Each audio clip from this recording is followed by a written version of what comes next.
How did waivers go? Oh shit. Oh shit. I gotta check.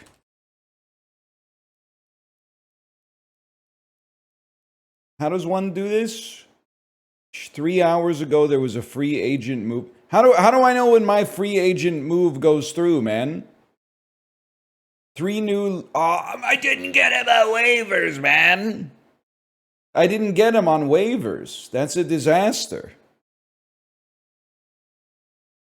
Doesn't that mean there's people lower than me in the league? That doesn't seem possible.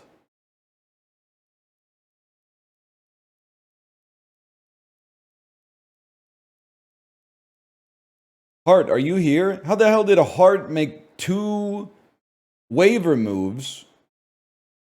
How did you make 2 waiver moves in one day?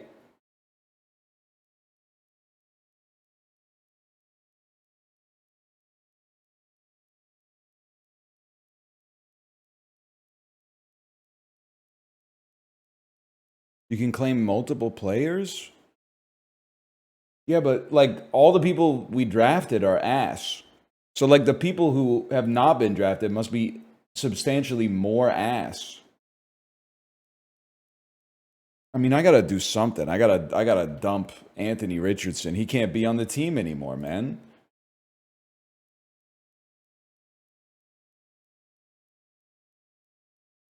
He's never gonna start. I didn't think you were streaming today. Oh, because I told you yesterday that I'd be streaming today, or because the title at the start of the stream was "I'll be 45 minutes late, but I will be live today." Like, what are you talking about? I didn't think you'd be streaming today. Source, a ghost, a spirit roused me from slumber in my 4-post bed.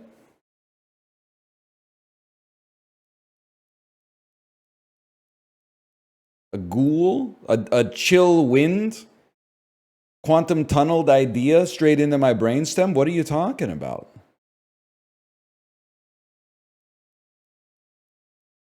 You should have drafted Packers D. It's going to go so crazy when I still win the league because week 1 doesn't mean anything.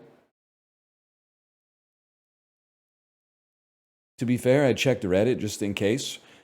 Listen, okay, I'm not trying to come over the top Sylvester Stallone style right off the jump. But how would Reddit know whether or not I'm going to be live, man? I don't tell them that shit. I don't have a red phone on my desk that goes to Alexis Ohanian.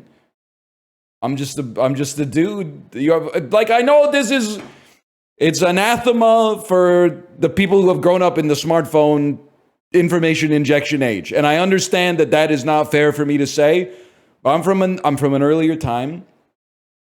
If I make an appointment with you and I say I'll see you Wednesday at 3:15. You will see me Wednesday at 3:15. Occasionally, I'll issue like a missive or something like that, which is why I changed the title. But otherwise, you used to just tell your friends, see you at the movie theater 7 p.m. on Friday, and they would show up, man. They would show up. Kind of crazy. You never had to get to the movie theater and then it's 7:10 and then you got to send the group chat like did I get the day wrong, guys?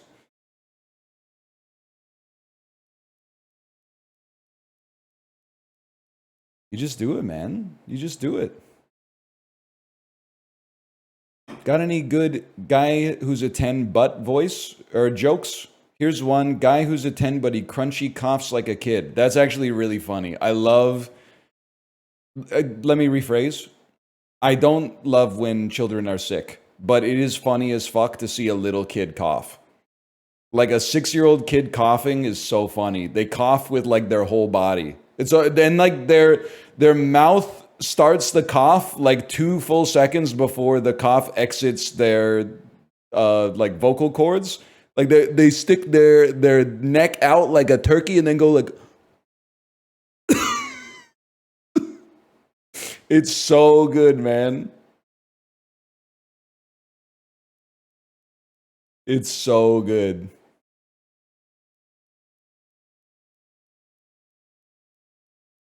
And it has like recoil.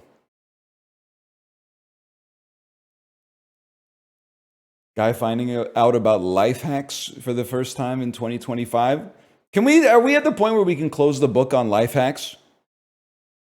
I feel like the only life hack I can even remember that went viral was you're peeling bananas wrong, which is idiotic because no one has ever been like, wow, this fruit is so hard to peel. It's the easiest fruit to peel of all time, either way.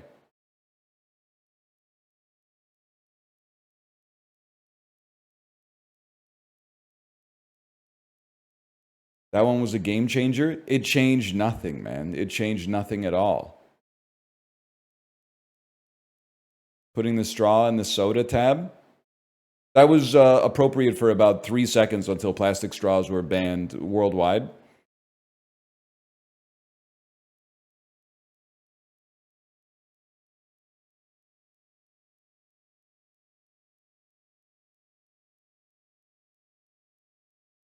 I just don't think I don't think that there was any I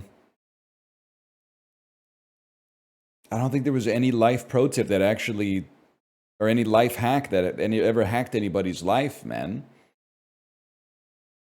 Guys, the baby time screen is not, you've been conditioned by watching way too much anime, I'm sorry to say. Not every little scene change has like a deeper meaning that's going to manifest in 3 seasons. Sometimes a guy just be doing stuff. Sometimes a guy just be like, I've been using one overlay like too much, so I put on a new overlay, and then everyone goes, this one gives me motion sickness and a migraine and makes me want to throw up, so I just go straight to the next scene under it in the scene, man. I go to the next overlay under it in the scene. You got nothing to worry about.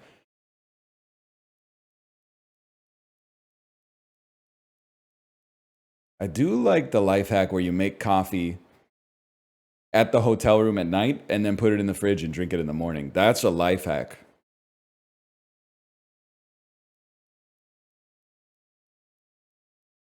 Use that overlay with your camera in the middle. You go in Jimmy Fallon mode. Usher, they told Usher he'd be in the middle.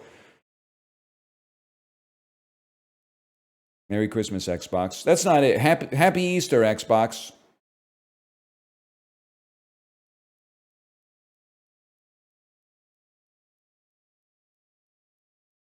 Hi, Tomo. Peloton girls decided the only good Trump bit is suicidal Trump. I've never heard of that bit. I don't know that bit. Also, who are the Peloton girls? Because they're not riding at 6 in the morning. It's me. It's many hamburgers. It's the other rider from Germany. It's Derek. It's Rojo's often there. Mod Laws is often there. That's about it, man. Well, no, that's not fair. Berkeley Daniels there. CD Viking shows up on occasion. Zach shows up on occasion. I ride at night. No disrespect, but if you ride at night, I subtract 15% off your watts. It's actually easier to ride at night than it is to ride in the day. Sad to say, but true. -2? It's too bad. I don't know. It's like, it's science. I don't know what to tell you.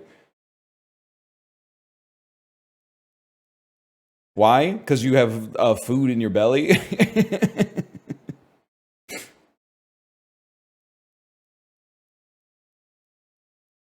Turns out if you've eaten like 1,500 calories in the day, it's a lot easier to push high wattages than it is if you've eaten like 170 calories in the morning so far.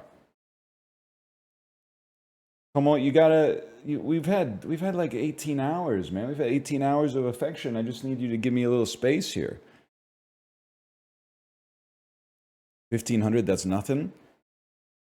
You're so annoying. I'm just like, every bit being Cinema Sins magnifying glass is so crazy. The worst part is I pre-baked that in. The reason I said 1,500 calories is because you're not riding the second before you go to bed, you dumb motherfucker. You're riding they said, I'm riding in the afternoon, which means after they finish riding, they're going to eat dinner. Dinner could be like 800 calories, 2,300 calories. Okay, is that now? Ding, ding, ding. There was a problem with the bit. No, the fuck there isn't. There's a problem with the person receiving the bit. The person receiving the bit is not smart enough to just laugh at the joke. They're trying to find a problem with the joke. Now, I appreciate the idiocy that you provided because it gave me a chance to combo the joke into a second joke, okay? You've got to stop this. People are going to stop talking to you.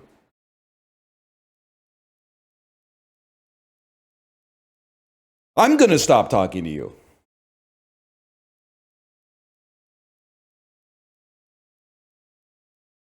I don't even remember who you are, to be honest. It was not in the afternoon. You made that up. They said, excuse me, librarian, go back. Someone said Peloton girlies ride in the afternoon.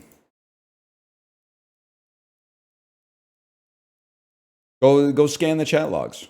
Also, Ratty Boy, this is your second bubble shield and you only get one. You know what that means. Now you've had some ups and you've had some downs. Okay, Ratty Boy, we'll see how the chat log bears out. That was not the last person you're talking about. Now you've got 3 bubble shields popped, Ratty Boy. Here's the thing. No one ever says, hey, give them a 4th strike. That first swing looked really good. That first cut looked really good. If the pitch had been in the strike zone, that one would have gone yard for sure. Nobody says that. You get 3 strikes, you're out.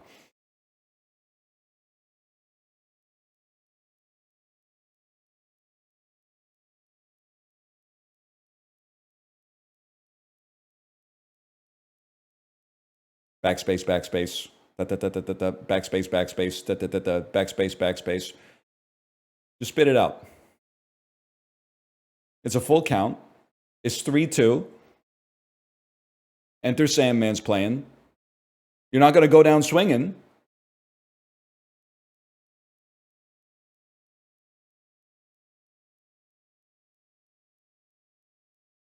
What do you want me to say? That's not what you read first. Strike 3. Straight shot.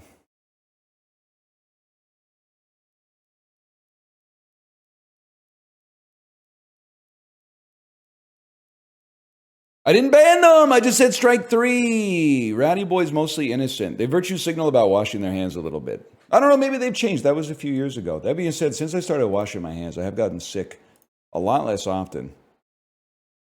Definitely true.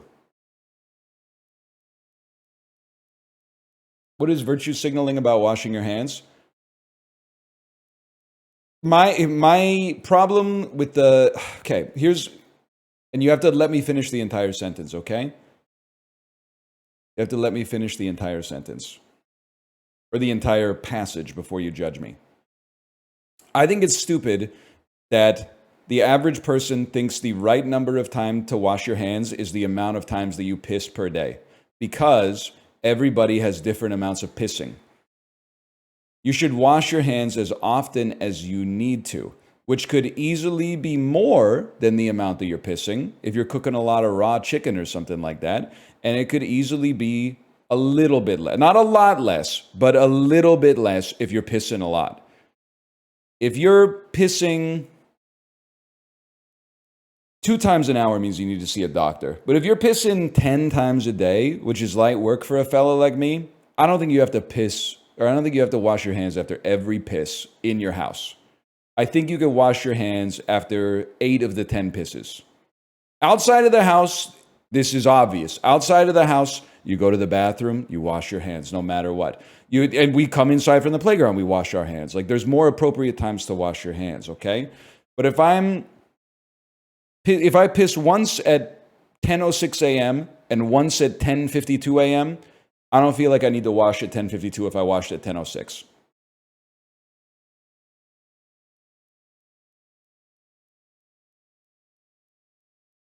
And this is why, like, I know we're surrounded by virtue signalers to begin with, so the -2s don't even affect me.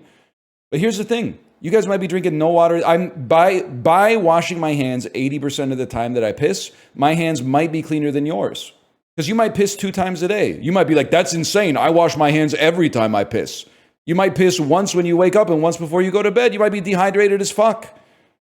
That would make my hands cleaner than yours. That would make my signals more virtuous, man.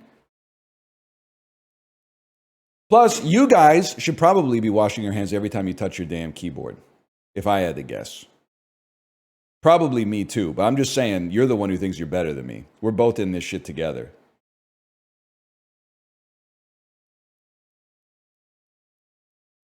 Or phone? No, that's like antimicrobial or something. You're the one getting sick? Not really. I've been kind of mogging illness this year. 2022 was fucked up. 2022, I got sick as fuck.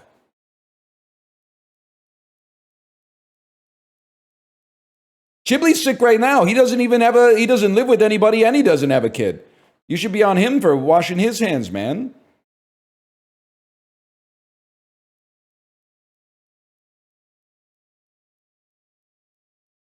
How do you feel about that?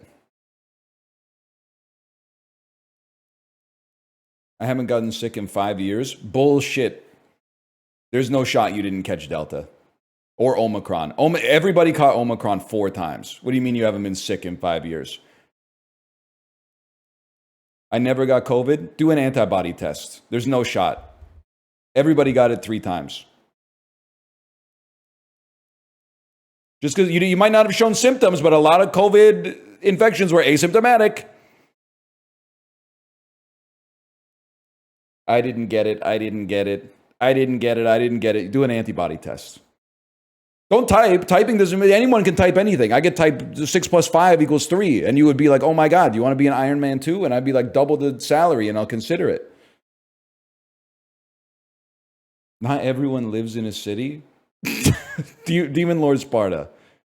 This, with all respect, is the funniest way possible to write that sentence. Now we're virtue signaling. We're casting aspersions on people for living in urban environments.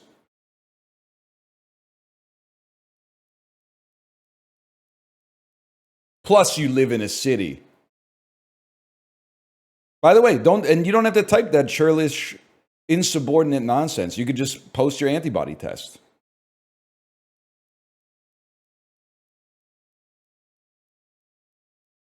I mean, I think the population density is relevant. Yeah, but you didn't say consider the population density. You said not everybody lives in a city. A little churlish way to start off that sentence. It's an aggressive ass way to begin that interaction. Yeah, you're right. Shut up. Don't roll over, play dead. Spar. Take your shot and send one back, man. Keep your hands up.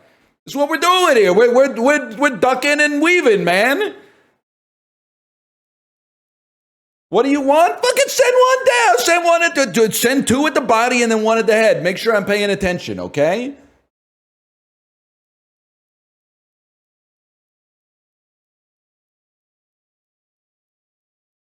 Look at the state of my society, man. Are you mad at me?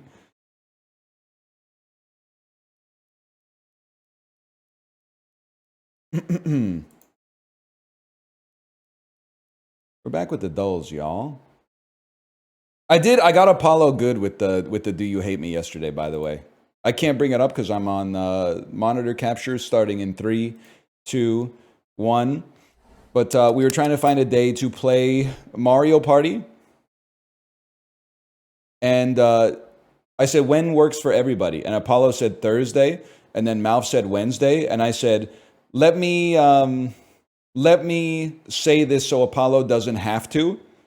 He has Among Us on Wednesday, so he can't play on Wednesday. And then Apollo said, yeah, but if you guys want to go, I won't be upset or anything. And then I said, do you hate me? And he replied with 5 question marks, and it felt so good. It felt so good to have gotten someone with it.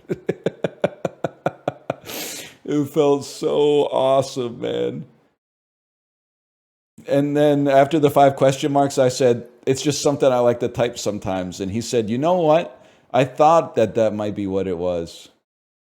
Oh, it was good stuff. I don't know what this is. Is this Batman? You Batman? Whoa, dude, that's Terminator, man. The Terminator is spawning in. As we speak, the Terminator is spawning in right here. Holy cow. This is one of the easiest 2s I've ever seen. I forgot Lance Henriksen was in the Terminator, man. I would have gotten it off this for sure. I do want to, so I'm gonna take off the screen region just for a moment, just in case there's a naked dude as number 6. Okay. I mean, number 5 is a given. Number 6 is not a naked dude, by the way. Number 6 is, in hindsight, should have been obvious. Number 6 is the Terminator. Naked robot.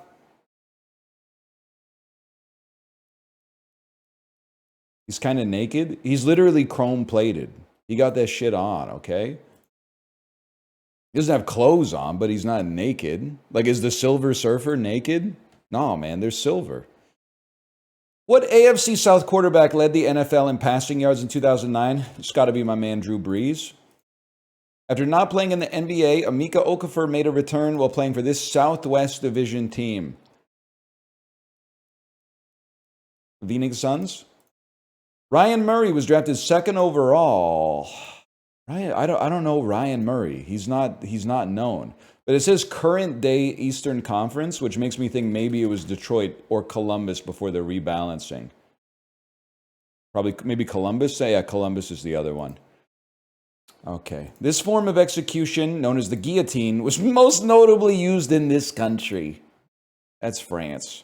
That's Judi Dench and Ted Danson. What would put another point in the NL is not face blind column, and another point moving the needle towards Marcel Dion and Justin looking very similar. Family farm owned, typically found under the name of this brand, Welch's maybe. Okay. The paper is a spinoff of what show? The Office is working from home, y'all. Isla Fisher, Bradley Cooper, Christopher Walken. It's the Wedding Crashers. Needless to say, I'm keeping a check. Needless to say, I'm keeping a check. This is the first time I've ever understood the lyrics in this song. She was a bad, nevertheless. Calling it quits now, baby, I'm a wreck. That's Sunflower. Shout out to Moselina. Posty was right. Sunflower's kind of goated. Worst song of all time? Actually, that song is good. You guys are really, really dropping the ball lately. Trying to tell me Jason Mraz is good and Sunflower's bad. I don't really like Post Malone, but Sunflower's a good song. That song does suck. Nah, it's pretty good, actually. It's pretty good in the whole scheme of things.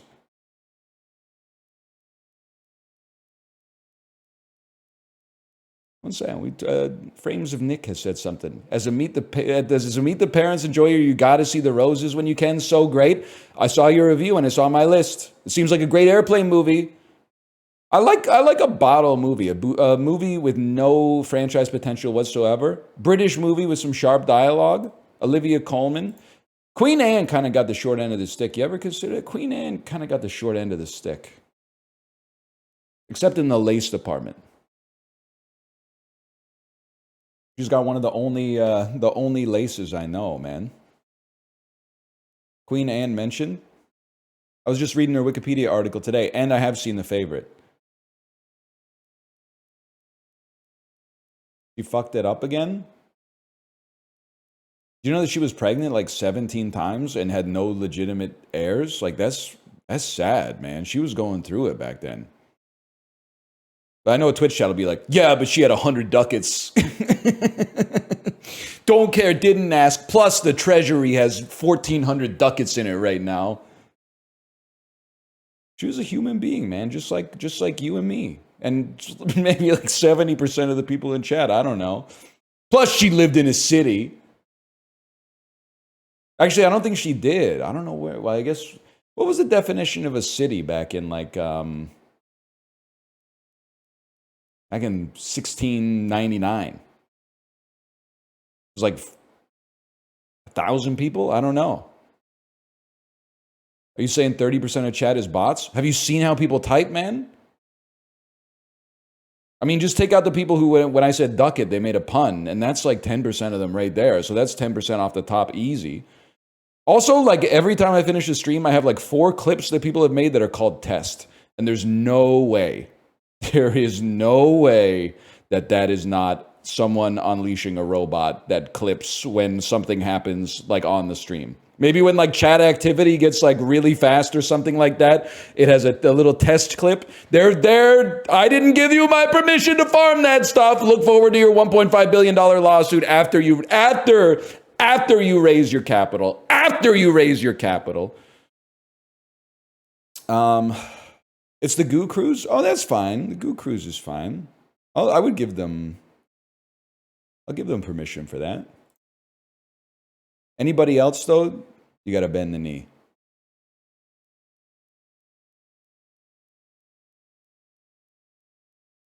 Or at least, like, send a request or whatever so I can say no. Holy's interesting.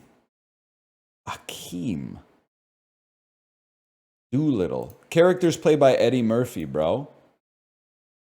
Who else did Eddie Murphy play?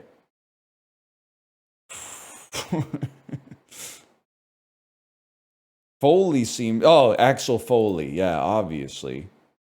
I was like, Foley seems like... The guy who's an idiot? Foley seems like the name of someone Eddie Murphy could have played in a movie. Tisk, tut, tut, tut, shame. This... No. Okay, so that's the red herring. Because one of these is kings. King Kong, King Cake, King Cobra, and King Tut. And then there's tisk, shame, bad, and tut tut, what is an admonishment. You should know better. Fly, barrel, zip, race. I don't know that one, though. What's King Cake?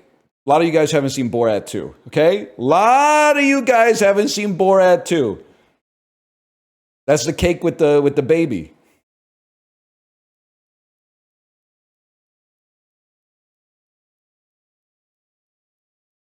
How'd you know that? Because I've seen Borat 2, bro.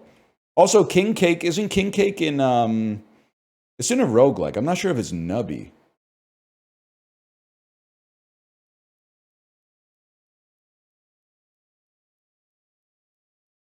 It's in a roguelike for sure, though. It's in Cook Serve Delicious 3. Long story short, it's a cake with a plastic baby on the top, and you're supposed to like eat the baby and poop it out, right? Or maybe that's just the Borat part of it. Isn't like eating the plastic baby is good luck, or is it just if you get the slice with the plastic baby, that's considered good luck?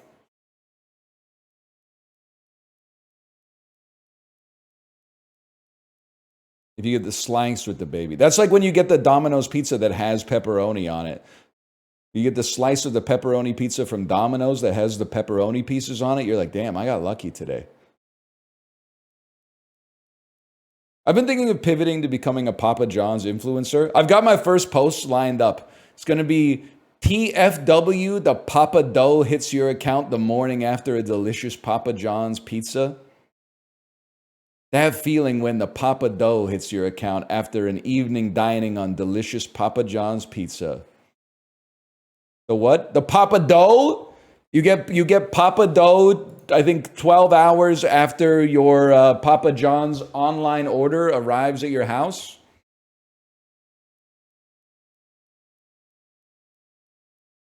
What is it? It's like the rewards program or whatever. It's the rewards program. The Papa Dough. Organic smoothies with probiotics, 12 6 ounces. I still think this is going to be pretty cheap. 6 ounces is like the smallest drink they can legally sell you, I think. I feel like this could be like $8.99. I don't give a fuck if it has probiotics in it. I don't give a fuck if it's organic and has probiotics. There's no shot that's going over 10. It's not going to happen. I'm fucking on one today. You see that, Demon Lord Sparta? Look at the power of living in a city. Yeah, maybe I got the Omicron variant of COVID-19 7 to 10 times, but I know how much. I know how much fucking Stonyfield organic smoothies with probiotics cost. Look at that, okay? And that's with the damn brain fog. I do love doing that.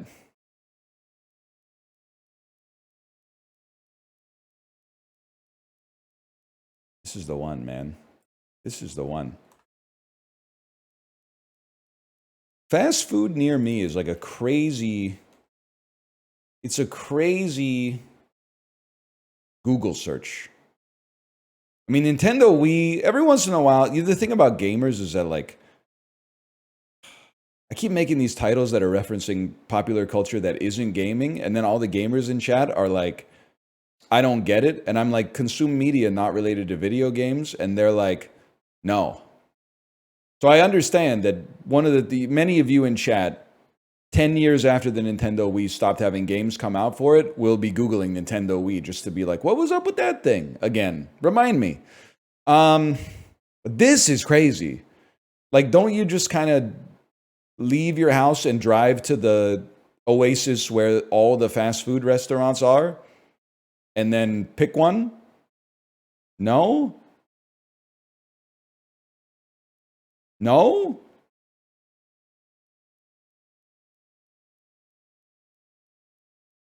What do you do? That's what I'm asking. What do you do then? City privilege once again? No, this is not city privilege. You would just walk outside of your house. This is suburban life where you're like, I'm living in the suburbs. I'm going to drive 20 minutes to the place near the gas stations where all of the fast food restaurants group up.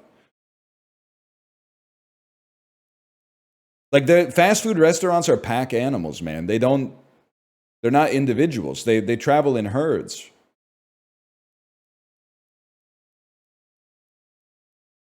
At least here.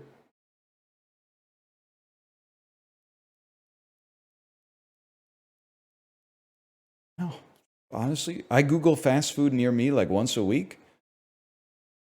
You should just maybe do like a print screen or something.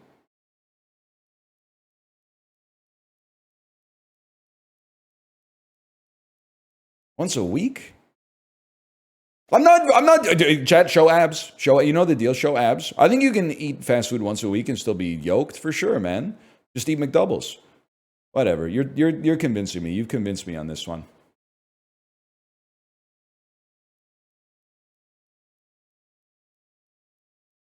And say Call of Duty Mogs. And say Call of Duty has more monthly searches than Zendaya. Lucky me. And say Zendaya has more monthly searches than Titanic. Wow! People are interested in the Titanic, huh? More monthly streams? I'm going to say Green Day has more than PewDiePie.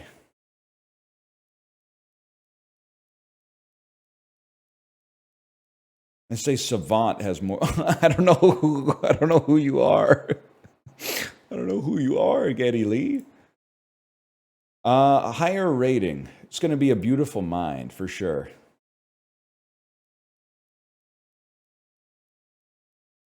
I believe it's going to be Sonic 2. I see Sonic 2 at a 6.6. It's going to be Blade Runner at an 8.3. 8.1 is embarrassing, man. It's going to be Blade Runner at an 8.1. Nailed it. It's going to be Shrek at a 7.7. It's going to be In the Name of the Father at an 8 even. Oh. It's going to be Raiders of the Lost Ark at an 8.2. Whoa, they love it. They love it. Rise of the Skywalker is going to be at a 5.3. I was way off on that. 6.4. People don't care, huh? Animated movies get high ratings on IMDb because nobody sees them except people who are predisposed to like them. Mods. Okay. It's going to be Dune Part 1 at an 8.3. 8 even? You sold. You sold. We take those, though.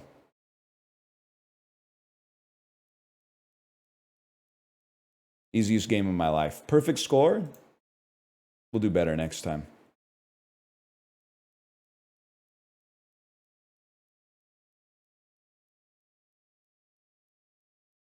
Who's Googling Titanic?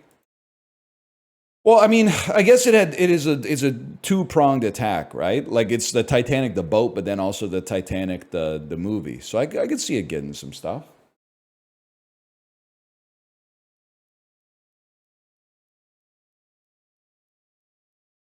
Old lady at the end.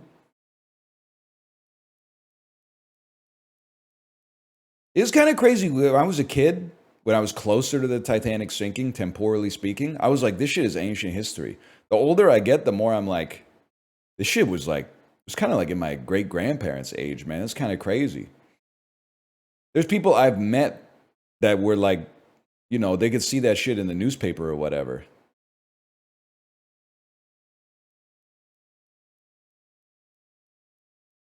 Also, that thing really sunk. Like that didn't just, it wasn't like, oh, the boat sank. It sank like 10 kilometers down. That's fucking crazy, man. That's like, it's almost like the most that anything in history has ever sunk. That bitch broke in half. Yeah, you're telling me. I know we did it, and people were 50-50 on this one. I don't think they should have kept playing the music, man. I get symbolically what they were doing, but I just think like that could not have made the evacuation process any smoother. That they had to yell over the damn string quartet while the ship was going down. I didn't say I hated musicians, but like they could have like instead of just playing the music, they could have got on the lifeboat, or they could have just kept a more silent environment to facilitate the evacuation process.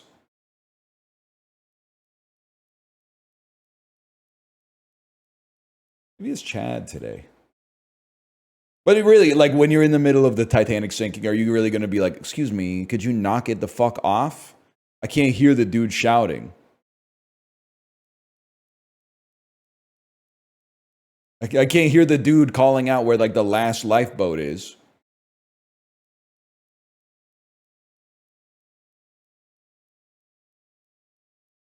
Must be here. That's Iraq, bro. That's Kuwait. Damn, he's kind of mogging today. I know we do this a lot too, but it's crazy to me that like Kuwait is like fairly close to Croatia and Chad, and like 3,000 kilometers from Vancouver is like Toronto. It's like the same.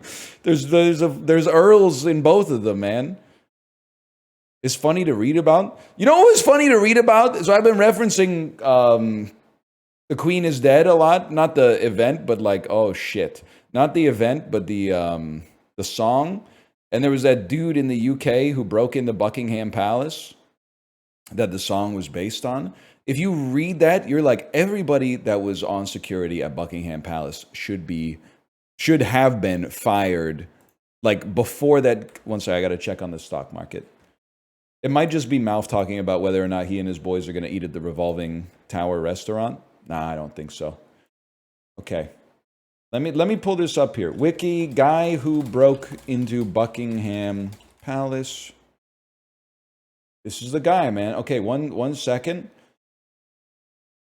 Let me pull this up, man. So this is a guy who broke into Buckingham Palace in 1982, okay? In early July 1982, he intruded into Buckingham Palace. He shimmied up a drain pipe and startled a housemaid who called security. He disappeared before guards arrived, who then disbelieved the housemaid's report. Why would she lie? Why would she lie about that? Then he entered the palace through an unlocked window and wandered around for a half hour while eating cheese and crackers. 3 alarms were tripped, but the police turned them off, believing they were faulty. He viewed royal portraits and sat for some time on a throne. He also spoke of entering the post room. He drank half a bottle of white wine, became tired, and left. Okay, so that's the first time. That's the first time, and that was like a week before the second time. Get ready for this. At 6 a.m., he scaled Buckingham's Palace 14-foot-high perimeter wall, which was topped with spikes and barbed wire, and climbed up a drain pipe. An alarm sensor detected his movements, but police thought it was faulty and silenced it. So that's 4 alarms. 4 alarms now that they've been like, damn, this thing's really on the fritz lately. He then wandered the corridor for several minutes, blah, blah, blah. He entered the bedroom of Queen Elizabeth carrying a fragment of glass. The Queen woke up when he disturbed the curtain. Blah, blah, blah, blah, blah. The Queen phoned the palace switchboard twice for police, but none arrived, so she used her bedside alarm bell. She also beckoned the housemaid in the corridor, who was quickly dispatched to seek help. The duty footman, Paul Hoybrew, who had been walking the Queen's dogs, arrived followed by 2 policemen on palace duty. The incident had happened as the armed police officer outside the royal bedroom came off duty before his replacement arrived. Like the dude, they had all this security and they weren't doing fucking anything, man. They weren't doing anything. They had barbed wire, spikes. He tripped the alarms. They had a phone in the bedroom. The phone didn't work. There was an armed guard outside of her bedroom who wasn't even there. Like, it's insane, man.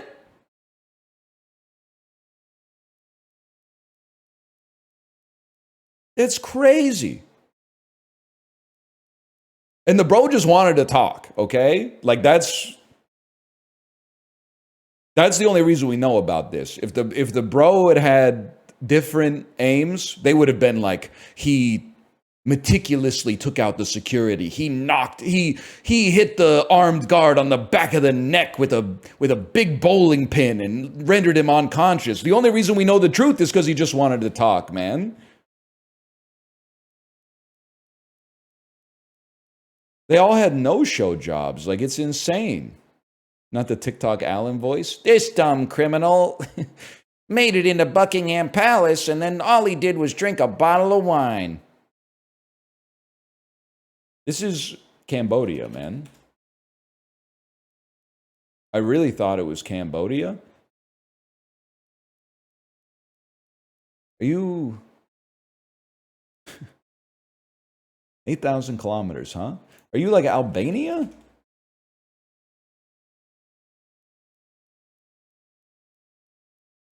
You're Bosnia and Herzegovina? You're Serbia?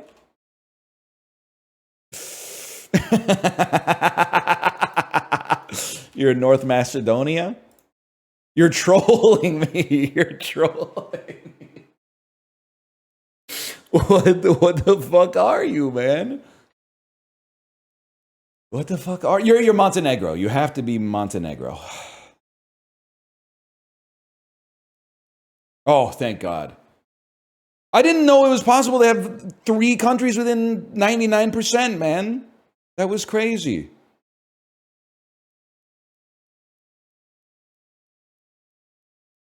That was crazy. I know I said it like 10 times, but it was crazy.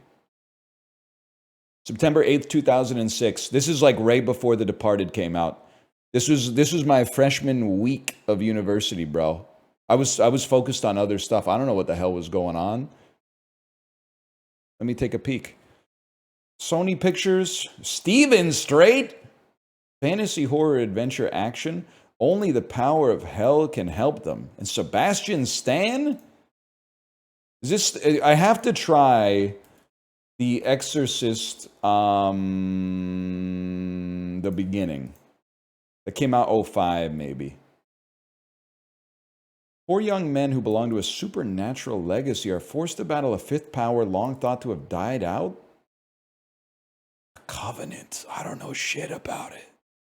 I don't know shit about this, man.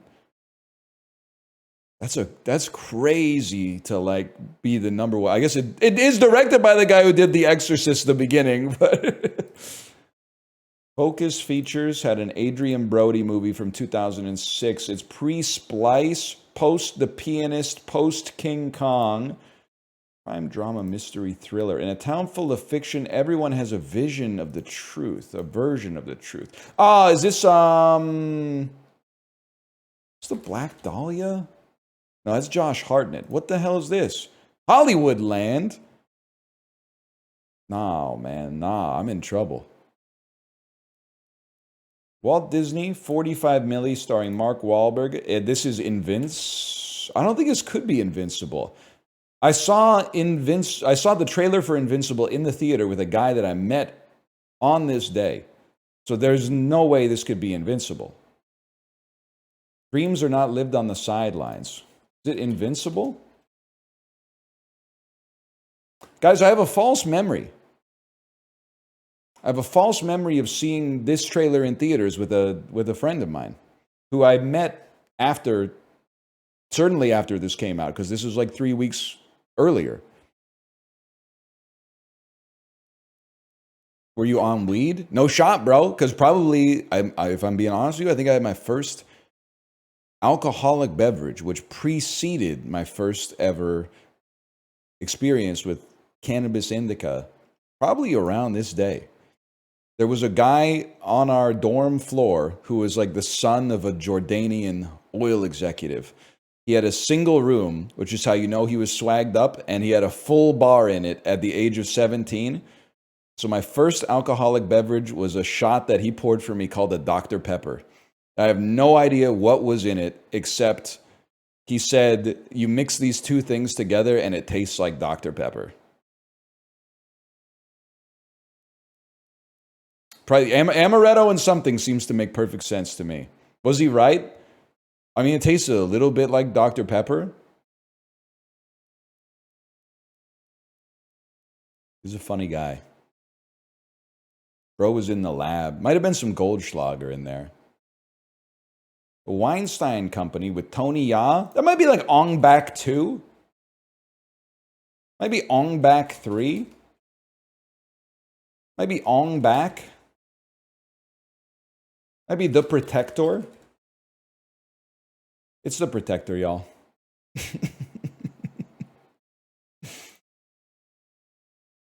Jason Statham. I'm going to say it's Transporter 2.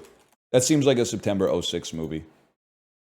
Action, thriller, crime, also starring... Oh, it's Crank 1! If only I'd gone to see that, man. That could have changed everything for me. Crank 1.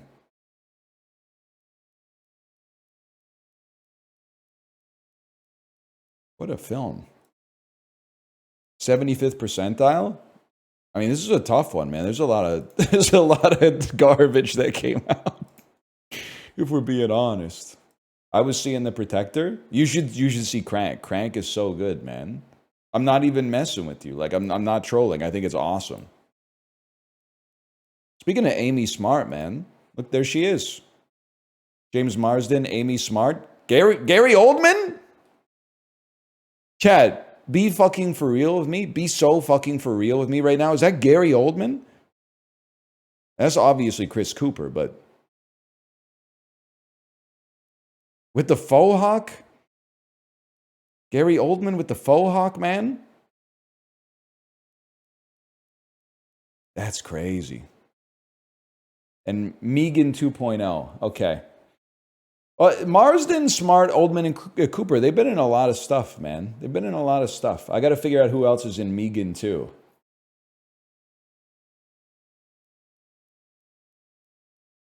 Jermaine Clement. Wait, there's something here. It's Jermaine. Obviously, you could go Moana, but I think you can go Jermaine. Oh, he's in the Minecraft. He's right. That's right. He's the Storage Wars guy in the Minecraft movie with Jack Black. Jack Black to Amy Smart. I have it. I have something. I have Minecraft movie. Oh wait, I gotta go to Swanky first. Oh Jesus Christ. Okay. Okay. Why am I scrolling, man? Well, we go Brett McKenzie, Lord of the Rings, Fellowship of the Ring, and then we're trying to get the Swanky. Trying to get the Swanky from here. I'm thinking it's Ian Holm, Alien, Sigourney Weaver.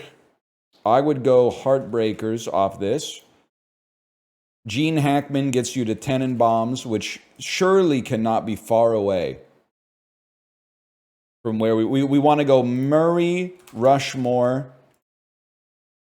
Why am I excited to be in Wes Anderson territory? Why am I excited to be here? Brian Cox, adaptation. Just wanted to drop it on you. Chris Cooper, Interstate 60. Okay, now I count that for my other one. But I'm going to go back for the Swanky, okay? We're going to go back for the Swanky. It's that simple. West Elm Caleb, you have the most bordered image of a message I've ever seen in my life. Suspicious user monitoring, mod comments 1, star, gray underlay, 12-month gift subscription courtesy of Rex Mechanica. Apparently I've been subbed to this guy for a year, wild stuff. It's the most... It's the most adorned image I've ever seen in my life in this chat. That's crazy. You got like 8 different superlatives on your image. They're not a bot. They're not a bot. I was beefing with West Elm Caleb, so I put suspicious user tag on them. But then I crushed the beef, but I left the suspicious user tag on them as a soft VIP so that I'd be more likely to read their messages because they would all be highlighted by something that said suspicious user. We got no problem. We got no beef. They got a soft VIP, man.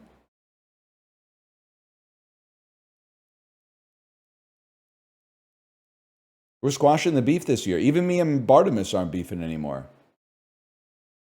Okay, Swanky. Swanky. Allison Williams, Get Out. Ah, I know where I'm going. No, I don't. Catherine Keener. Yeah, Catherine Keener for sure. Catherine Keener takes you to... no, wait, I got something. Catherine Keener takes you to... no, this isn't it. I keep confusing people. I keep confusing Paul Thomas Anderson and Wes Anderson with the Coen brothers. Because now I'm here with Catherine Keener, and I'm like, okay, dumbass. Cyrus, 2010. Okay, John C. Reilly. Great, that gets you to Magnolia. Way to go, numbnuts. Now you're not... That's not Frances McDormand. That's not Tilda Swinton, bro. What are you doing here? Now you're out here with Ricky Jay, man. You're partying with Ricky Jay. I mean, you can always go Philip Baker Hall, who's in 50-50, with Seth Rogen, who's in Funny People. And Funny People has everybody that's ever done anything in it. And some people who haven't done much, to be honest. That's the real James Taylor, man. Thinking beasts like me might go Paul Reiser, One Night at McCool's. Then that takes you to John Goodman. John Goodman takes you to Lebowski, which takes you to Buscemi, which takes you to... Oh, they're both in the same movie, but I forgot what movie it is. Frances McDormand, whatever. We get there, Nomadland. Confirmed swanky %. Okay, now we got to take Strathern out. That's what you'd say if you wanted your movie to be worse. Hey, we got to get Strathern out because he's pretty good, man. Now we're trying to get to Amy Smart. Amy Smart's got me feeling... Or we don't have to go Amy Smart. We can go James Marsden. But where are you going to go? You don't want to connect James Marsden. James Marsden, Jim Carrey? James Marsden, Jim... How about Bryan Cranston? Oh, I got it. Bryan Cranston, Little Miss Sunshine. Greg Kinnear, Mystery Men. Ben Stiller. Cable Guy, Jim Carrey. Sonic the Hedgehog 3, James Marsden. Interstate 60 time.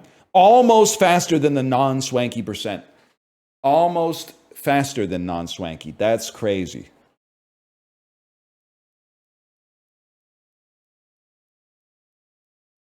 Going in circles? I don't think so, man. I don't think so. I'm proud of myself that I... From here, I had it. That felt good. To pre-move like 7 movies in your head, that felt fucking sick, man. Missing the William H. Macy Fargo connection? What do you mean? What do you mean by that? Oh, Magnolia straight to Fargo. Fuck. We go again. You're so real for that. My tech's getting better, and it's making the left nervous. Does Funny People have funny people in it? Yes, but the movie's not funny. It's complicated. No, it's very simple when you realize it's directed by Judd Apatow.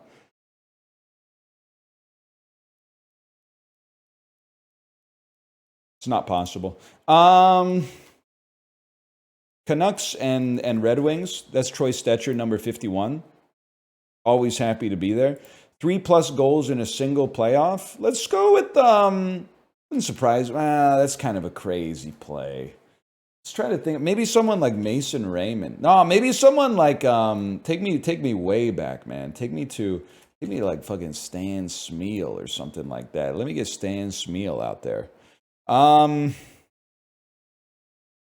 Canadiens and Red Wings. That's an easy one, bro. Let me get Chris Chelios.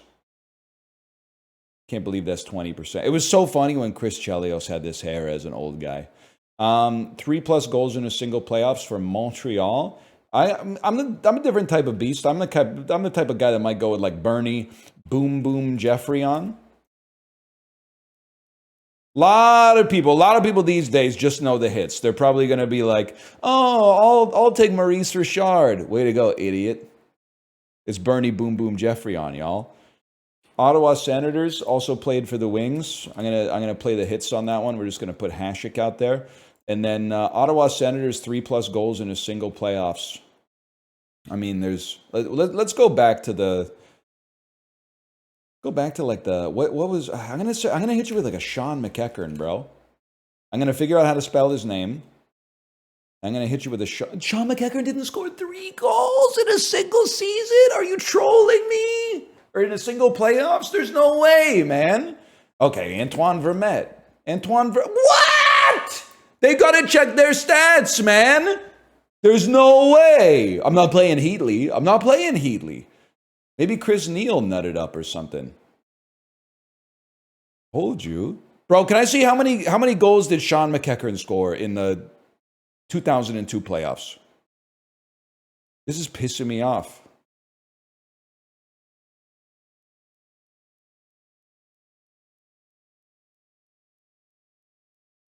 Antoine Vermette had 4 playoff goals in 40 games. Oh my God. But he was good. What, he fucking choked, man? He choked in the playoffs?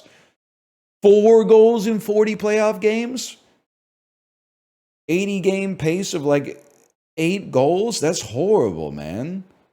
That's horrible. These ones should be easy, but I don't, like, this one's throwing me, man. No, it's not. Eddie Lack, bro. Of course. All right, that's good enough. That's my goat right there. Look at my realtor, man. I'm getting the house. Oh, hell yes, man. Look at my realtor. They're accepting this offer. Anyway, Eddie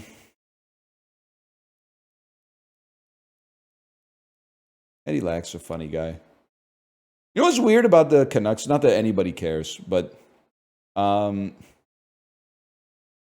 had a reputation for being a goalie graveyard for so long, but the history of the Canucks from like the 2014 season until the 2025 season is elevating goalies who are not that good to actually being elite for some reason. McEachern had 3 goals in the 92 playoffs. I'm afraid that he probably didn't play for the Senators, because the Senators only entered the league like that year and were historically ass, unfortunately. He must have played for a different team back then. Maybe Edmonton? I feel like he might have played for Edmonton first. That was for Pittsburgh. Okay, Pittsburgh.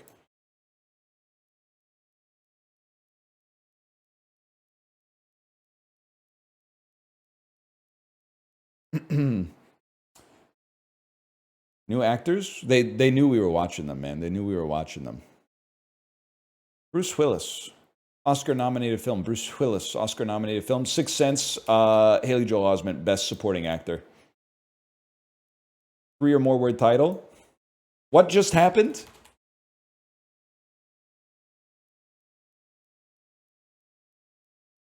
You talking you two to me, Fokker?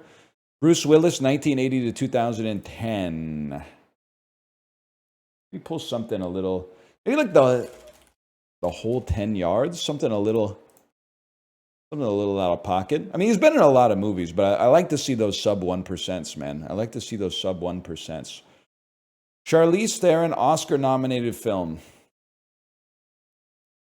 3 or more word title.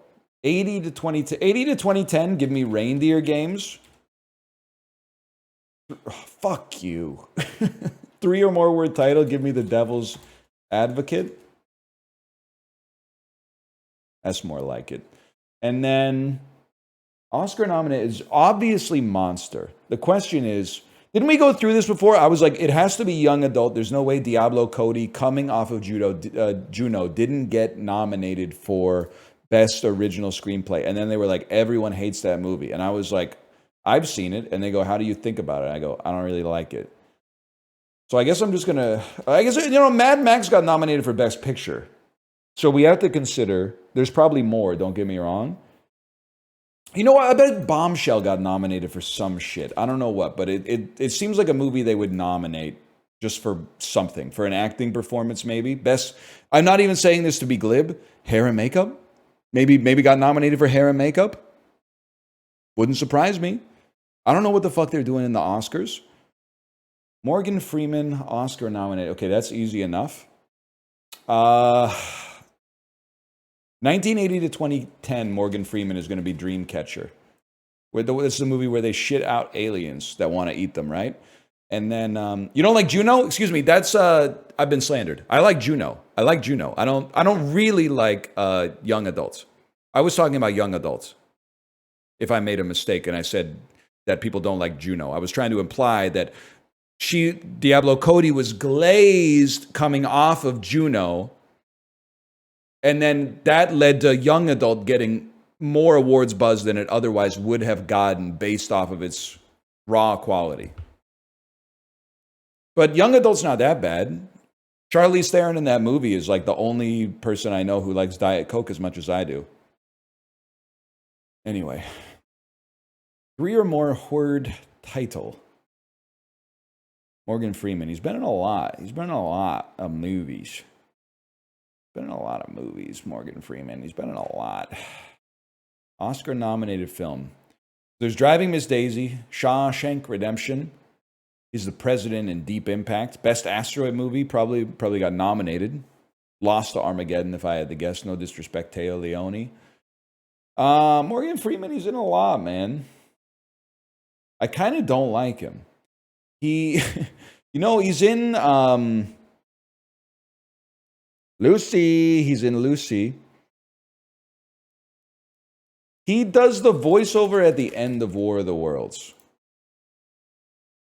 That I remember. And I'm gonna imagine that Shawshank is gonna get more glazed than Driving Miss Daisy. Okay.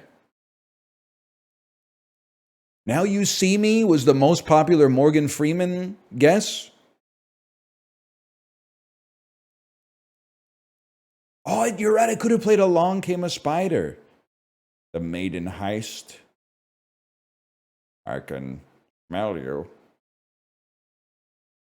I didn't know Charlize Theron was in Mighty Joe Young. I guess that makes sense. I saw it when I was like 9, but... What did War of the Worlds get nominated for? Best Explosions? War of the Worlds is pretty good, man. I'm not saying it didn't deserve to be nominated for Best Picture or anything, which it wasn't. But War of the Worlds is not bad.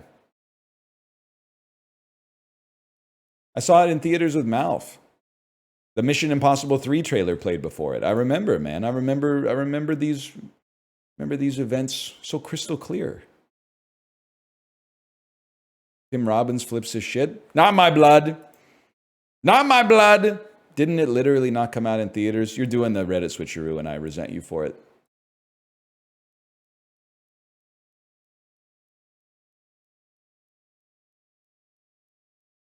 Down for rest or sleep. Count your verb meaning to lay one down for rest or sleep. Oh, it's muted. You didn't even hear what I'm riffing on. Furnace. A noun meaning... Am I stupid?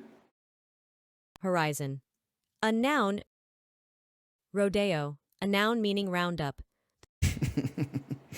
Rodeo. Farcical. A adjective meaning of relating to or resembling Farcical. farce. Deportment. A noun meaning the manner in which... Moorage. A noun meaning an act of mooring. Moorage. A noun meaning an act of mooring. Moorage. Okay. Moorage.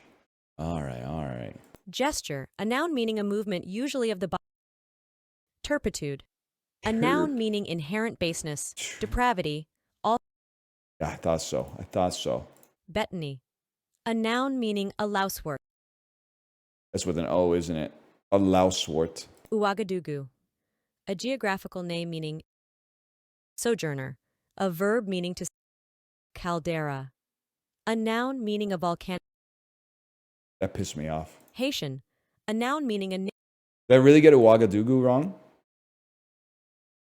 Oh, I forgot a single A and another O. And then I typoed on furnace.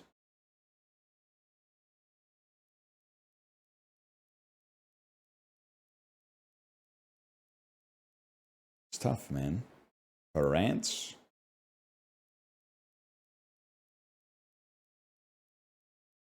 This is like the decision my dad has to make every day. He loves goulash.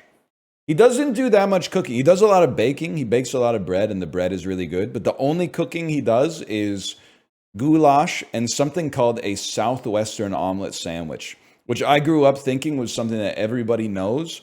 And then I would tell it to people, and they would go, "What's that?" And I'm like, "I guess it's an omelet with peppers that you then put on bread and eat."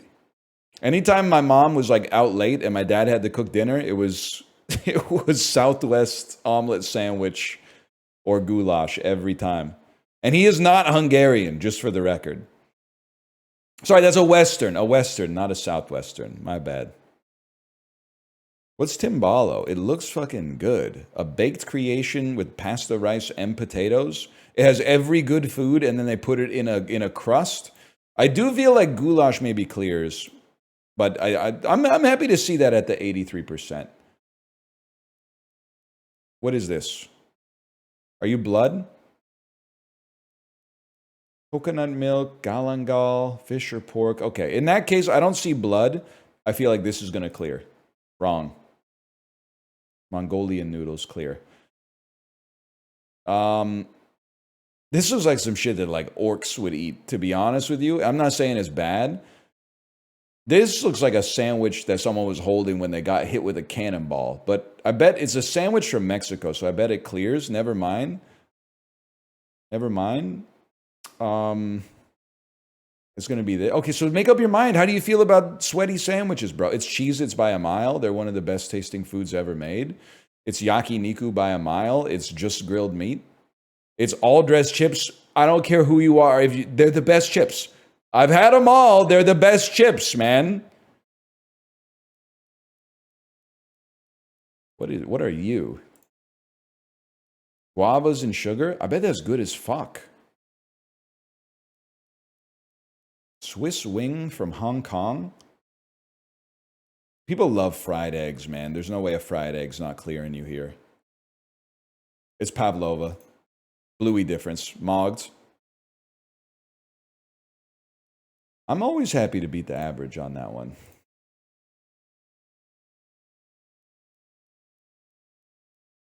Limp biscuit?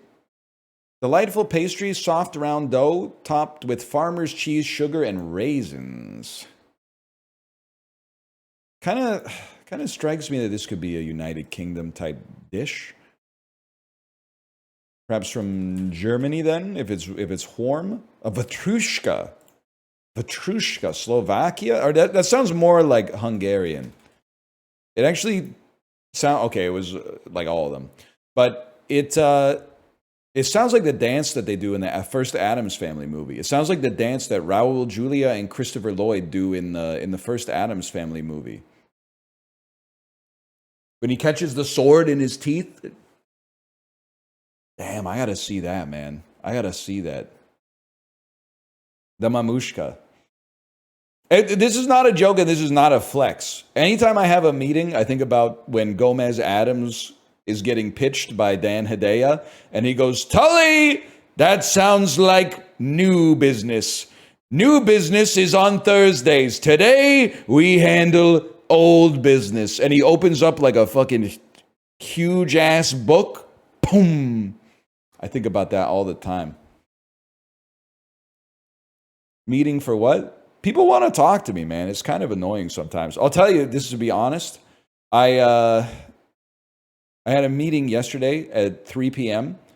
Not my ass hanging out in the Zoom waiting room by myself till 3:15, going like, what the fuck's going on? Get ready to send him an email and be like, where you at? Where you at, fellas?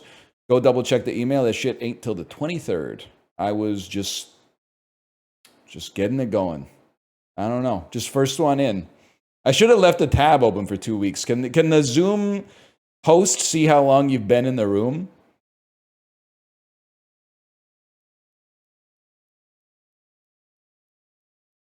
Yes, that would be such a good mog. And they'll be like, "Have you been waiting long?" And I'll say, "Nah, I just got here." Why meetings? Well, honestly, people want to talk, but then also they want to talk in person. I've finally, there's two things I thought I wouldn't ever do, and now I've done them by necessity. I've now become let's not do in-person meetings, let's do Zoom meetings, even though the Zoom meeting is worse. It's just that I'm not in a position right now to be spending 15 minutes driving to and from a 30-minute meeting. I don't have that kind of slippage in the schedule right now.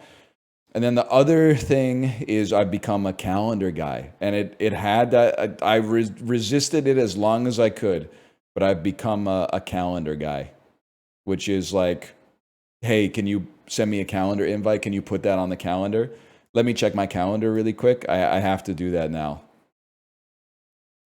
It is good. Don't get me wrong. Like it's good for organization. I resisted as long as I could adding too much stuff to my life that would require me to be a calendar guy, but now with the kid in activities, it just has to happen. It just has to happen, man.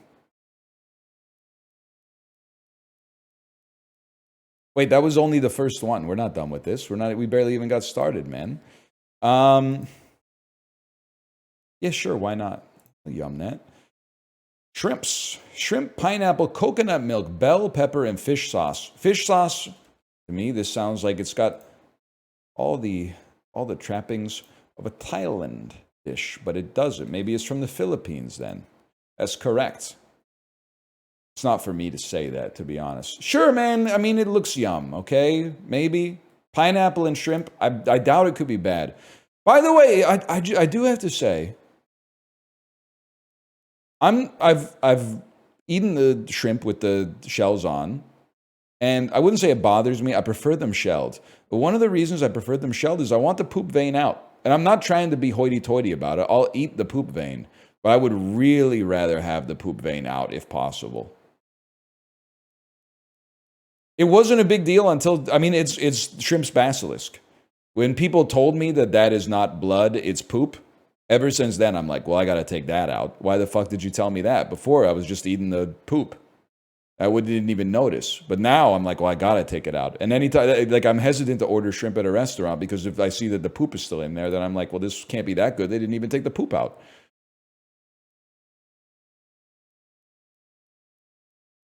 I don't know where that's from. A delicious deep fried treat made of dough. Interesting. It looks good as fuck. I'll take, pack one, pick one. Which one are you taking here, okay? I'm taking this one, I think. It's got great surface area, lots of corners. This one looks pretty good too, but it almost resembles a human heart a little bit too much. I'll tell you, last pick, you might be a fool and think that this is last pick because it's the smallest. This is last pick. It didn't get the attention from the broiler that it needed. Bottom right looks fine. If I was drafting these, here's my order. Boom, boom. Honestly, then I go boom. I go bottom middle. I go 1, 2, 3, 4, 5, top left for 6. 1, 2, 3, 4, 5, 6. That's my order.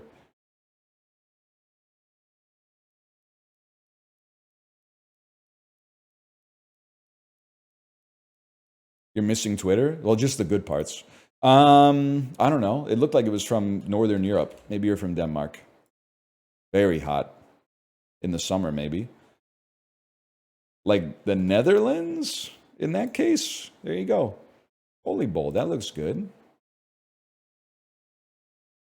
Mog the average. Mog the average as usual.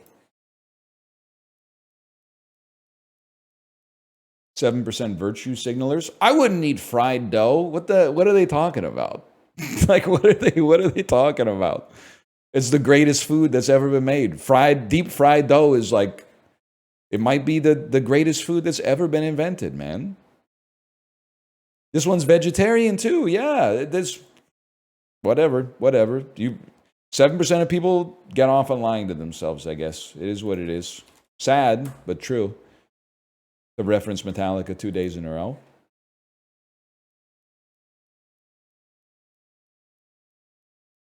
Chicken kebab versus chicken burger and chips.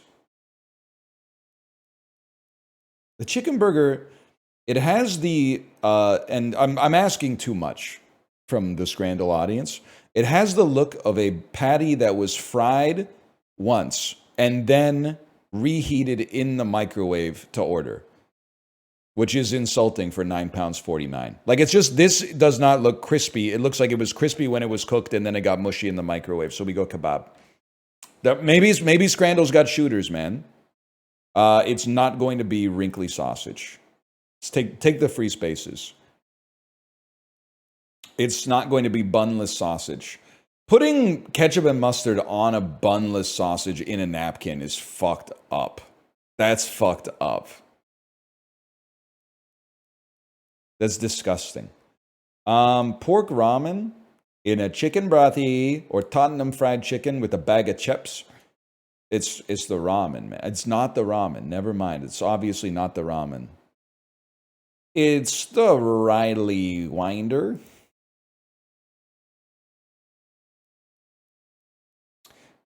It's, honestly, if I'm being real with you, pizza logs look pretty fucking good.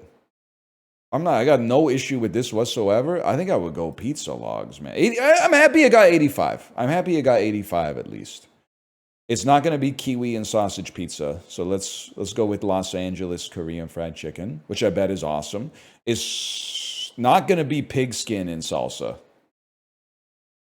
I don't necessarily want to go with the scheme poutine, but I don't think it's going to be pigskin and salsa.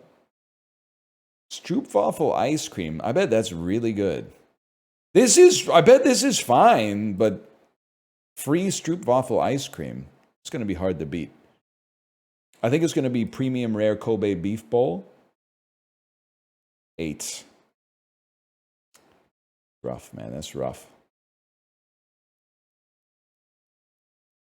Scheme Poutine sounds like one of the tier 1 songs from a new rock band. That's so true. You're out here like, new rock band just dropped. Well, I can't wait to play all the awesome songs after we play fucking I Think I'm Paranoid by Garbage 100 times. I got nothing against Shirley Manson, okay? I got nothing against Shirley Manson, but I just...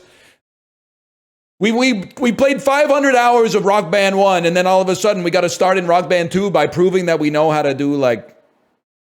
And Maps? Yo, but Maps, even though Maps was easy, it was Kino on the drums.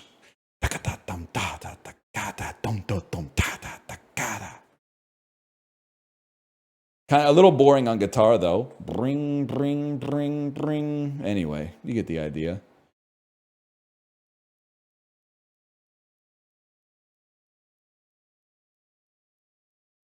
Bass had it worse. That's universally true.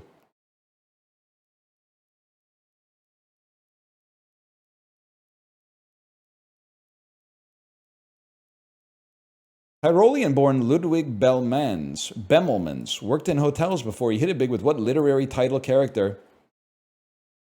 I don't know. How would I know? Tyrolean-born? That means that Tyrol is Austria. They're a famous Austrian book. Don't answer that. Oh, I don't know. Maybe no. Agatha Christie wrote Poirot. Who the hell are you, man? It's not. I don't think this would be Sherlock Holmes. Faust? Are you? I don't think maybe it's like Matilda? Miss Clavel is the nun who keeps 12 little girls in 2 straight lines in what kid's book series? I typed Matilda. I meant to type Madeline. Oh, when I said Matilda, I meant Madeline. And I was so stunned when this question came up because I was like, that shit sounds like Madeline. Fuck. Some species of diving beetle have built-in bifocals because they can flip between 2 sets of what eye layer? The cornea? The retina? Cheryl James and Sandra Dent are the mild-mannered alter egos of what dynamic 90s duo?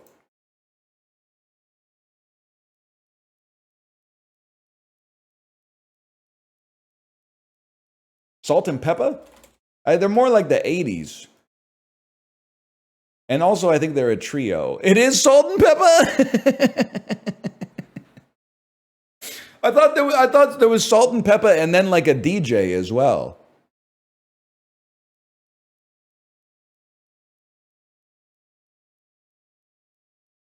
There's DJ MSG. Yeah. UK counterpart of Jim was named Tim. Tim's last name was the same as what famous city in Kent? I don't know, man. Tim Dover? Thomas Becket was hunted down at evening prayer in 1170 while serving as Archbishop. Oh, Kent? His name's Tim Canterbury?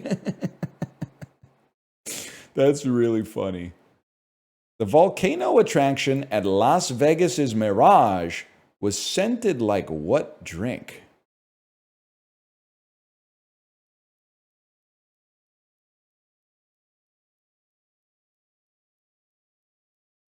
Something they drink in the desert? Water?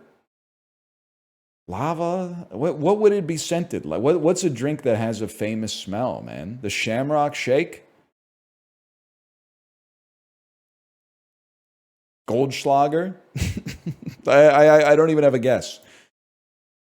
English speakers don't hear the Spanish word for strained, as in sifted, too often, unless they're fond of ordering what cocktail?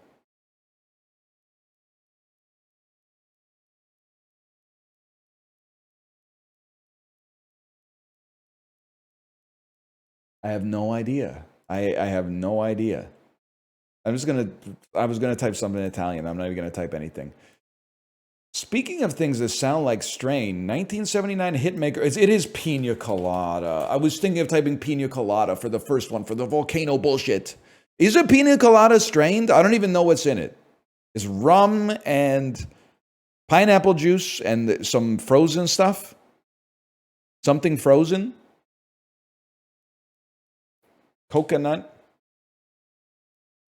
cream, probably. Yeah, coconut cream. Then type it, guesses are free. Yeah, but I don't want to look stupid. I'd rather just be like, I don't know this. Than be like, I think it's this, like some kind of maroon.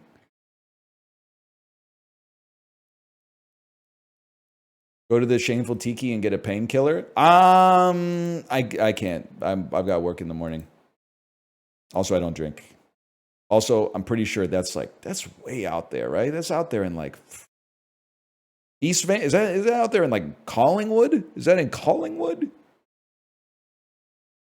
Maine and 28th? Oh, that's East Van. Okay. Well, I don't know. That's a big argument. A lot of people don't consider.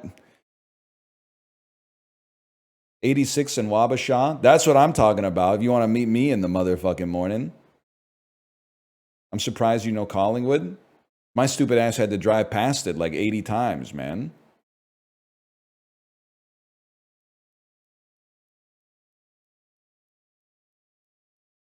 That's where we used to go to play Magic the Gathering, man. Wait, that was thrice. Okay. Why does that make you stupid? Because I should have got my computer from a store that was closer.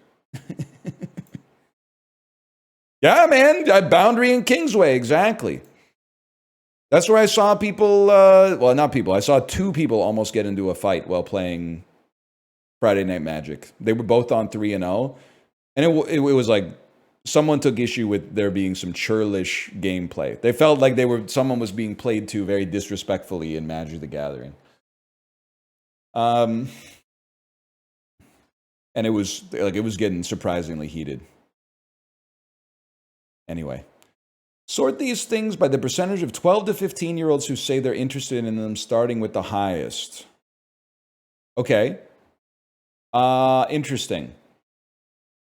I think sports is going to be way up there.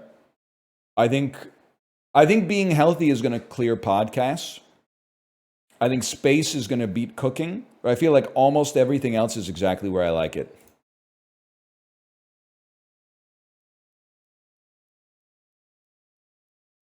I'll take it.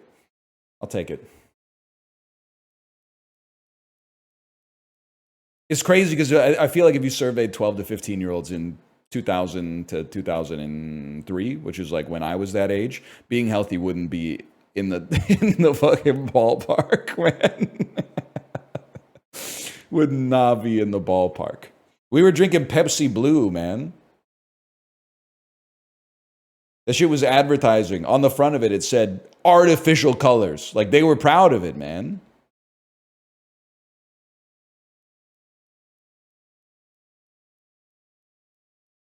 We did not have water bottles. Our water bottle was called the hose. Exactly.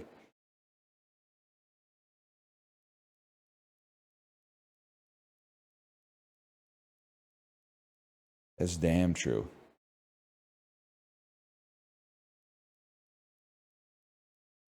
Higher number of residents who are higher percent of residents who are citizens by naturalization. Chat, I don't know what that means, to be honest with you. I'm going to go Nevada. Less exposure to EPA Superfund sites. I don't know what it means. Less exposure, Wichita. I don't know what it means. Higher population weighted density. Bangladesh has like 800 million people. It can't not be Bangladesh. Higher percentage of adults with diagnosed diabetes. I got to go with Pennsylvania. Did you see the Pittsburgh food and scandal? Higher percentage of people with shorter commute times. So Tennessee. Easiest day of my life. Easiest day of my life. That last one was crazy. I literally read it backwards and got it right.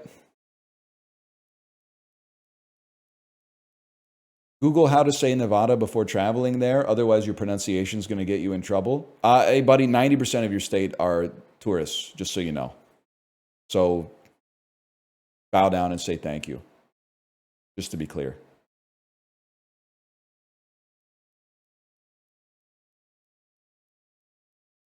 Literally, 15% of your state's economy is Celine Dion, who comes from my country. So a simple thank you would be nice instead of all this admonishment for no reason.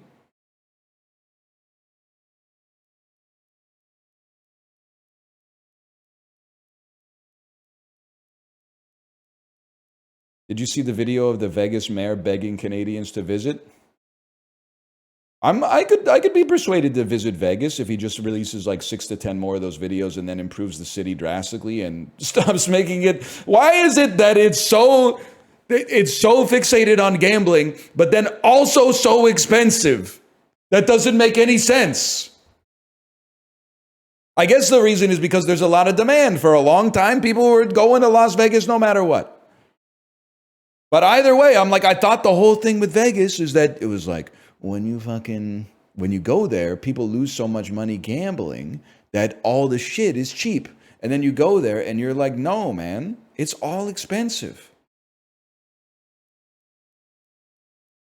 Heaven or Las Vegas? I'm taking heaven twice. No doubt. I bet it was way better when the mob ran shit. Never forget that the New Jersey Lottery Commission forced the police department to shut down the mob's numbers racket because the lottery could not compete with the mob's payout ratio. Never forget, man. It's the Dawn Autumn where we need La Cosa Nostra back. Oh, we need them. We need organized crime back in our cities, man. We need it so bad. Oh, we need it. Things would be so much better if the mob was running stuff. My service at this restaurant wouldn't be so bad if your boss was Tony Soprano. You would be offering exemplary service if your boss was Tony Soprano. Instead, your boss is some VC dude who's pivoting off of his tech entrepreneur career and looks like Donald Trump Jr. even though he's 68 years old and now I can't get a fucking glass of water. If it was Tony Soprano... If it was Tony Soprano, we'd be dining good. We'd be dining good. Anyway.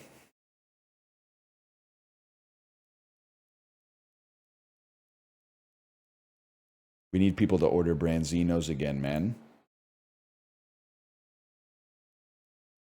Got married in Vegas at Caesar's Palace, 25% of the cost than if I'd had it at my hometown at a comparable venue. Okay, what's a fucking comparable venue to Caesar's Palace? That shit is like a 8,000 room hotel. A comparable venue? What the hell are you talking about? There is no comparable venue to Caesar's Palace, man. This shit is like 80 stories tall.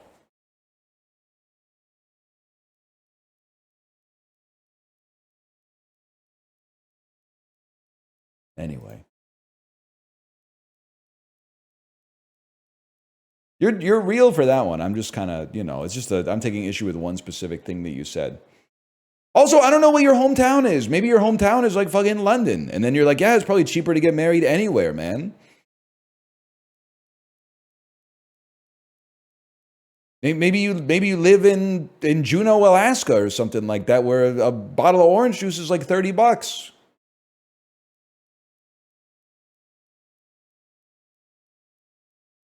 I don't know. I don't know the answer. Maybe you live in McMurdo Station, Antarctica.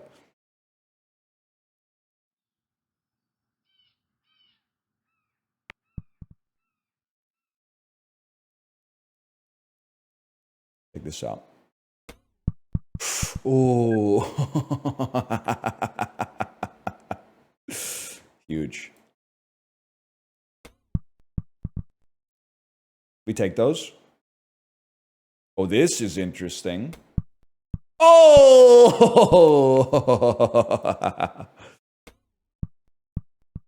That's a very interesting shot. I mean, it would be nice to just go over the top. I don't know if we got the kind of stones to go over the top. My buddy's a chef at McMurdo Station. That's actually so sick.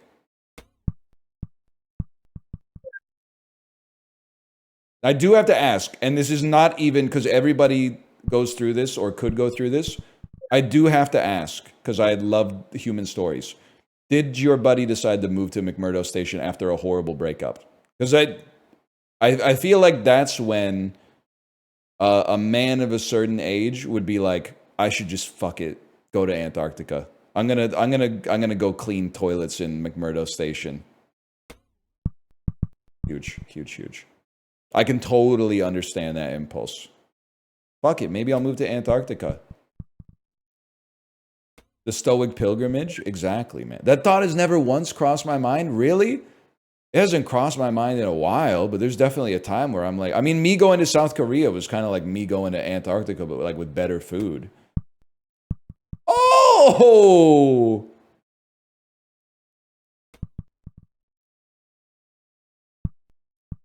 That wasn't too bad, man. Top 14%? Are you calling their friend a bad chef? No, but like, I'm also, they're not hiring like Marco Pierre White to cook in McMurdo Station. I think it's more like a mercenary job. It's not like, oh, Heston Blumenthal just opened up a great new restaurant and you won't guess where it is, right? Like that's that's like that's sort of the thing. They just get a guy, right?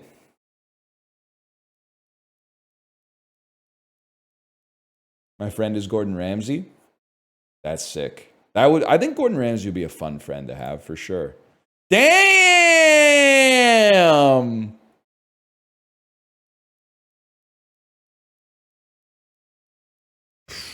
$179, man? 181?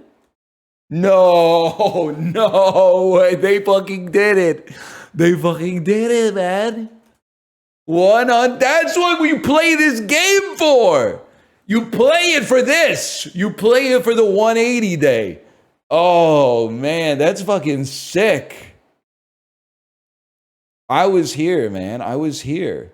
You took 3 guesses? You can't guess 180. Too easy. You got to guess 179 and 181 first.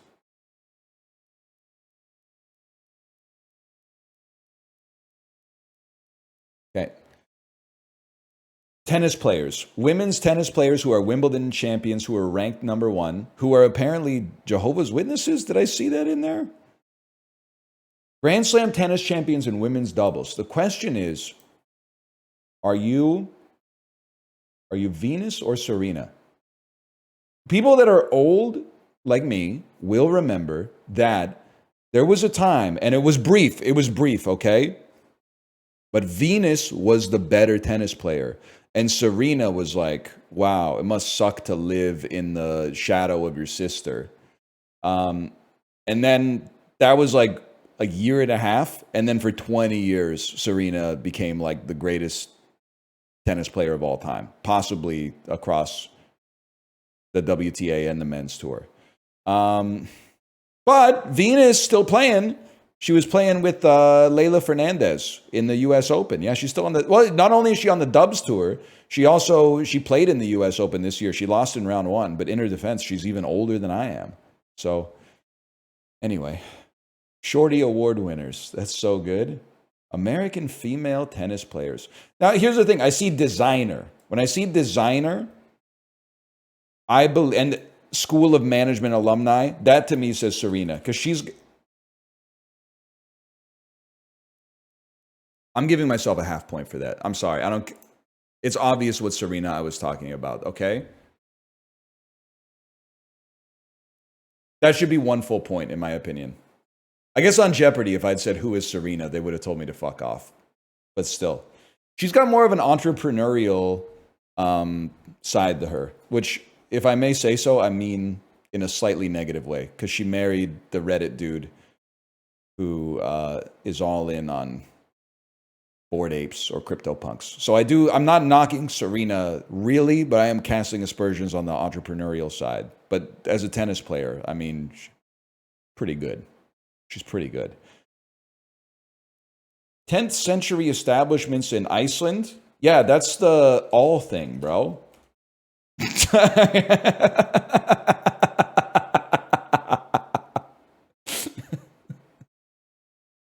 What do you... Oh, you're surprised young homies read Njal's Saga? Yeah, I've read Njal's Saga, bro. I know all about the all thing. I know all about Bergthora and shit like that, man. Canadian English, Culture of Canada. This is A, obviously. 1923 births who are 2020 deaths. An American World War II flying ace, and the minute Jabba started off that race. I can't name any American flying aces. I can name one Canadian and one German. I can name one American. I can name one American flying ace. It's Chuck Yeager. In hindsight, it's Chuck Yeager for sure. 2023 establishments in Nevada. What is the Sphere? I don't care how much money it costs. It was worth it for the Drew Carey tweets. Anti-intellectualism, Lamarckism. This is Lamarckian evolution, which is like, I mean, we always called it Lamarckian inheritance. Lysenkoism. Come on, man. 1949 quotations from 1984. Mind control. This is like 2 + 2 = 5, right? 1875 compositions in B minor. Fictional goblins. Fictional trolls. Rumpelstiltskin.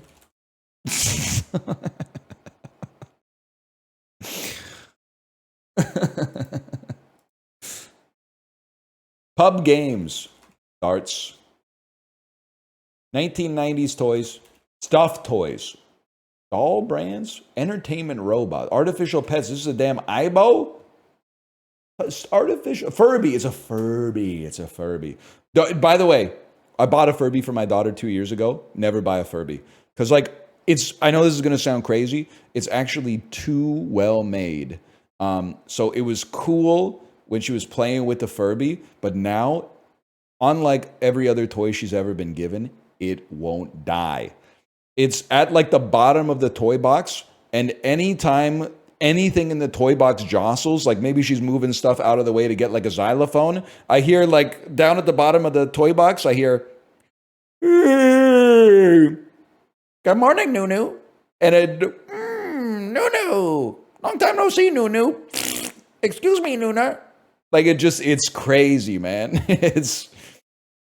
I'm not letting it out. I'm not letting it out. That was a weird catfishing today for sure.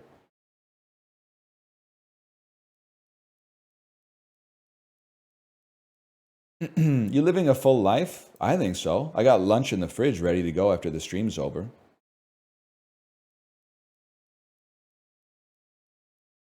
That's kind of like what it's all about. What is it? Chayuk Dapap.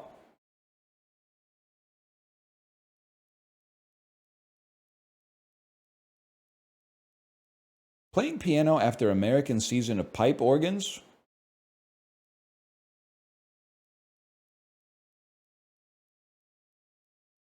Playing piano after American season. American is 9 letters. Wrong. It's 8 letters. Pipe organs. American season of pipe organs. Playing piano. I have no idea. I have no idea. Show me some fodder. We'll use the letters of piano and a substitute. What's an American season? Football season?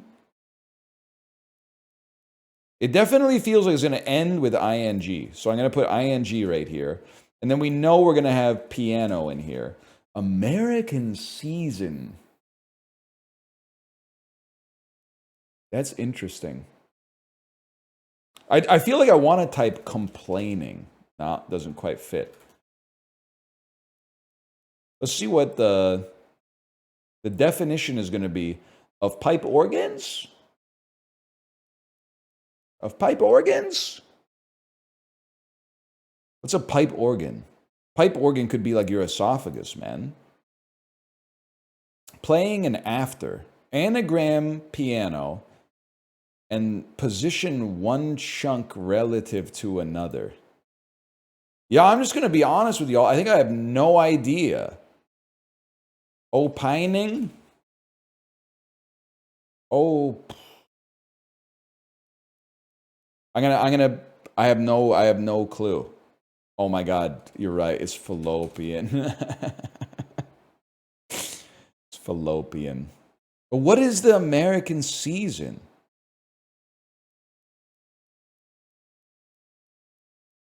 Fall. It's everybody's season, man. In the rest of the world is autumn?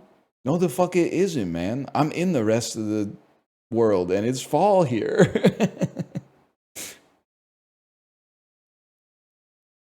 You are North American? That's not how we use that. I'm sorry. I know, like, American has got to be the only word where people default to the base case is like the tectonic plate of North America or something like that.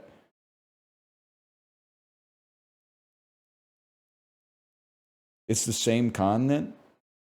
Yeah, but we don't. That's not how we use America. The modal use of the word American is a citizen of the United States of America or relating to an element of the United States of America. And literally, I beat you, and I'll tell you why. If you think I am American, then I am a primary source on this. Ergo, you have to trust me over you because you live in Europe. What would you know about America? So, therefore, I'm right on that one. And if you don't think I'm an American, I agree with you, which means I was right to begin with. So no matter which way you multiply the fucking matrix, you're mogged. You stack that up over a week, I'm killing you. You stack that up over 3 months, I'm in a different galaxy, okay? You can't be right. You can't be right. That's a proof by contradiction. Thank you.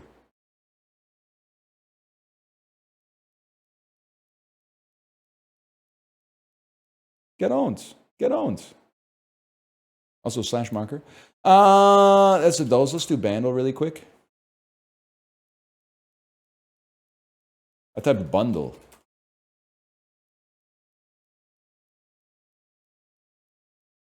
You've literally said Canada's culturally identical to the United States. No, I would never say that. Culturally similar, sure, but not identical, because we're not proud to be Americans. We're ashamed to be Americans. That's one big schism in the culture between us and them. It's like push it to the limit. It's something.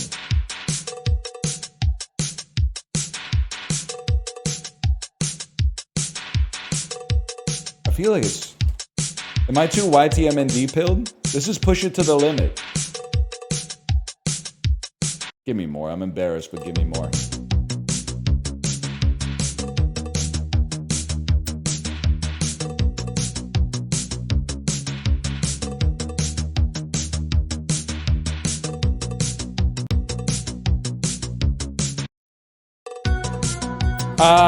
She's a maniac on the floor.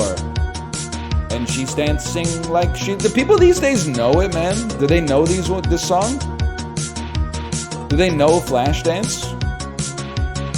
Yes, we do. How do you know Flashdance? Did it get mixed into like a TikTok song or something? Is it a TikTok sound?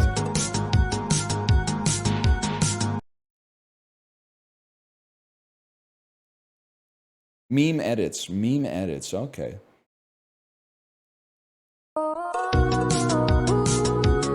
That's pretty good. Sorry, I'm laughing at the person who said, no, it's not memes. It's just an important piece of culture. You know the movie is from, right? Whatever. You didn't do anything wrong. It's just a funny sentence.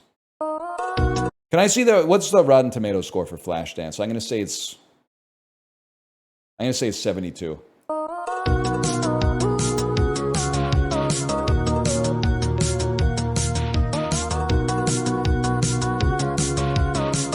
It's pretty good though. It's pretty good. 37. Oh my god. 37.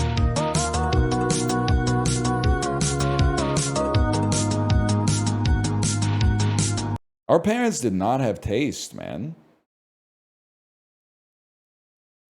61 from the audience? That's like worse than 36 from the critics, man. Holy cow.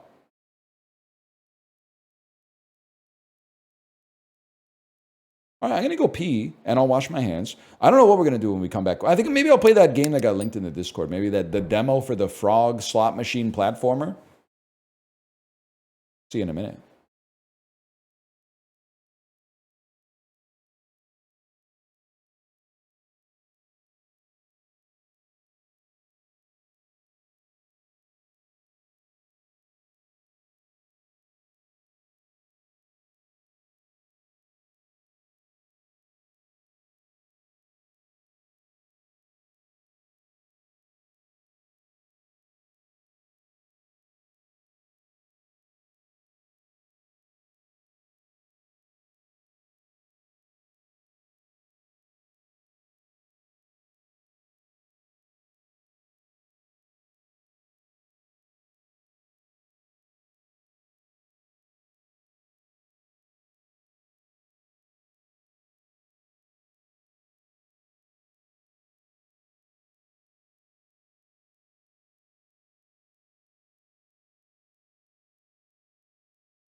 All right, what's this called?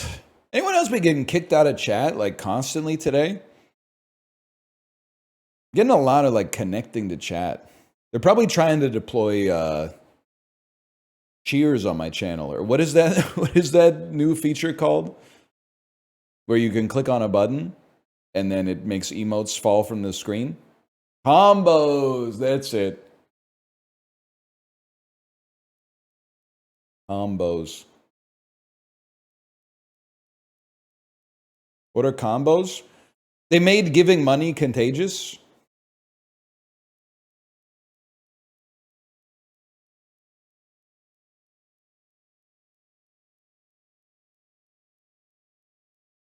Get it twisted. Do not buy combos. Buy lottery tickets. Did anyone here match 6 out of 7 numbers on the Lotto Max last night?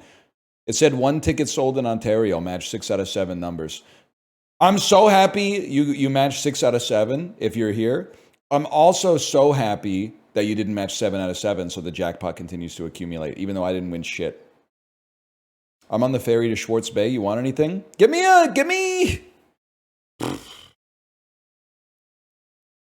You know what? Fuck it, bro. Give me a poutine from the White Spot.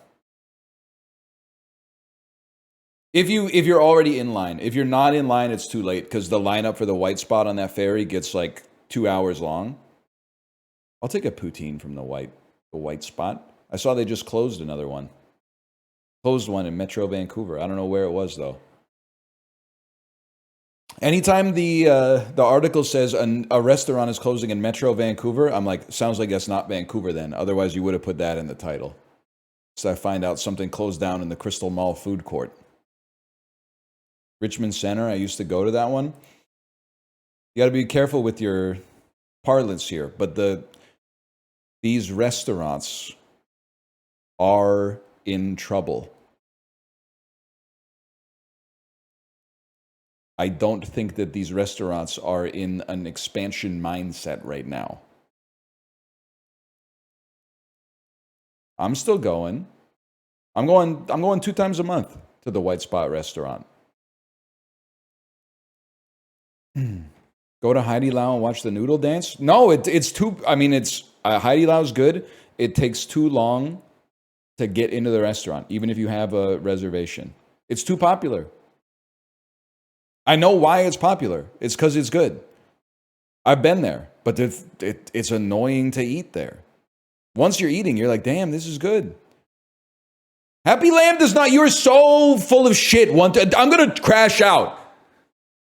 Heidi Lau is not worse than Happy Lamb. Happy Lamb is worse than Heidi Lau. Happy Lamb is where you go when Heidi Lau says it's going to be 6 hours till you can get a table. Now, Happy Lamb is fine. There's nothing wrong with Happy Lamb. In fact, it's got some positive stuff going on too, because what you just pay when you get there, and then you grab whatever you want from like their grocery section, and then you can cook it in the hot pot, but it's not as good as Heidi Lau.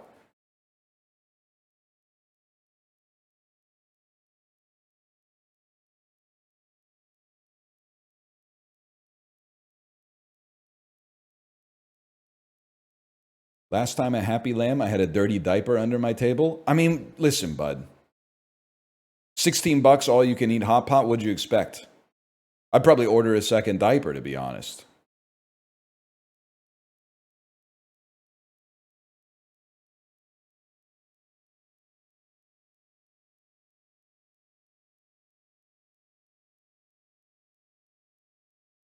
Better than the food there? No, the food is still pretty good, man.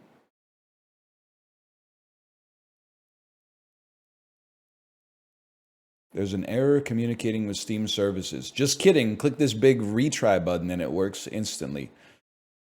Let's go take a look, man. Let's go. Backyard Football 99. You think that's the type of shit that's gonna... Guys, you've been seeing gamers play the backyard sports games. Do they just release them, or do they remake them to the extent that they have, like, they don't hijack your resolution as soon as you boot them up? Just re-release. Look at it throw up.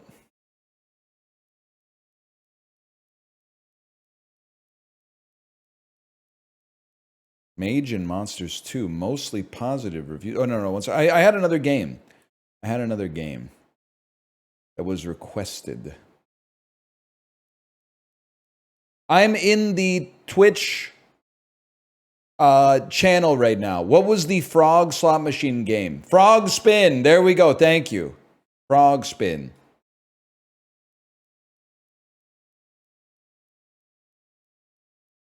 Thank you, gamers. FrogSpin. It's 9 megabytes.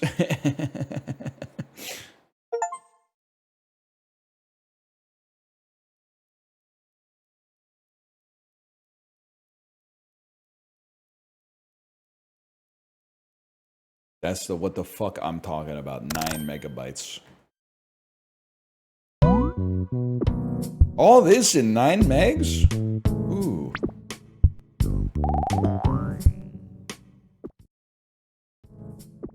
I don't love how it boots in a window where the process is named Microsoft Edge Web View 2. This shit running in my... Is this... Did it launch a browser window and it's running in the browser? Electron-ass game. Discord runs like that? Yeah, but the process name is discord.exe, man. You know what I'm talking about?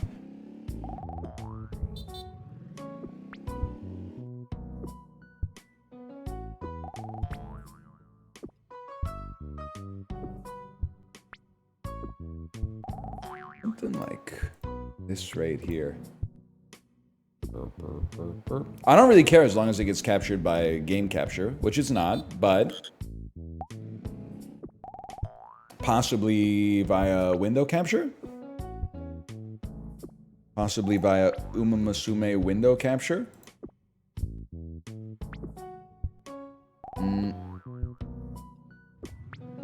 Yes. Yes, by Umamasume window capture. What a world, man. What a world. It saves again.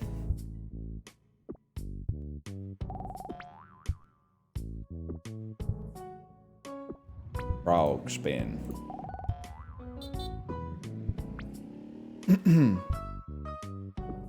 I don't know what to tell you, y'all. It's just fun to say. FrogSpin. FrogSpin. This is a demo that got linked on my Discord. What is it?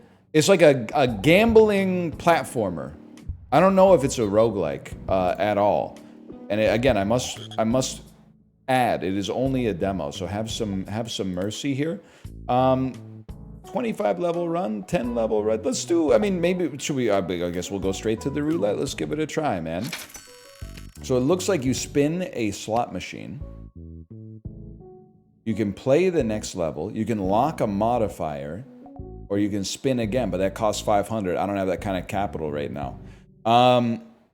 Let's play the next level, man, and see what's going on. So we got, I've heard that it's a little bit like Mozzolina, in the sense that, good night, y'all. Whatever you spin is what the level has. Pick me up. So the level has a bucket on my head. I don't know, maybe that protects my head from spikes or something like that. And the dragon that we rolled is obviously a dragon that comes across the screen. And then the spikes are obviously spikes. My bad, y'all. I feel like I should have gotten that one pretty easily. Let's go again. I've rolled 3 skulls and have lost.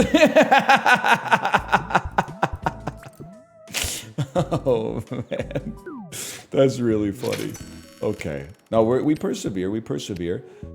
We got propeller. The type I had. Electric propeller fast forward. So we can kind of...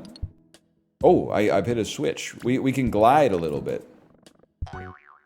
Okay, he's kind of the goat. Oh! 100 points for me. Let me think about what I might want to do here. I'd like to hit the switch. That's a good start. Then maybe move a little bit to the side. Now it's by platformer standards, I do feel the need to reiterate, it's a 2-button platformer. So I'm only using my right mouse button and my left mouse button to control what I'm doing. I'm gonna need those back. I'm gonna need those back. I'm gonna need those back. Yeah, it's Mooncat-esque, which I think it was also pitched to me that this game's a little Mooncat-y. Can you work on this, please? Can you help me help you? It's the hardest level in any game I've ever seen. Now, just a little jump. Huge. Now, I'm not sure about this fella right here. I'm not sure if this fella's gonna hurt me. Does not hurt me. He was... Oh, get out of there! Can you turn? Yeah, you can turn by jumping in the other direction. What have I done? I meant to get to the ceiling, but that's fine. Guys, I've been zapped by lightning. My bad, y'all. I've been zapped by lightning once more. My bad, y'all. Do I spin 3 skulls off of that because I lost instantly? Okay, we go again. We go again.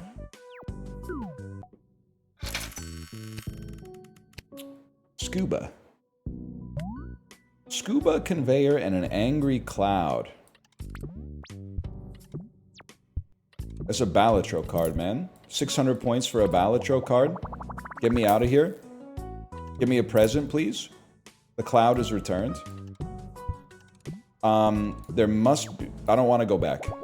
At least it gets cloud aggro off for a second. There must be like a switch or something. Maybe the bell turns this on. It looks like the bell turns this on. I understand what I must... Youch! Okay, I understand what I must do now. I understand what I must do. I just hope that I have the strength to do it, okay? You go to the top. You gotta do a small...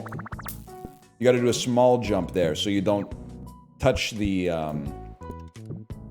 conveyor that sends you downwards. A conveyor of unimaginable pain. It's harder than it looks is all I'm gonna say. I'm not... not gonna say it's impossible. I'm just gonna say it's harder than it looks. You're gonna come here. You're gonna jump. I've been zapped by lightning, man! I've been zapped by lightning! I've hit 3 skulls again. Obviously, I've hit 3 skulls again. We go one more time. We will beat at least 1 level in this, okay? I guarantee it. Soot. I don't really know what's going on with that, to be honest with you. But I do know that I'm a wizard. I think you're making it so I can't jump as high. That's what I think's happening here. What? Okay, I have to hit the switch. There's a... Oh no, he's making the... What's going on?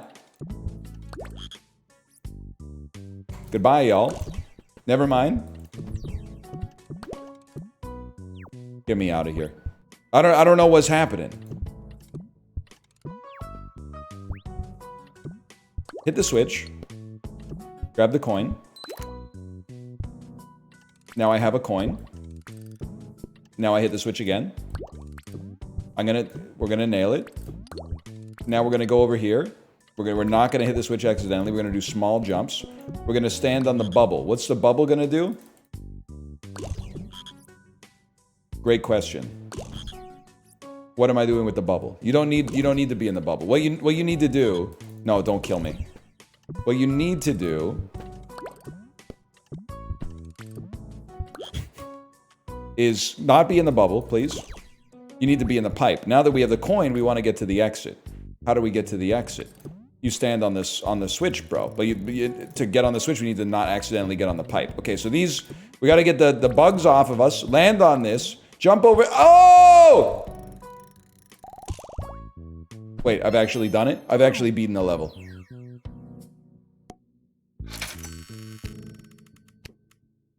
We've cleared 1 of 25. Lock a modifier or spin again for 500. I don't have 500, bro. Let's go again. Darkness invisible.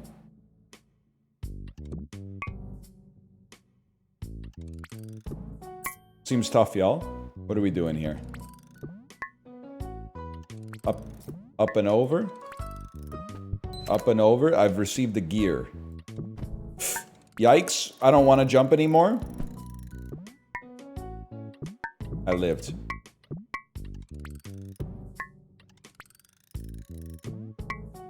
Damo be there. 40-year-old virgin reference spotted. I lost a life. That's deserved. I didn't think my jump would take me there. I bet that sound effect was fun as fuck to make, man. Little jump. Little jump. Little jump. We take our gear. There's also a die, whatever that's gonna do. 400 points, bro. Don't forget about the gift. Katie Holmes. The man's incredible. We've made it to the flag. Have I really beaten 2 levels at this point? A new personal best? I do have enough to respin if I want it, but I don't know what any of this stuff is, man. We might as well send it. Get a bucket and soot. Y'all? Y'all, I'm in a drill. I'm still in a drill. I'm bored in the house, and I'm in the house bored. I now have a gear as well. What am I going to do with that? That's a great question. I guess I'm just going to bounce up and down between the pipes. What if a man like me was to land on that and then just get to the exit? They're calling it the easiest level ever made. FrogSpin.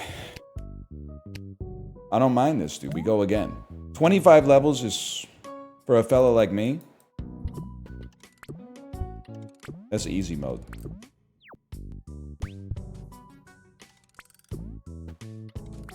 I don't know what's going on, but bald man funny. So a lot of people would just say thank you for the compliment, but I gotta take issue with this. This is 2 games that we played in the last 2 days, where the only... Yikes. The only mechanic is basically like jumping and collecting a thing and then getting to a destination. And the #1 comment both of the times was, I don't know what's happening. Which seems crazy to me. Of course you know what's happening. You're a frog and you're jumping. You get the things. After you get the things, you go to the flag. You know what's happening. You just... Get me out, get me out, get me out. You refuse to believe that it could be that simple, because there's no place to insert your mom's credit card. And that's sad to me, but I can't let it stand. I certainly cannot let it stand. Like, you're the chat that taught me how to play Factorio, man. You're saying you can't understand FrogSpin? Like, what are you talking about? I'm not going back for the gear. It ain't worth it. We're just touching the flag and moving on.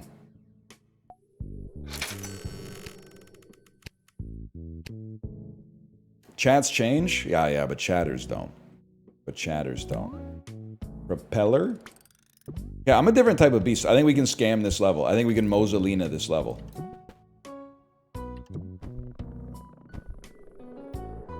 Never mind. She kissing me windy?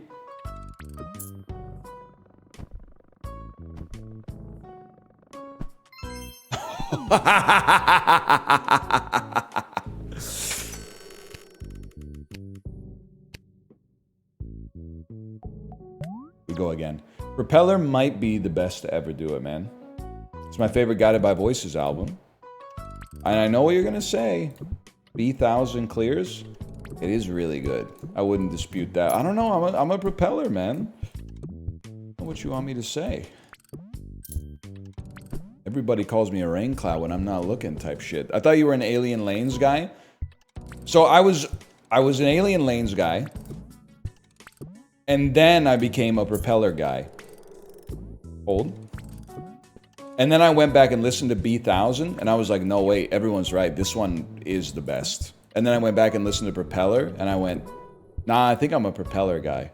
It's those 3 for sure for me. It's Propeller, B1000, Alien Lanes. I like them both. Or I like all 3, I should say.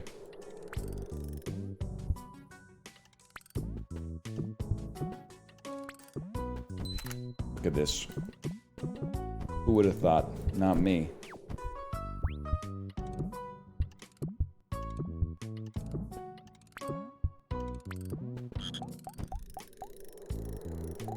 Let me out.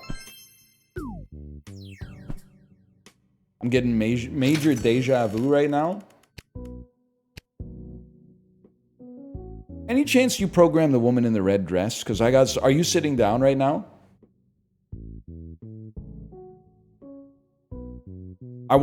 Whatever you do, do not get up and open the curtains of what was previously a window that you were going to use as your escape, and then be surprised that it's been all bricked up, and then you get 2 big duffel bags, zip, zip, and then you got 2 Tommy guns like a boss in Wolfenstein.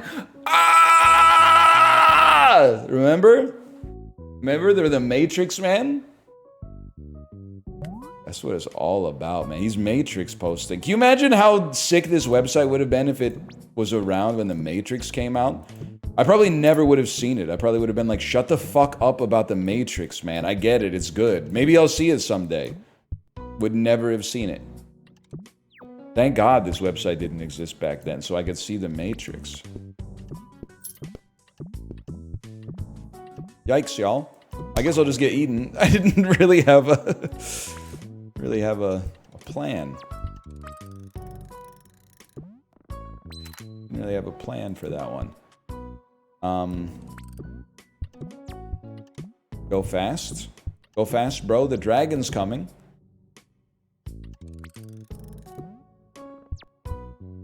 Two dragons. North and south. No! Let me out! Let me back in! I gotta reroll dragon every time it shows up, man. This is annoying. How did I no-sold it the first time? Oh, Jesus Christ.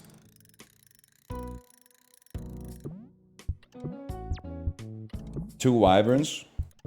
Low-key, one of the angriest times the internet has ever been at me was when I kept calling the wyverns dragons in Dark Souls 2. They were freaking the fuck out. British people have never been more upset with me. That includes when I said the worst part about traveling to London is the time change. Every time I eat, it's like I've gone back in time.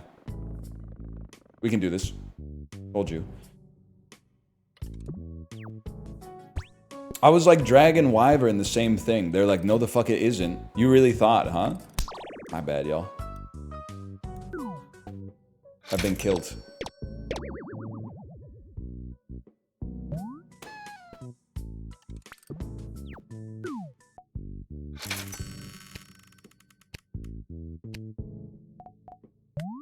What do we got here? Conveyor, gold, and spikes. Hold.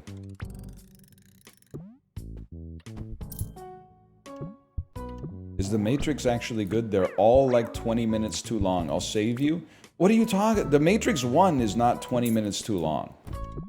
Maybe you were just talking about the Matrix sequels and I'm slandering you. The Matrix sequels are all overwrought.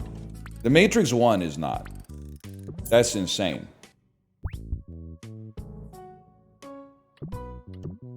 I don't want to make this jump again! Jesus Christ. Are you a Matrix 4 guy? Is anybody a Matrix 4 guy? But I do have to say, I saw it. It's not fair to the Matrix 4. I'm in hell. I saw it literally day 0 of the food poisoning arc. I was eating dinner with Kate, and I remember being like, I'm really tired for some reason. Like, I'm like the most tired I've ever been. So I got on the couch, and I was like, I'll just put on a movie. And I put on the... I'm stupid, man. I shouldn't be here.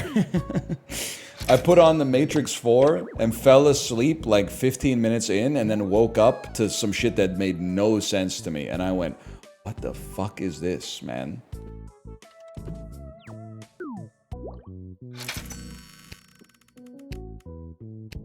It's also how I saw the Shawshank Redemption, which I'm willing to be brave and say is better than the Matrix 4. But that movie is also 20 minutes too long. I don't care if Brooks was here, man.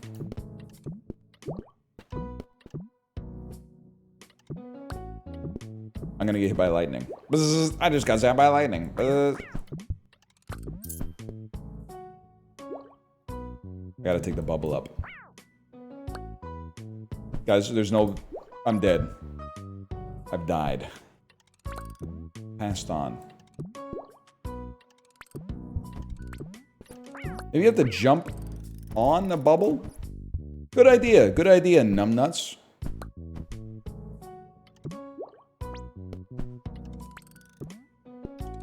You fucking idiot. What are you gonna do now, bro? I'd like to jump on the bubble! Okay, that's... I'll live with that. For a bundle of cash, I'll take that trade any day of the week. Don't shock me! Don't shock me!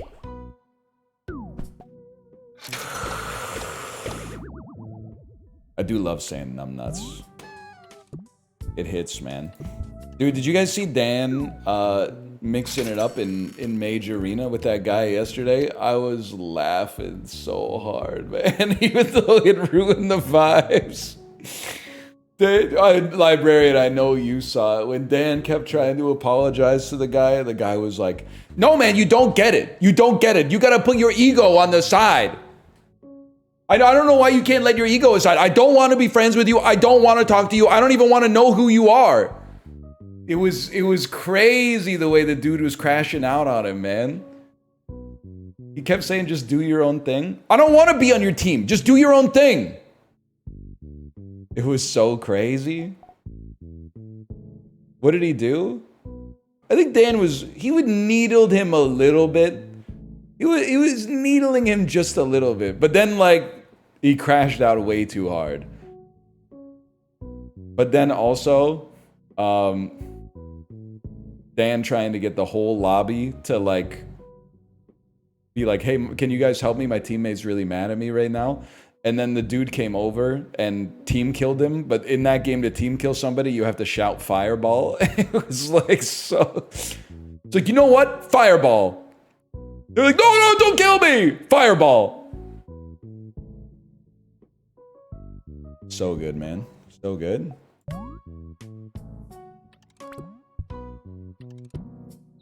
I need the gear. I need the gear. Can I go in here, hit a switch? Might as well get the coin. And then get shocked by lightning. Yeah, really good idea. Numbnuts. Really good idea. I guess I could just hit this switch. Never mind.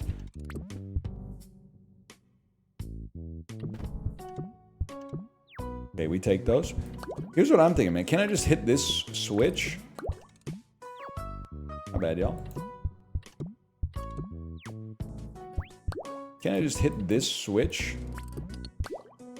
And then go back? Oh.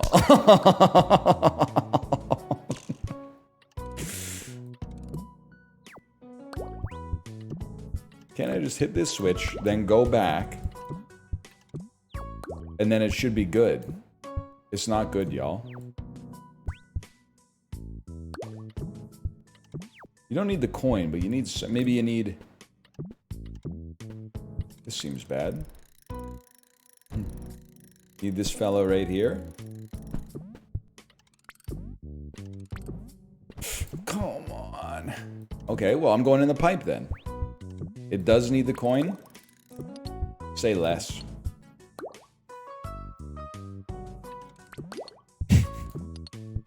Please.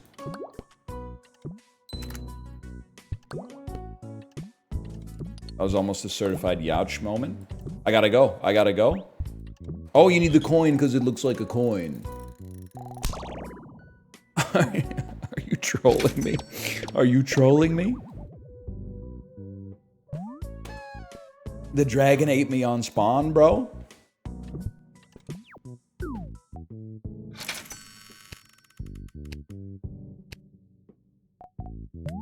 Do it again. Anyway, that was good content.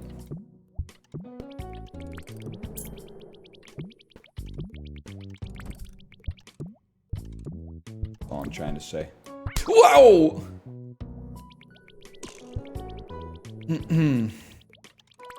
Salt key and Aki fish, don't even try it, bro. Don't even try it. You've been around for a long time. I know because you won't let me say bombaclad. You think I forgot about that? No shot, bro.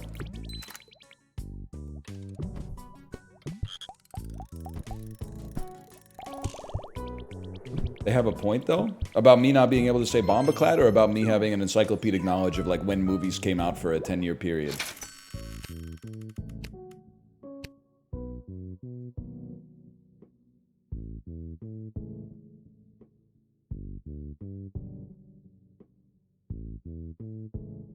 It's very Rob Ford patois energy. Yeah, but Rob Ford didn't know he was Rob Ford. I know that I'm not Rob Ford, which makes it self-aware when I say bombaclad. Rob Ford thought he was Jamaican. I know I'm not Jamaican, which to me means I should be able to say bombaclad.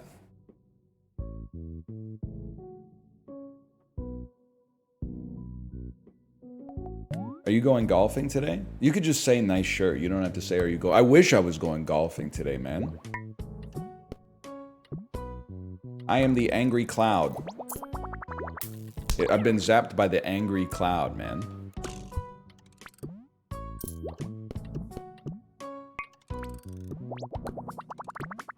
Can you define it? I'm not allowed. We're gonna beat 10 levels. It's gonna happen. Do you golf? I wish I golfed. I have not. It's on the list of things to start doing when my daughter's like, I don't know, maybe like, fuck. So it's on the list of things to do when my daughter's like 8 years older than she is right now.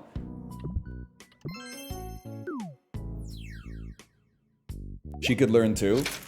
Unfortunately, I'm not saying this to be rude to you or to be glib or whatever. She has like autonomy, which pisses me off. I have a gun though. Holy cow. Get mogged?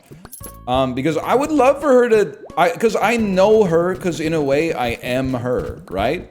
So we want to get her into some sports. She doesn't want to do any sports. I don't really care if she becomes a professional athlete, but she's got to do some sports so that she gets some exercise, gets out of the house, like gets socialized, etc., etc. You got to do something. I believe, at least, you have to do something physical. At least until you're like in maybe like in the 9th grade, you could be like, fuck all this sports shit. But like, as a kid, hang on, get in there. As a kid, you got to do something. So I keep trying to get her into these sports that I think I would have liked as a kid, because much like her, I don't like the team aspect of team sports. Or I guess as a kid, I didn't like the team aspect of team sports. Because the way that I'm wired is I would play a team sport, and like day one, I would be ass at it. I would be like naturally anti-gifted at sports. But then I was the only child who basically lived in the woods. I would go out and, okay, school's done, homework's done. Time to fucking softball pitch windmill style into the ball returner for like 4 hours a night, man. So I would just keep right into the fucking strike zone. It bounces right back to the glove. Then all of a sudden, I come back after like 2 or 3 weeks, and I'm ripping like, you could only pitch 3 innings in the softball league that I was in. I was ripping like 4 or 5 strikeouts a game on average, man. Oh, and they had, I'm not trying to flex. They had me pitch 1 to 3 every single game. Every game. There's no rest, no rehab stint, no nothing. I was pitching innings 1, 2, and 3, okay? Then the rest of my teammates were neurotypical. So what were they doing? Not fucking practicing at all. So we would be up like 2-0 after the first 3 innings, and we'd lose like 11-2. No one's spending any time in the batting cage with the pitching machines. Nobody's commanding the infield, going like, hey, if the ball comes to you, you wheel it to second, then to first. So we were getting our ass beat, and I was like, this sucks. So that's why as a kid, I started playing tennis. Chess is not really a sport, but that's why I started playing chess. I want this like stuff where when you put in the effort, you bake the bread because you milled the fucking flour because you planted the fucking crops, and then you get to eat the sandwich. Anyway, so I that's what I've been telling her. She's like, I don't want to do soccer, and I'm like, yeah, obviously. There's no future for you in soccer. Soccer's the sport of the future, maybe, but not for you. But like, I'm trying to get her at least into like dance or something like that, or golf or tennis. But she's exercising her autonomy. Unfortunately, it's really harsh on my vibes, man. Because you got to do something. She's doing a lot of artsy stuff, which is great. I love that. Nice try, kid. But she's got to have something a little bit more physically minded as well. But we'll figure it out. I do have to remember, parents are going to be saying, that's so real. But like, sometimes I'll be like, man, why is my daughter like this? Like, she should really listen to reason. And I'm like, oh, she's 4. She's literally 4 years old. Like, she's, at the age she is now, I have like one memory from that year. So like, she's got a long way to go. I want to get the party hat. Maybe we don't need it though. Is the arty stuff not enough? They need to do something physical. Something that gives them a little bit more exercise. That's my 2 cents anyway. I think we're gonna lose, man. I guess I could just walk on the ceiling over here now that I think about it.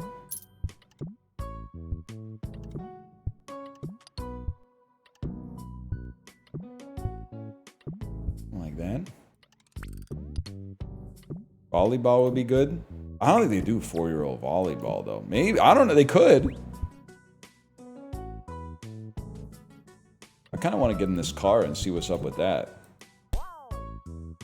Oh. A fun idea while it lasted. Oh, Jesus. What the fuck? What the fuck? Oh!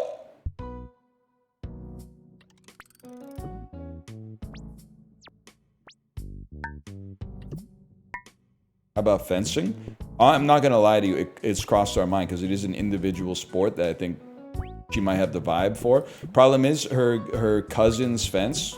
So her first introduction to fencing is us looking at our 13-year-old niece and going, damn, where'd you get all those bruises? And then she goes, oh, fencing. So now she thinks, like, if she goes to fencing class as a 4-year-old, people are just gonna beat her with swords. Like, they're gonna be like, all right, it's time for the part of the day where we beat you with swords. Bang, bang! But I think she should just play tennis, man. But she doesn't trust me. Or chess. Like, I'm like, chess is free self-esteem at your age. Not a lot of the other dads are gonna be like, you know, X 1600 over the board rated. It's free self-esteem.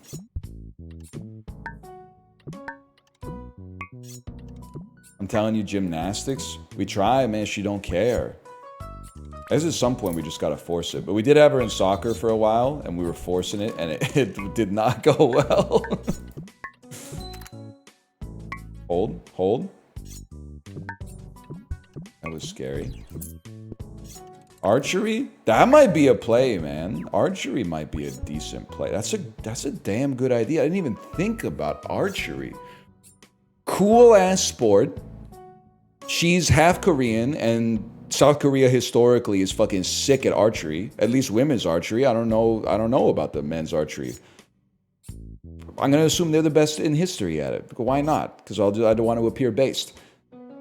Doesn't require you. It probably hurts a little bit. Like, I'm sure your muscles hurt, but at the same time, it doesn't, like, you're not getting bruised up all the time, I think. Could be good, man. Kids in Canada have way better chances of scholarship and stuff in archery too. That's the other thing that I only realized once we had a kid and once we talked to my brother-in-law more. Apparently, like, the only reason that American children play sports is like, they get them involved in sports at age 6, so they got a better chance of getting into, like, Stanford in 2037 or whatever. I didn't know that. I thought it was just like sports would be fun, but now it's like we need to find an underbought sport that has great, like, Ivy League scholarships for. But anyway, that sounds cool though. Also, I realize we're finally trying to take advantage of living in, like, a city that has shit in it. Like, when I was a kid, it was like soccer, baseball. Like, that's it, man. That's it. I started taking tennis lessons for one summer at, like, age 12. I had to drive like 40 minutes to go to the tennis center. But I'm like, damn, I wonder if there's archery. I wonder if there's a good archery academy in Vancouver. Of course there's a fucking good archery academy in Vancouver, man. They got K-pop dance academies here. They got it. They got it all.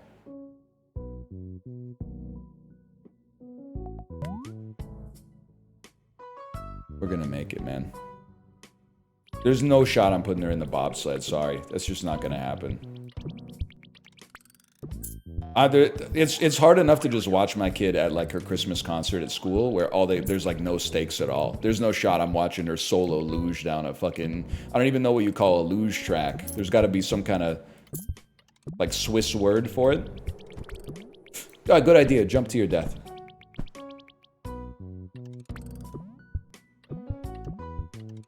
That's the thing, she wants to do dance, and I'm always like, oh look, there's like the two main types of dance that you'll see for kids her age are, like, hip-hop dance and ballet. So I'm like, oh, maybe you'd like to take a hip-hop dance class. And she's like, I told you, I only want to do it if it's K-pop Demon Hunters themed dance. And I'm like, I can't promise that I can get you into a K-pop Demon Hunters themed dance class. I'm dead. Like that's, you're asking for too much. They might be able to do a unit. Oh, Jesus. You could probably do a unit on K-pop Demon Hunters or whatever, but the whole class? I don't think so. Archery might be a vibe. I don't know if they do archery classes for 4-year-olds though. That's the other part too that sucks. As an adult, when you like start, like let's say you start learning how to play tennis as an adult, you don't mind going through the boring shit as much because you're like, you kind of expect it, I guess. Like when you start playing tennis as an adult, day one, you're not hitting serves and rallies. You spend like an hour and a half just showing the instructor that you know how to hold the racket to hit a forehand, right? But when you're a kid, you're like, well, I expect to be, like, if I'm going to fencing, I expect us to be fucking sword fighting day one. Die Another Day. Madonna. Pierce Brosnan. You gotta go through, oh my God. You gotta go through all that boring shit. Like when I was looking into tennis lessons for her, they're like, we don't even give her a racket until like the 3rd lesson or something like that. And I'm like, I don't know if that's gonna fly, man. Fuck you.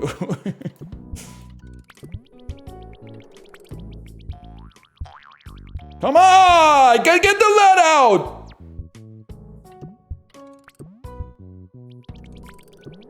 Oh, Jesus Christ.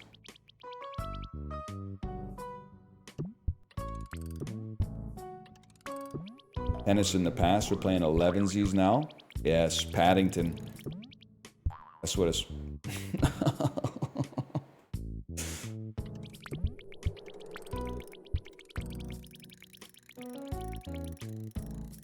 Every once in a while, at the park, I do see a tiger mom teaching like her 11-year-old son to play tennis. I know tiger moms have kind of a bad rap, like from the kids that they raise after they become adults. But I'll be damned if that 11-year-old doesn't have one of the best fucking forehands I've seen in person in my life. A lot of them go into the net, I'll be honest, but the ones that go over the net are fucking beautiful, man.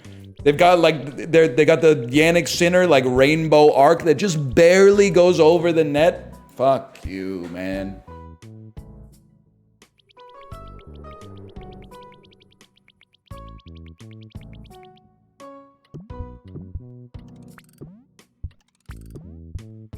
Hold. No, not like this. Not like this. Like this. Go fast before the wind comes. We take those. Get her into drumming? Could be the play. Could be the play. She could be like that girl on social media who does the Foo Fighters drumming. And Dave Grohl said, "You're awesome." You're breathtaking! I don't want to go off on a rant here, but does anybody else think that Dave Grohl is the Keanu Reeves of classic rock? I'm shot with a ballistic firearm from off screen. Oh, what was that?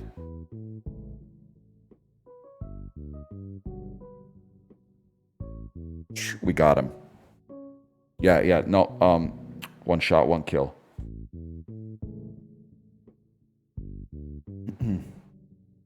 Straight shot. Straight shot. What the hell is... Bro, I'm gonna throw up. I'm gonna fucking throw up. What is this?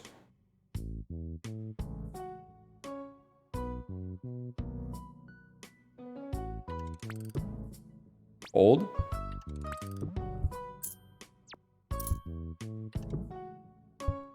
Be real with me, chat. Is this a mahjong tile?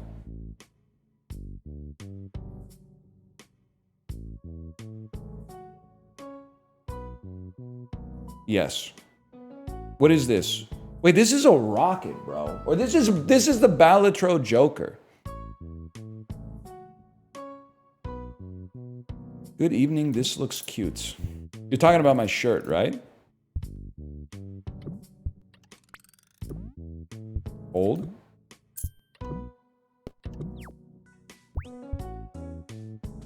The Jonkler.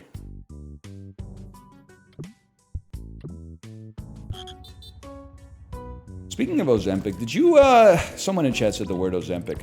Peloton Discord trying to convince me that pro cyclists are microdosing GLP-1.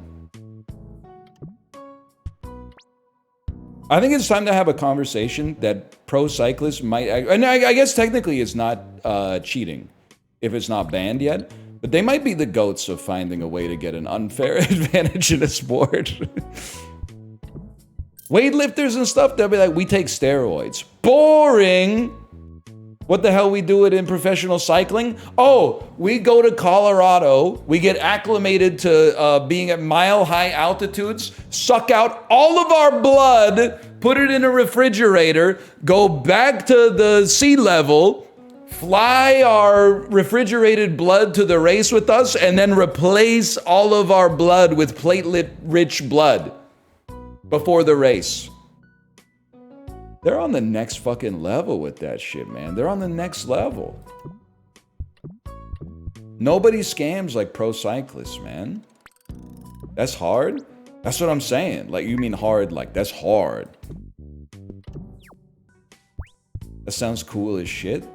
I mean, the Russians, they were just skating with parachutes behind them. That was my dad's favorite, like, hockey anecdote. Whenever, every time, whenever he saw Pavel Bure, he would be like, you know, in the USSR, when they train them to skate, they have parachutes behind them so that they have to skate harder. Yeah, well, in the Tour de France, they suck out all your blood and replace it with more of your own blood. Russian rocket wasn't doing that, but they were doing some stuff. I don't know if you guys have seen Icarus. It's a hell of a documentary. We're actually gonna make it this time too. Amateurs scam too. I died exactly the same way. When I was still on Reddit, this is probably like 8 months ago now, someone on r/Velo, which is like a racing focused cycling subreddit, was like, one time a van showed up at our amateur cycling race and they had a joke, like WADA sticker on it. I don't know if it was WADA or if it was like the American Cycling Federation or something like that. It was like American Cycling Federation drug testing van was the joke bumper sticker. And they said like at least a quarter of the people in the race dropped out. Rather than, you know, they thought they were going to get piss tested and then have to suffer the unbelievable aura loss of, I guess, having to be like, you were cheating in an amateur 50-plus seniors league cycling race in Idaho? Like, that's gotta, really? That seems, I don't know, seems a little crazy. Anyway, let's slash marker, man. This is Frog. What did I call? Now I've lost it. Frog hop. Frog hop.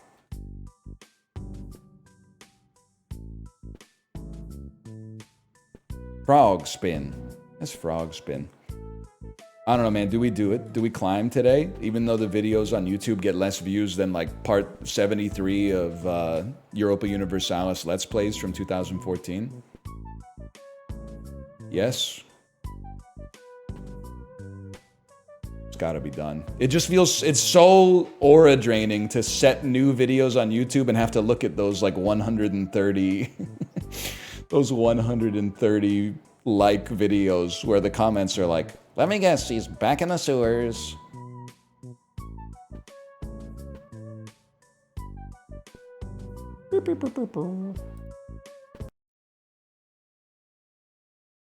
Let's see. A difficult game about climbing. That's the thing. I'm not trying to rag on the YouTube viewers, but they're like, you haven't made any progress. Buddy, you're the one who's still in the chair. Like, no disrespect. You're the one who's still in the chair.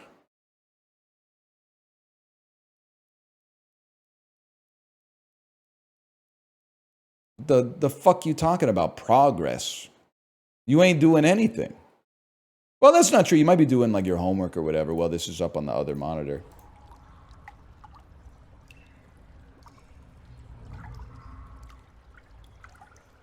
We're making it, y'all. We're making it. Haven't heard about Ruka and Tomo in a while. They doing okay? Yeah, they're chilling. Just so you know, like, not to be a downer. Everything's fine with Ruka and Tomo.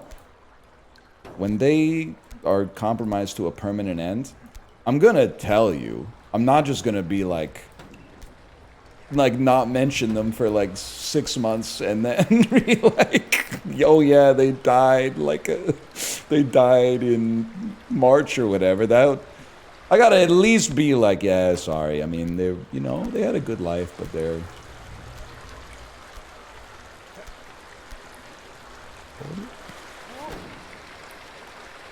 Why'd you say it like that, though? Well, because, like, this is not the first time someone's come into chat and been like, you haven't mentioned your cats in a while.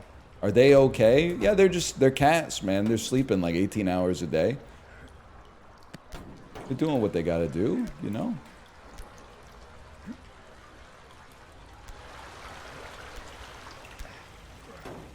Yeah, most of the time they ain't got shit going on, which is, I have to imagine, the way they like it.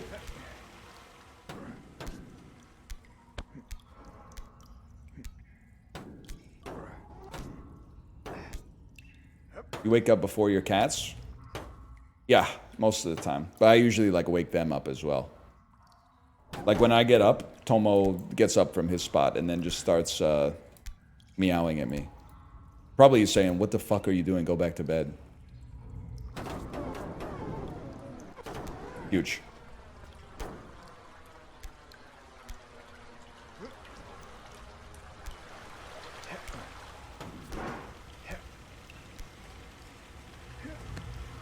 Hold, hold, hold, and hold again. If I'm up before my cat, I know it's going to be productive. I mean, it just... I don't even mean this to be like an annoying person. You can be productive whenever you get up, and it does. If you're not productive, I don't really care, unless you're annoying me. In which case, I'm gonna try to dress you down. I'm gonna try to make you feel bad about it. Hold on. Hold on. That being said, it feels good as fuck to wake up at 5:15 in the morning when you're up. Waking up at 5:15 in the morning sometimes doesn't feel good, but 5 minutes after you're up, you're like, I'm glad I got up at least. I'm glad I got up.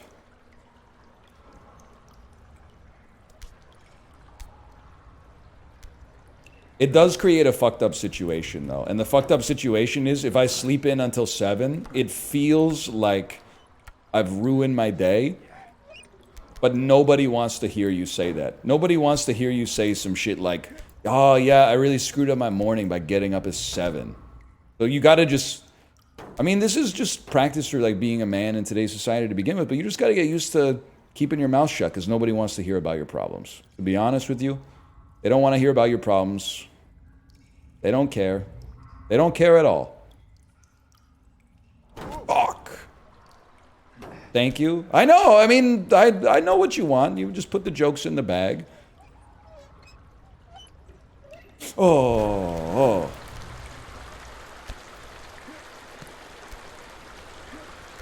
Hold, hold, hold. Pass. The whole White House is fake as fuck. They don't care about me, Chiblee. They don't care. Have you seen the news? Hold, hold, hold. Hold, hold, hold, hold, hold, hold, hold. And then slide. And then slide. I think people in this chat are pretty accommodating.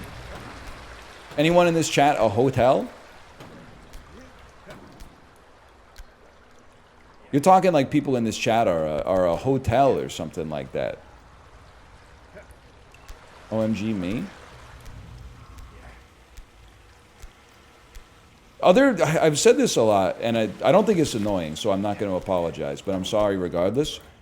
Having a kid means coming to terms with, like, what elements of your personality were kind of, like, baked in from birth and what elements you picked up behaviorally. There's elements of my personality I thought for sure were, like, one of one that actually must be coded for in some kind of, like, genetic or epigenetic way. Because when I was a kid and I went on vacation with my family, no matter where the vacation was and no matter what the hotel was, the best part of the vacation was the hotel. The smell of the hotel. There's an ice machine. There's a vending machine. Whoa, this room has 2 beds in it. Different TV channels. Holy cow. Like that, I was always excited about that shit. And now we're taking my daughter to places and she's doing exactly the same stuff, man. We're like, you're not excited to like be at Disney World or whatever? And she's like, no, I just want to stay in the hotel. I thought that shit, I might have picked it up somewhere, but I think I think it was part of the recipe when I was baked, man. Doesn't even matter if the hotel's like nice. It's like a Motel 6 or a Super 8 or a Howard Johnson had like just had an exciting smell as a kid. Hold.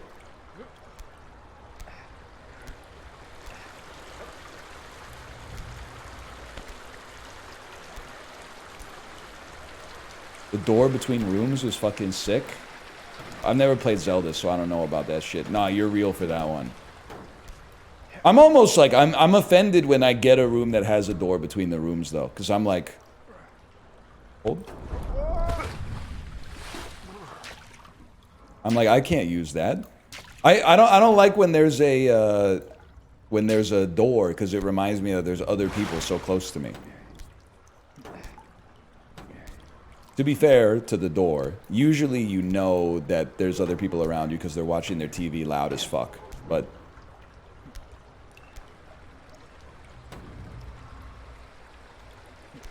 you put the deadbolt on? Sometimes. Sometimes I put the deadbolt on.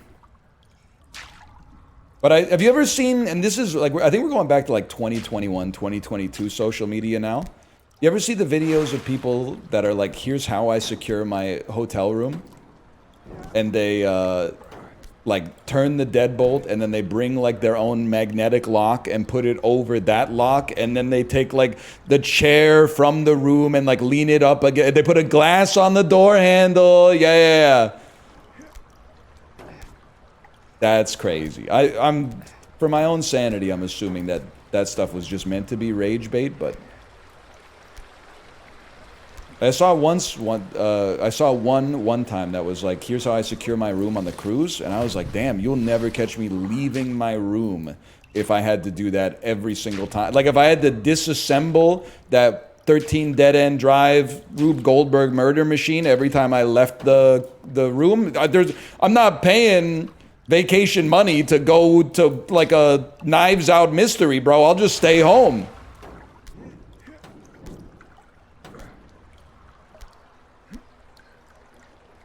If I'm that scared, I'll just, like, stay in my house or something like that. It seems like spending a lot of money just to be fretting all the time.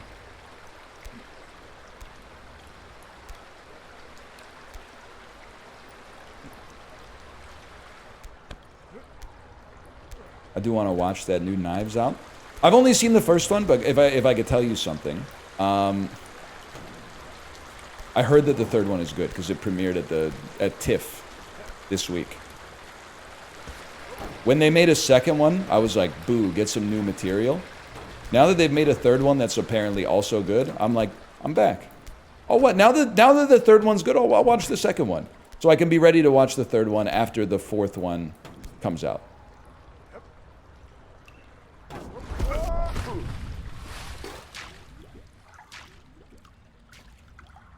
Hold. I fucking liked the second one. We gotta bring that back. We gotta bring back aggressive swearing for non-aggressive statements. This food is fucking decent. That's a very Canadian coded sentence. This food is fucking decent, man. Fucking rice we do. On Funkin' Blow. What am I doing, man? What am I doing?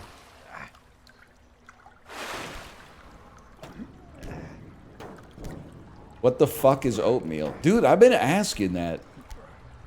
I guess it's just like... It's not called meal because you make a meal out of it. It's called meal because... It's like mealy? I don't know. Did I tell you a funny story, by the way? Oftentimes, after my stream... So here's the way that things work on Twitch, okay? Hold. Here's the things work on Twitch. I'm not having a stroke. Here's the way things work on Twitch. After you raid somebody, if you have your chat popped out, the pop-out chat goes to their chat because you raided them from there. So oftentimes, I'll be in Kate's chat shitposting. Hold. But I won't hear the stream because I don't have the stream open. I only have the chat open. So until yesterday, that had never been a problem. However, what happened yesterday is I was shitposting in Kate's chat, and apparently she said, "Hey, can you give me that leftover curry for lunch?" And I didn't hear it because I wasn't in her stream. What I did was shitpost in her chat a little bit and then go up and reheat all the leftover curry and then pour it on top of some rice and then ate it. And I kid you not, as I was eating it, I was like, damn, this is way too much curry for one person. Well, there's nothing else to do except just man up and tank it, I guess. And I ate it all. I ate every last morsel. Nom, nom, nom, nom, nom, nom. I'm a hungry boy. And I didn't find out until like 3 hours later. She came down and she was like, "Hey, did you know that I said I wanted to have that curry for lunch?" And I said, "No, how would I know that?" And she was like, "Well, you were in chat and I said it on the stream." And I was like, "Oh, there's your problem." Just because I'm in the chat doesn't mean I'm watching the stream. Why would you ever assume the most obvious thing to assume given this situation? I have to put my no audio badge on, man. She had a sense of humor about it. We got a good, we play to each other's strengths. Like, we've reshuffled our schedule. She's not a morning person. I'm a morning person. We were idiots last year. She was doing school drop-off. I was doing school pickup. What the hell were we thinking, man? That's not playing to our strengths. This year, I'm doing drop-off. She's doing pickup. Everybody's happier. She gets to sleep in a little bit in the morning. I get a little more time in the afternoon to eat lunch or record videos or whatever, right? Do Pilates. Similarly, we match well. If we were in an RPG, we would be good party members on the same team. Because her weakness is lack of sleep. And I'm not really like I mean, obviously good sleep is better, but I'm not really that debuffed by bad sleep most of the time. My debuff is hunger. Hold. And honestly, she's got like a serious resilience to hunger damage. So we're like, our party's balanced as fuck. It's the way it works. Like, if we're going to the airport, if we have a flight at like, 6:30 a.m., so you got to be at the airport at fucking 4 a.m., I'll wake up at 2:30, take a shower, eat some breakfast, wake everybody else up, coordinate everybody getting into the taxi to make it to the airport. There's a trade-off. Once we're at the airport, we get through security, we find our gate, we're sitting down and we're having a meal. That's the trade. We give you as much time as possible for the nourishment that you need, and then you gotta fuel me up. After that, you gotta fuel me up.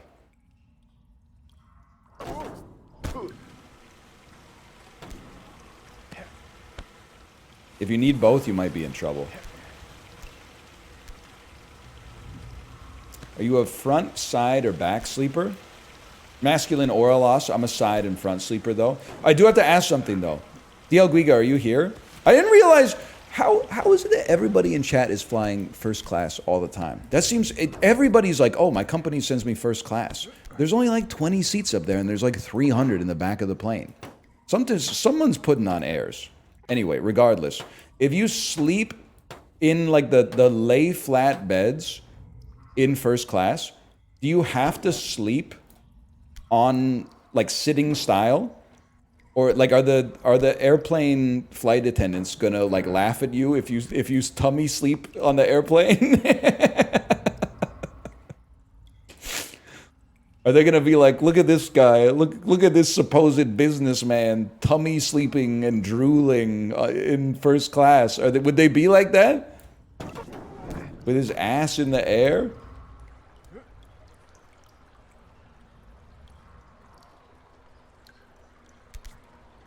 I don't know, man. You're going on TikTok 100%. I mean, I'm already kind of on TikTok. I go there to post videos. So TikTok doesn't know what to do with me, though, because I still only get served one video a week when I go there to put my shorts on there. And this time, it was like a video from Kenya. And it was like, how to prank your fiance. And the dude was like, happy birthday, my love, or something like that. And he was holding flowers behind his back, and then she started yelling at him. And I was like, can't wait to see what I get next week.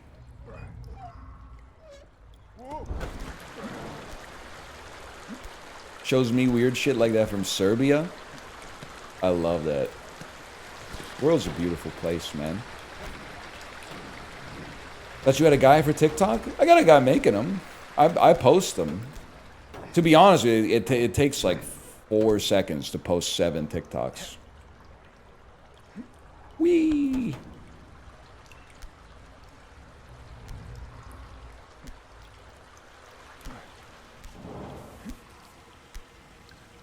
You could just be saying whatever you want, man. How's the reach over there? I think TikTok's kind of washed. I think YouTube Shorts have eaten their lunch. I think the average North American, at least, of a certain age is watching shit on YouTube Shorts and maybe Instagram Reels.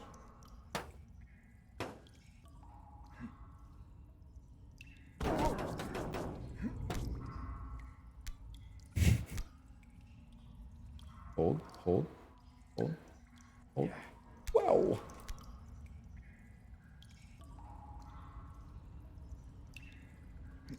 Hold.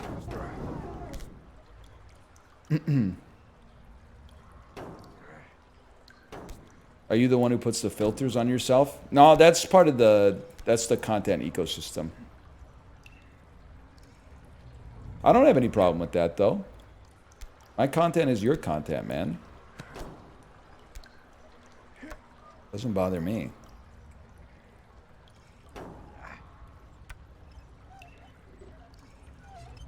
Rip. What a play.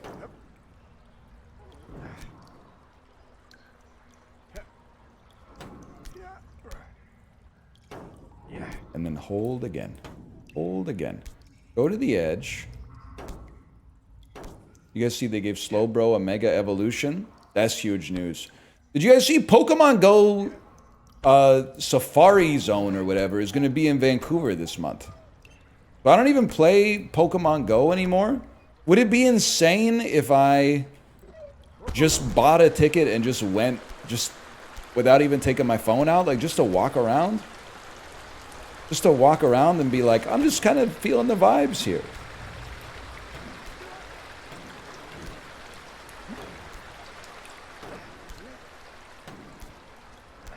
Not people watching. Like I mean, I'm one of them, dude. I played Pokemon Go. I've got a Galarian Moltres. Oh.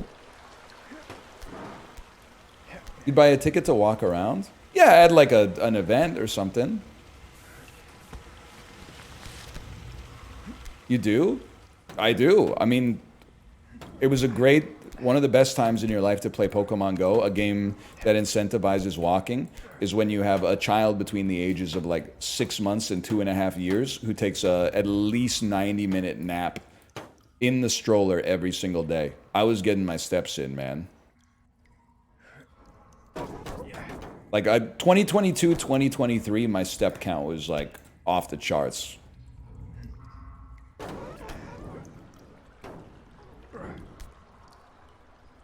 Missing those times already? There are times, I wouldn't say I'm nostalgic for them, There are times I would much rather go on a 90-minute walk and just push my child in a stroller than pretend to be, you know, Louie's dad or whatever, but...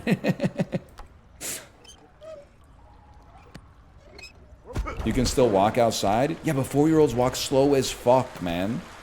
95% of the time they walk slow as fuck, and then the other 5% of the time they like try to sprint into the intersection as fast as possible while like throwing your hand away.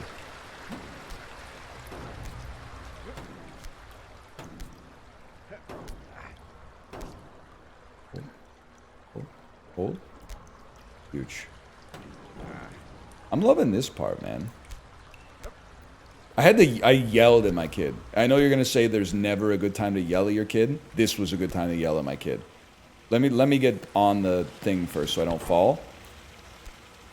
She is a wooden My Melody pencil holder. So you put it on your desk. It's a piece of wood. I'm trying to think of, it's about the size of,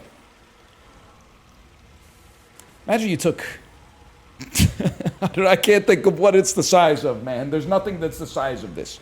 It's about 2 centimeters. Is a 2 centimeter cube, let's call it. So 2 centimeters cube.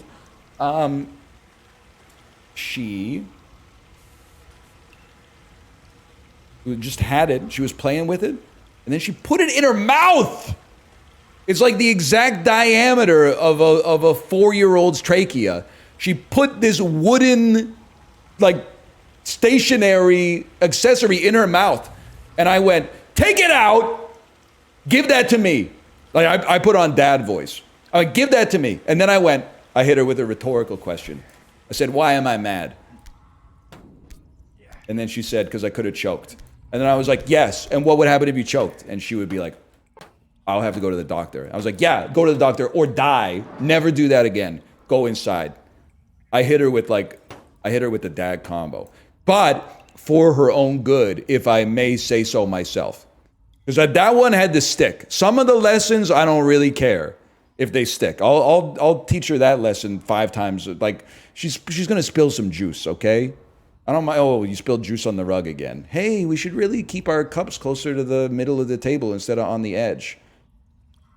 This one, I was like, you get one shot on this. Feels good to use the dad voice? Not really, given the circumstances, but this was not a time to be wishy-washy.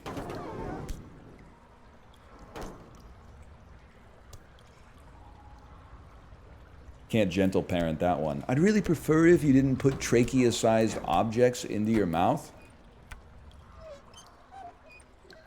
I am a little paranoid about choking, though. And I don't even mean, because people are going to say good, but I mean, I'm also like, if she's eating a lollipop, I'm like, you have to sit down while you eat the lollipop.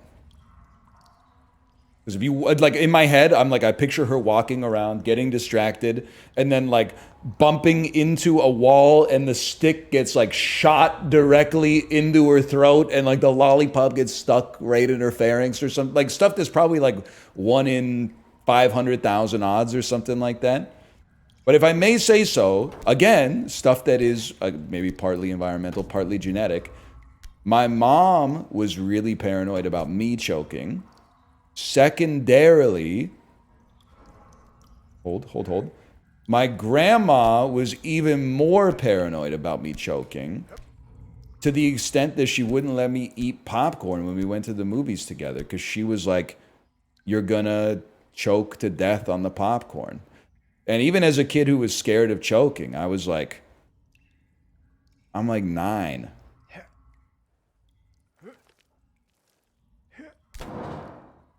No disrespect. Like, sure, like a 3-year-old, you gotta be careful. But no 9-year-old is choking to death on popcorn. My God. Oh my God, we made it.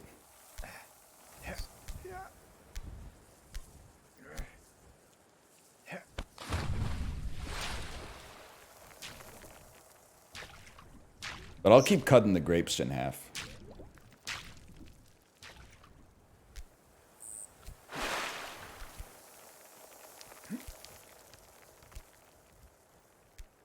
Hold. Hold. The man out of the sewer? It's been a bit, too. It's been a bit. Isn't it wild how the real world doesn't exist? What do you mean by that, Whack 420? Because I think there's a chance you might be suffering an acute bout of delusion, but there's also a chance that you're speaking my fucking language right now.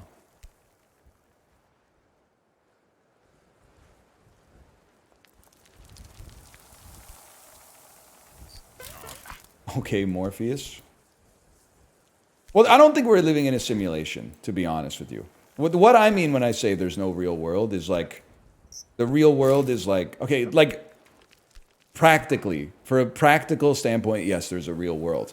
But on a fucking type level, the real world is just a consensus of all of our perceptions, bro. It's not like we're all observing something objective and then being like, that's how things are.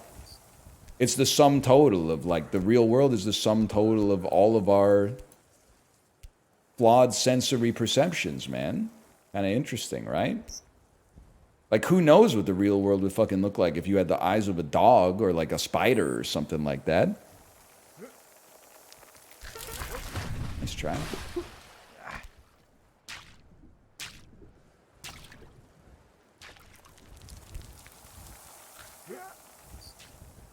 Kind of interesting. It is fucked up, although maybe it doesn't matter at all. It is fucked up that we see things upside down and our brain reverses the image. We would be fucked if that stopped happening. Like, I'll be honest with you, one of the worst tortures, I mean, physical pain might be worse. I'm sure you could come up with something worse. But that part of my brain not working anymore, and then I'm just sick to my stomach all day, every day, because I'm seeing shit upside down, I would fucking freak out, man. I would freak out. I would not want to be alive anymore.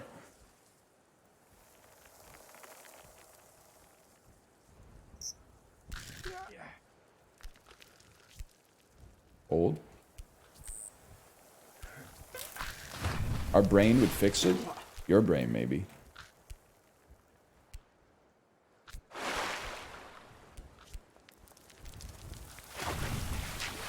Your brain would flip it again?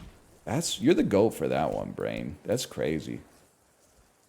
They did an experiment where they gave people upside down lens glasses. It took them about a week to acclimate. Damn, maybe I would just tank it. I could just, like, sit in bed and, like, listen to podcasts for a week or something, rather than, like, not existing anymore. The week might be a little boring, but once you're done, you're like, damn. Glad I didn't do anything rash. This is actually just, like, normal. Rip everybody else on the road for that week, though, because I got shit to do.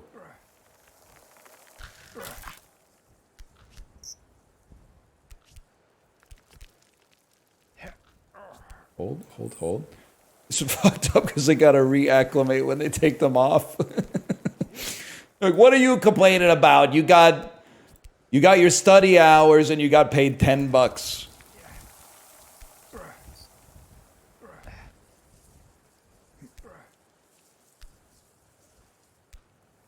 Hold. Are they still? Anyone here take a psychology class? I guess if you take a psychology class, they kind of force you to do it for credit, which is like, you know, and that's fine. It was kind of fun. That was like one of the few collegiate experiences from college movies that actually bore out in reality. When you are a college freshman, you may do psychological studies. That one's real. What I was going to ask, though, is, like, anybody here that's younger than me, or maybe went to college much more recently than me, have they upped the price? Because when I was in university, if you weren't doing it for course credit, it was $5 per half hour, $10 an hour.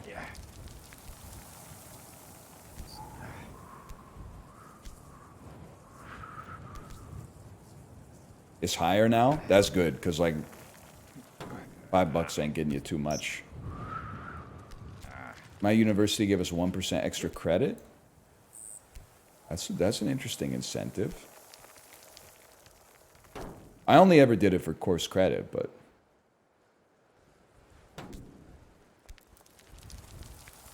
Hold. Hold here. What was I thinking? It worked. What was I thinking? I got a $50 Amazon gift card? That's insane, man. Are you guys with me, by the way? Are you with me that we're not filling out surveys until they pay us? Now, I don't mean this... YouTube, don't listen, okay? But there was a time where I used to do the YouTube surveys. Because if you're a YouTube partner, like once a year, once every 2 years, they're like, this is your chance to have your feedback heard. And I filled them out all the time, earnestly. Leave more comments here. Always left more comments there. My feedback was never heard. They always just did whatever was going to make more money, which has honestly worked out very well for them, and YouTube is still really popular. But so a couple of years ago, I said, fuck that. I'm not filling those surveys out anymore. I'll just dismiss the notification or something like that. I forgot we got to go like this. But otherwise, now, good try, good try. It's so insulting when, like, you get a survey and it's like somebody that fills this survey out is going to win a $50 Amazon gift card. And you're like, the sum total of the budget for the survey is a $50 gift card. Also, you're Amazon. There's no, I'm sorry, you gotta up it. If you want me to leave my feedback, you gotta up it. I want somebody to get a $250 Amazon gift card.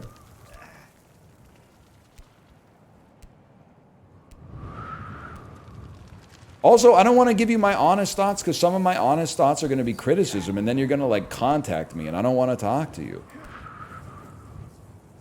It's making more work for myself. Hold. I'll hit the... Oh, well, okay, listen. There is one exception. You always give... If you don't die or get sick, you give gig workers the highest possible review every single time. Similarly, every time you leave an airport bathroom and they have one of those, like, red, yellow, green buttons, like, how is this bathroom? I don't care how fucked up the bathroom is, you have to hit green. You might think if you hit red, they're going to be like, this bathroom's going to be cleaner the next time you're in it. It's not. They're just going to yell at the person cleaning the bathroom. The bathroom's still going to be fucked. They're always fucked. The person cleaning the bathroom is not the person that went into the stall, like, squatted with their feet on the seat and then shit all over the seat. Like, that's the traveler that did that. Oh! That's not their fault, man. You're blaming the wrong guy.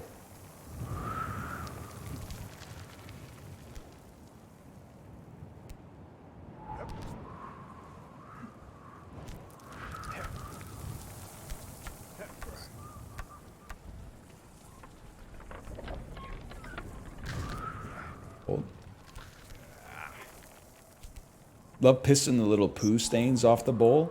Yeah, I hear that. I do think, though, I think that the poo stains in public bathrooms have gotten worse. Like, when I was a kid, you'd get the occasional fucked up toilet. As an adult, and part of it is, like, location. Like, the airport, you just expect that the poops are going to be fucked. You know, people have been eating airport and airplane food. They've been drinking. They woke up after 3 hours of sleep. They've been in the air for, like, 18 hours or whatever. But even just in, like, random, like, the mall, the shits that are spackled to the bowl in the mall are, like, so much worse than they were in 1995, man. So you're saying it's bad diet? I think it's worse flushes. It might be worse diet, I don't know, but people were eating some messed up stuff in 95 too. I feel like it's partly like the low flow toilet situation, man. Which, you know, maybe the juice is worth the squeeze. I don't know.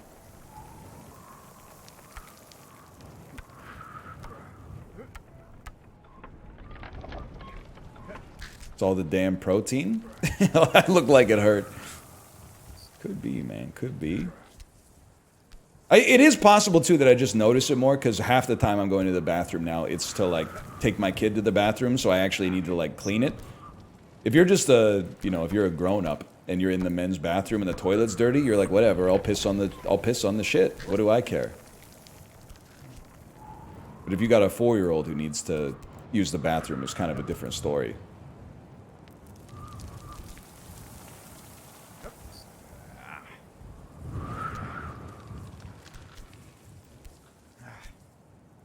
I've never seen a poop stain? That's crazy. I'm choosing to believe you, and I'm choosing to be jealous of you.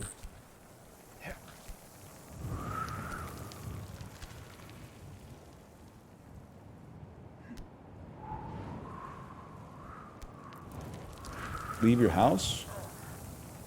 I don't know, maybe they live in a place where, like, it's still a high-trust society, so people actually, like, flush the toilet.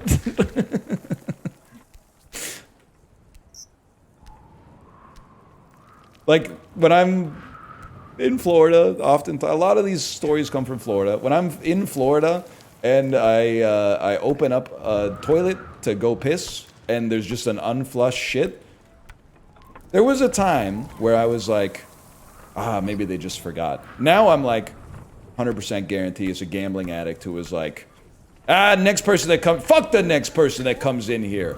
They probably don't agree with me on this shit anyway. They probably disagree with me on politics or something. So look at my shit. Look at my shit, bitch. I'm not gonna flush. Why would I flush that shit? I already shit. Why would I flush? If you don't want to piss on shit, it sounds like you're the one who should be flushing.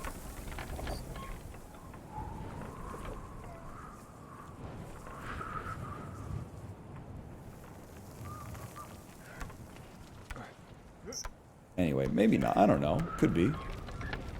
Oh! I don't look down after I dookie? You have to look down after you dookie. You have to look at your poop. It's your poop. I'm not even... Listen. It should... You should look at your poop now and then, just to make sure your poop looks healthy.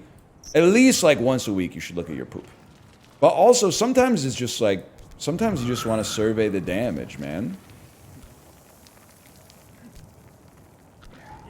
Sometimes you just want to be like, damn, I fucking did that.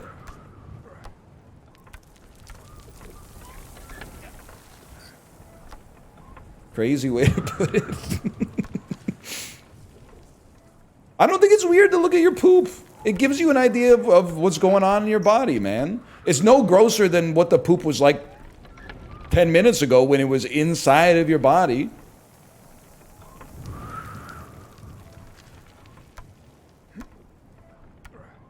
It's like looking at the debug log. Exactly. Thank you for that. It is like looking at the debug log.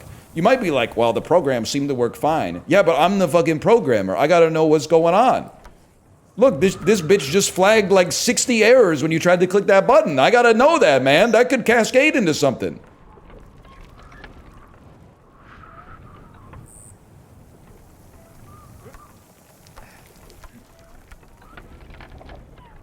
Stop talking about poop. I'm sorry. You're an animal. Every once in a while, it's so funny that we're apes. That's fucking funny. Like Ham, the chimpanzee astronaut, that's my brother, dude. That's my fucking man right there. Were it not for the grace of God, I could be Ham right now. They could be shooting my ass into space, ironically, as a guinea pig. It's so funny that we're apes, man. That's crazy.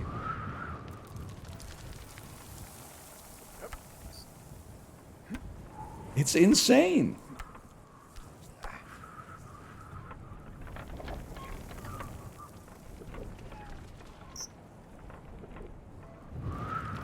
What do you mean by that? I just mean, like, most of the time, we've abstracted ourselves away largely from the animal kingdom. The closest we come to remembering that we're animals every day is when we're like, oh, right, I need to eat and piss and shit. But then, like, we fucking are animals. And not just animals, we're one of the funniest animals. Apes. Fuck. Apes are fucking funny, man.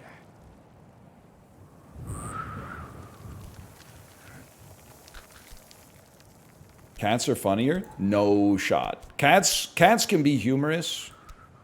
I would say cuter as well. For sure, cuter. You know what? I think you guys have probably had a similar thought, okay? You know how, like, we see people, and we're like, that's person A, that's person B. Those people look different, except for Marcel Dion and HC Justin. And then, like, you see a dog, and then you see another dog, and you're like, those two dogs are different. But if you see, like, a crow, and then later that day you see another crow, you don't know whether the fuck that's the same crow or another crow. That could be the same dude. That could be a crow that, to a crow, looks completely different than the first crow that you saw. But to you, you're like, I don't know, it's a crow, right? You think there's animals that are like that for humans? Like, do you think when skunks see a group of people, they're like, damn, I can't find the dude I want to spray. They all they all just look like people to me. What the fuck is going on? Which is crazy, because we look like very different. So that skunk is pretty stupid.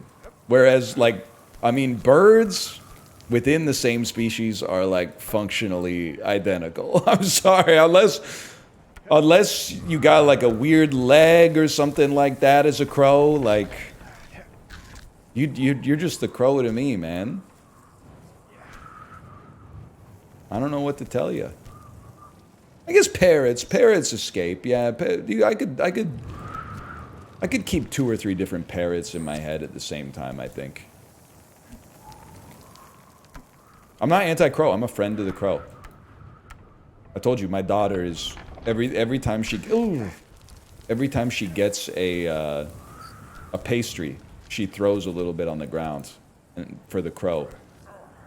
Not just this actually enhances my point. She doesn't say that's for the crows. She says that's for Crowy.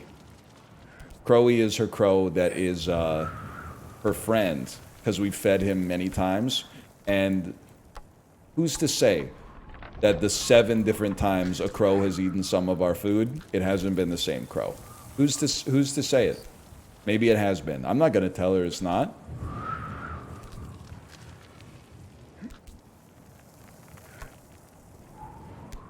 %100% was.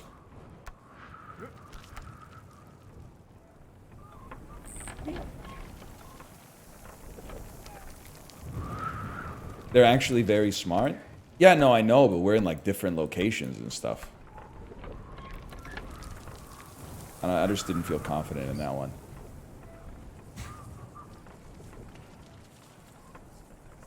Like, I don't know if Crowy came to London with us, man. Maybe, I don't know. Maybe he was up in first class, tummy sleeping.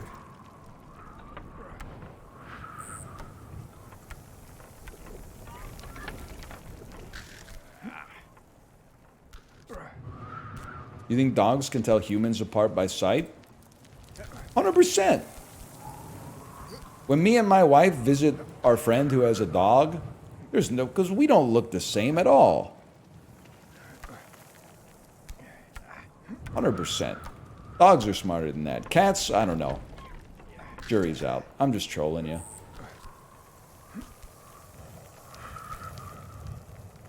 It's by smell? No shot, we're both using Lush. Nice try, dog.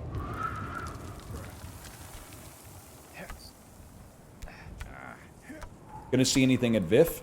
I wanted to, but the answer is no, because you nerds bought all the tickets to the new Park Chan-wook movie too fast.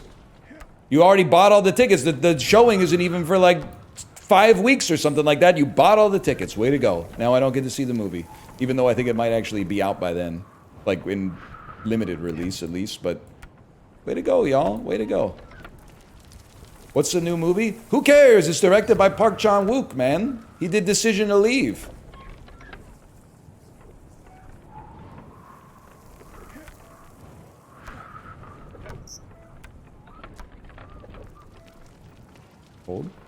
Hold. Stop. It's not Korean Scott Pilgrim, okay? Oh! Decision to leave was mid. That's what somebody whose intellect was mid would say. Great impression of somebody with mid-intellect.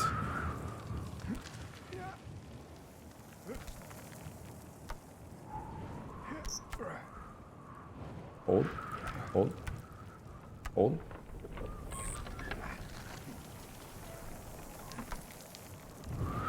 I think snakes can't recognize people. Safe bet. Safe bet. They just see that motherfucker with the clarinet and they're like, that's my dude right there. Any second now, man. Any second.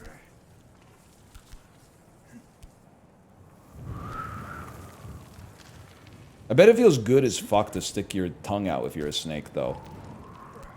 Like to fucking see, like, some shit that you want to bite and then go... And that feels good as fuck. Yeah, what goofy-ass snake that goes like...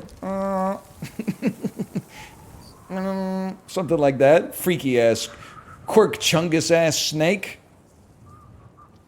Ooh, we're doing a winky tongue.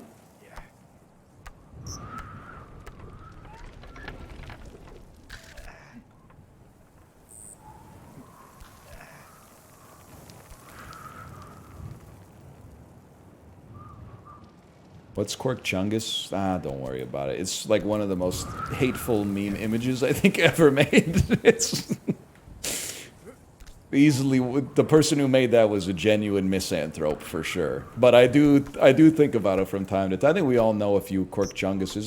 They're just living their lives, man.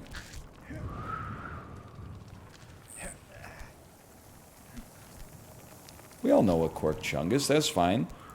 What's a Quirk Chungus? I don't know, like, did you go to college with any ladies who are, like, still talking about The Walking Dead? That's Quirk Chungus. That's Quirk Chungus coded to me. No? Well, not everybody knows a Quirk Chungus, maybe, but...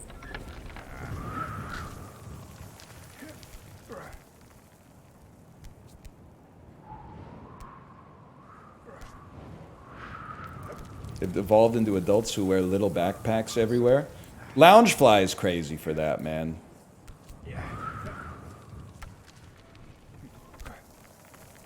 They're gonna ban me for life from Disney World if I say what I want to say about Loungefly, which is largely you shouldn't be having that many adults making backpacks that small. Like, the backpack, it doesn't look right. It doesn't look right. Let her rip? I'm not letting anything rip. I'm just saying that the backpack is too small for most adults. My kid has a Loungefly. It looks like a normal backpack on her. That seems fine. Whenever I see, like, a lot of fully grown adults wearing the Loungeflies, I'm like... You know what it gives? It's being an asshole, I'm sorry. But it's like at PAX when they give out the drawstring swag bag, and then you see everybody wearing the drawstring swag bag everywhere. And I'm not being an asshole, okay? But the drawstring swag bag backpack is a horrible look. A horrible look. If you have 3% body fat, you could get away with anything, and that probably includes a drawstring backpack. If you have any tangible levels of body fat, it cuts your skin into the bone, and then all the fat, like, swallows up the strings, and it makes even pretty fit people look like very unflattering. Let's put it that way. And it, on top of that, it always has like some software recruiter's logo on the back of it.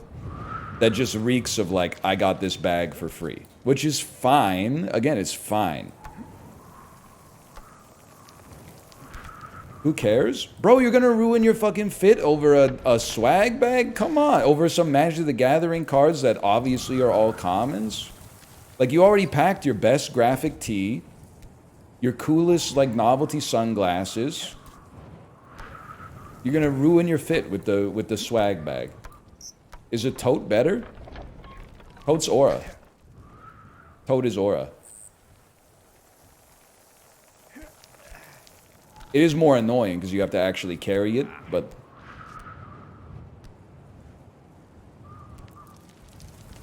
I'm shorting totes. I mean, we might be a peak tote. I'll give you that, we might be a peak tote, but I still think totes clear swag bags easily.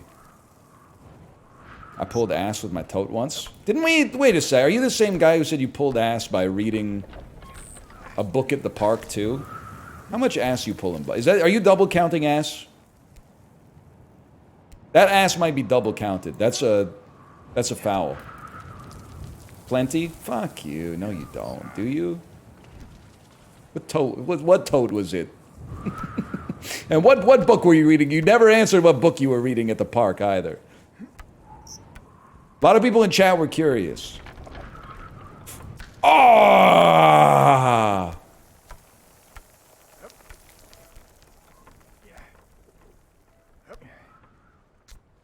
Huge. Huge. Huge.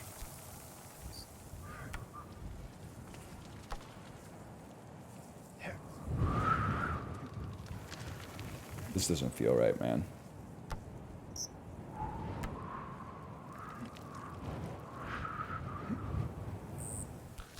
That felt right. That one felt right.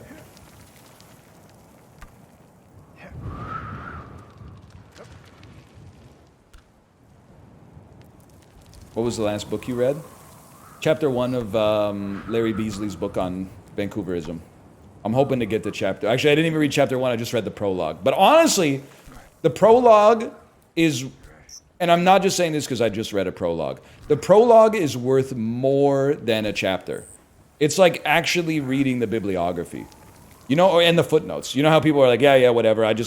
Thank you for putting the sources, but like, I trust that you did the research. The prologue is optional reading, which means it's worth more than compulsory reading. In my 2 cents.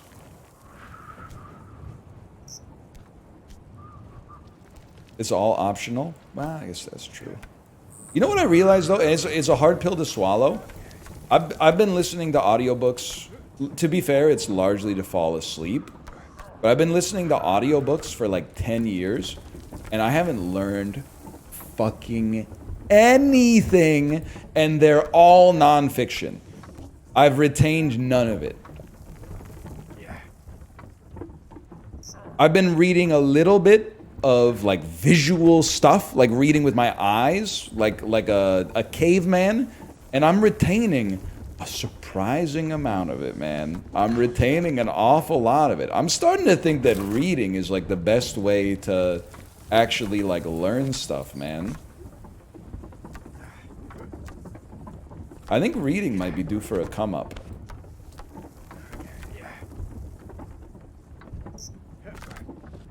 Also fiction. Now, I'm reading nonfiction right now. Not all nonfiction has the stink of hustle culture all over it, but so much of it does now that I'm like, fuck it. I'm just gonna start reading stories again, man. I'm sick of every book being like, here's how to get your fucking startup off the ground. Here's how to save your life. This book will save your life. Fuck off. Write something fake. Write something fake that teaches me something real. Stop being like, you know, the first thing you should do in the morning is make your bed. Shut up. Who even are you? I Wikipedia you and it says author. Noted author. What the fuck? You wrote a book about becoming successful? And the book made you successful? Like, what the fuck is that? Grandfather Paradox asked? No thanks, bro.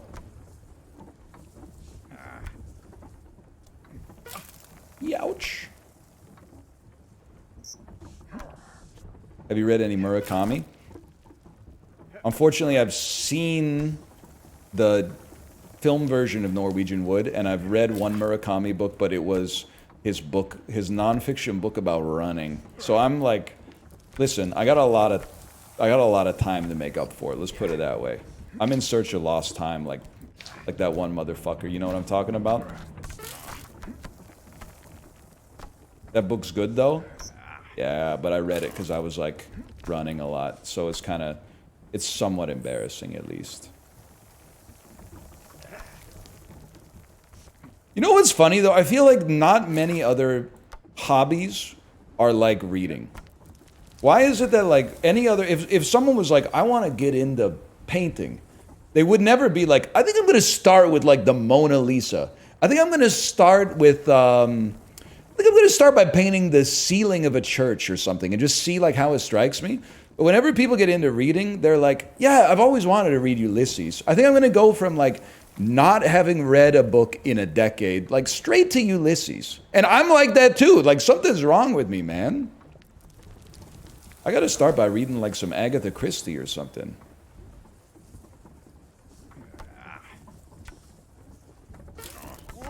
Youch.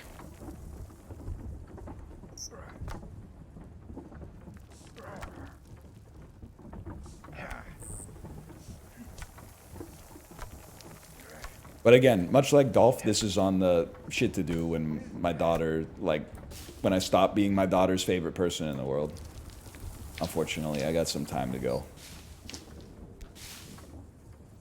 Because I'll try to read now, and she's like, Daddy, I love you. And I'm like, oh, here we go again. Okay, I think we don't try to climb this. We try to just get to the tree. There you go.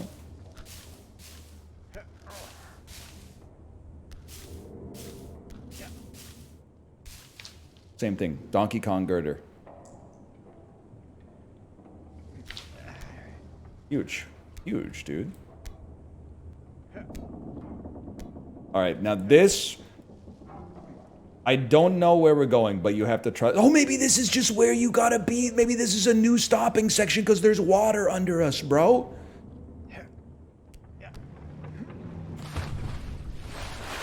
Ah, okay. I'm gonna throw a slash mark because I gotta go pee again. I'll be right back.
fucking hungry, bro.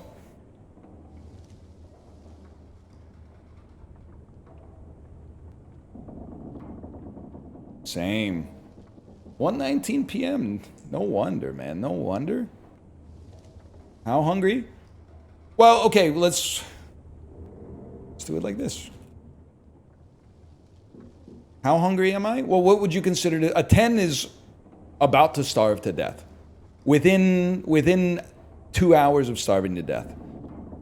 Is a 0 full or is a 0 a little hungry?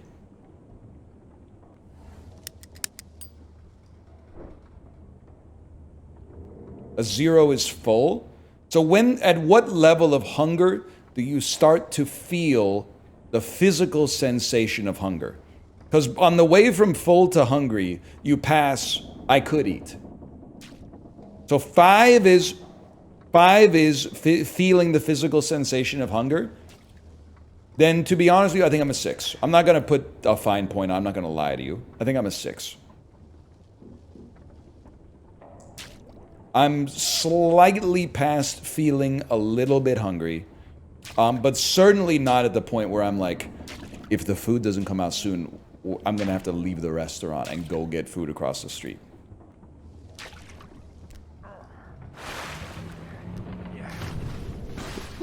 I think I got an idea of what I have to do here. Top 3 snacks in your pantry right now? Easy. Goldfish crackers, dried mango, Costco granola bars, box of sesame crackers we inherited from a picnic we went on with friends from my daughter's school. I don't know if I'm fumbling the social bag, but like we keep going to these picnics, and then at the end of the picnic, everyone tries to give away the food that they brought, and I just take it. Maybe they think I'm broke as fuck. I'm just realizing that I'm like I should. I always show up in my Timex with like some shit from my pantry for the picnic. Like I didn't go buy this shit at Whole Foods or something. I'll just be like, hey, my kid opened the goldfish crackers in the morning. You guys want to have some? Like some shit like that. They're like they gave me a full large pizza last time, man. That's sick.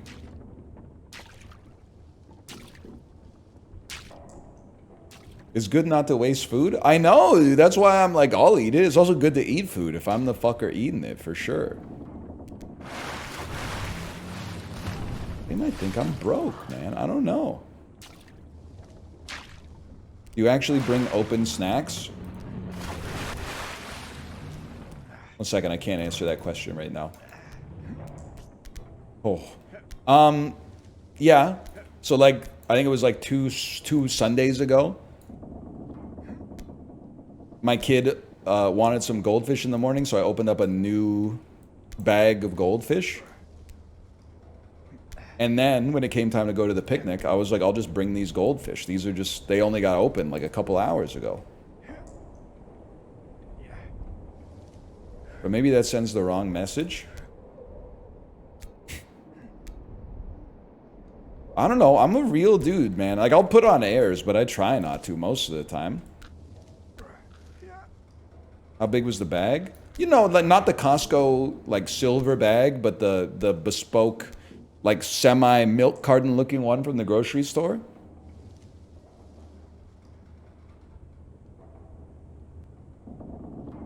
This could be tough.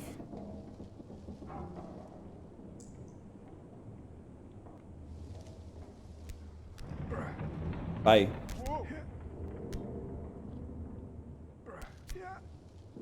Bad picnic etiquette? I don't know. Bob seemed okay.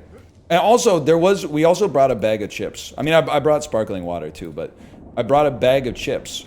And the chips were open by the time anyone else got there. But in my defense, they told me to eat at the park, or meet at the park at like 3. And then we're there at 3. Nobody else shows up till 3:15. I'm not sitting around. The chips open at 3, man. Especially because I'm bored, because I got to sit around and wait for everybody to show up. I got to do something. I'm going to eat some chips.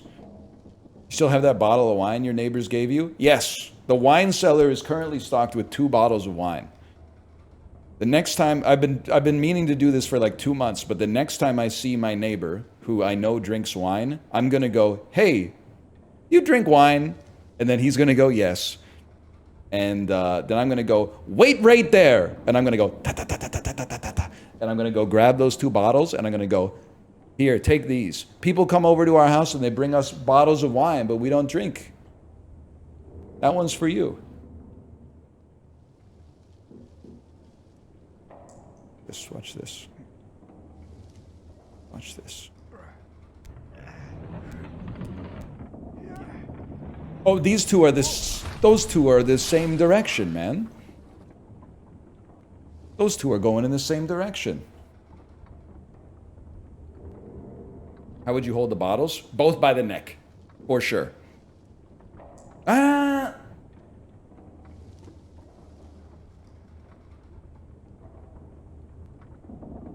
Yeah, both by the neck, I think. I don't have the kind of hands where I could be grabbing it like Lego piece style, like that.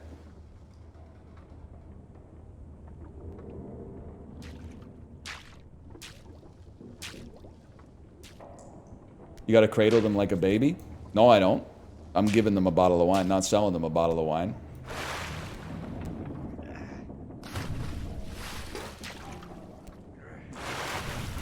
Hold. Wait. Swag.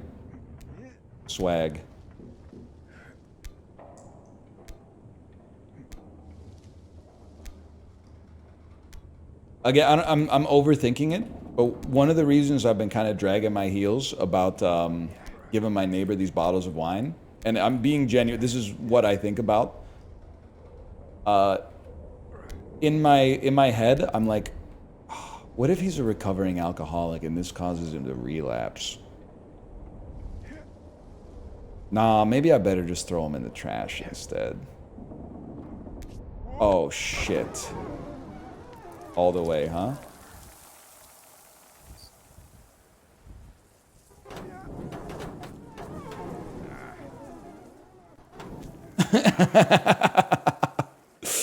At least we didn't go back to the sewers. But what the hell am I gonna do instead? I'm gonna be like, hey! Are you a recovering alcoholic by any chance? Like, I'm not gonna open like that. I guess I just gotta trust that, you know, as a fully grown adult, he can make his own decisions.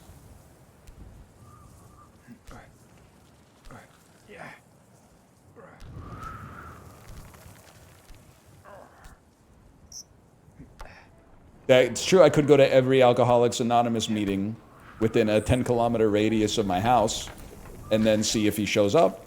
You know, you can't just go to one meeting, though. You got to go to, like, at least 2 for each place, because it's possible he might have been out of town or something. And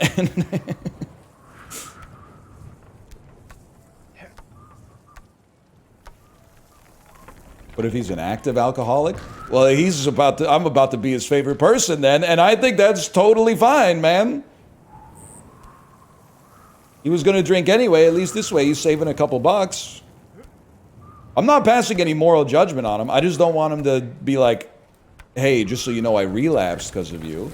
But the odds of that are pretty low.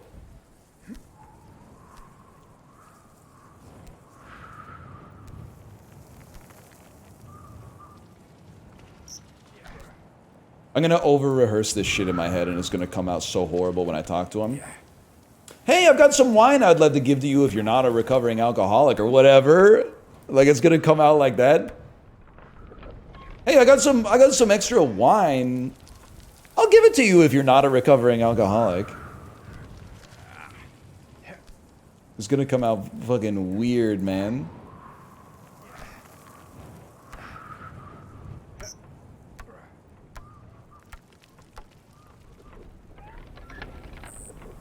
Hold.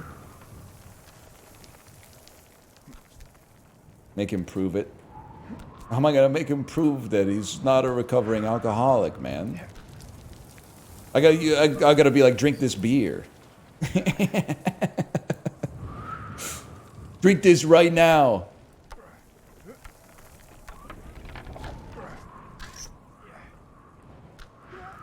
Oh, Jesus Christ. Anyway. He's probably chill.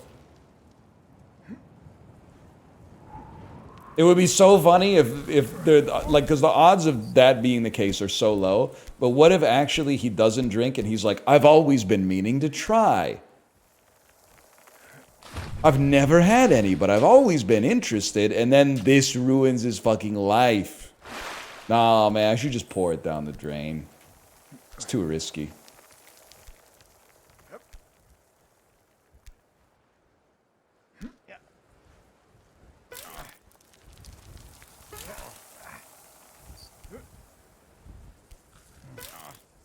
Use it to cook, please? Bro, I think one of these bottles is pretty expensive. It'd be a waste to cook with it. I think I'd better pour it down the drain.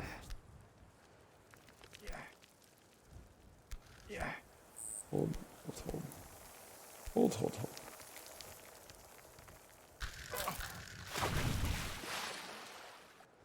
I'm 35. I've never had alcohol in my whole life, and I live in Fairview. Please don't ruin my life.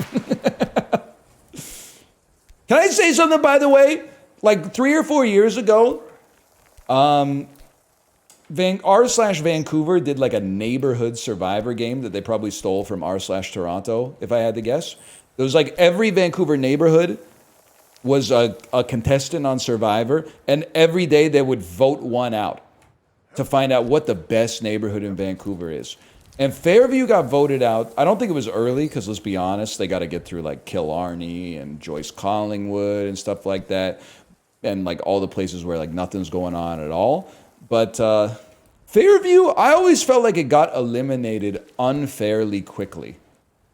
They were saying there's nothing going on in Fairview. Okay, listen, it's no downtown, it's no Mount Pleasant, it's no West End, it's no Kitsilano, but you got Broadway, you got from like Granville, from, well, now maybe I'm lumping you in with Kitsilano there. There's stuff going on in Fairview. Isn't that like Broadway between like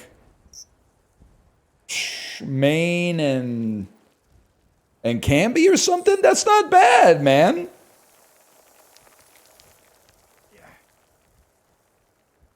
There's lots of good stuff on Broadway there. Lots of good restaurants. Wait, was this? I forgot where I'm going. This is the way. Fairview got a bad rap, man. They got Granville Island. There you go. They got parts of the seawall. A lot of dentists. Well, that's just true like all over now. The whole city is just vape shops and dentists now. I was laughing when I was driving out to Burnaby, and I drove past a store twice that was called The Vape Father, and it had fucking Marlon Brando from The Godfather as Vito Corleone holding a vape, but it was a neon sign. I was like, vape shop aesthetic is so... I would love a coffee table book on like worst vape shop aesthetics, man. It would be such a funny book. It's by the Crystal Mall. You're absolutely right. Yep. The Vape Father. Pissed me off too, because as I was driving out there, I drove by my favorite named vapery, Budzilla Lounge. But they changed the name. I guess maybe they got enough feedback. They changed the name from Budzilla Lounge to something that's way more like, I don't know, just, you wouldn't know that it was a vapery until you walked up.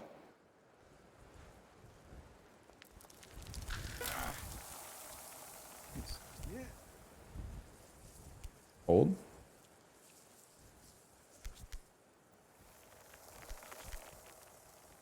Thoughts on the Kingsgate Mall?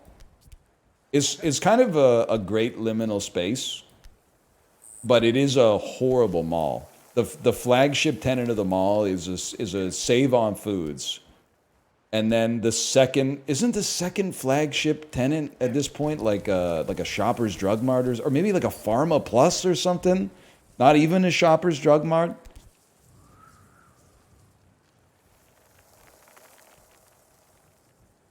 Kingsgate Mall kind of an interesting spot.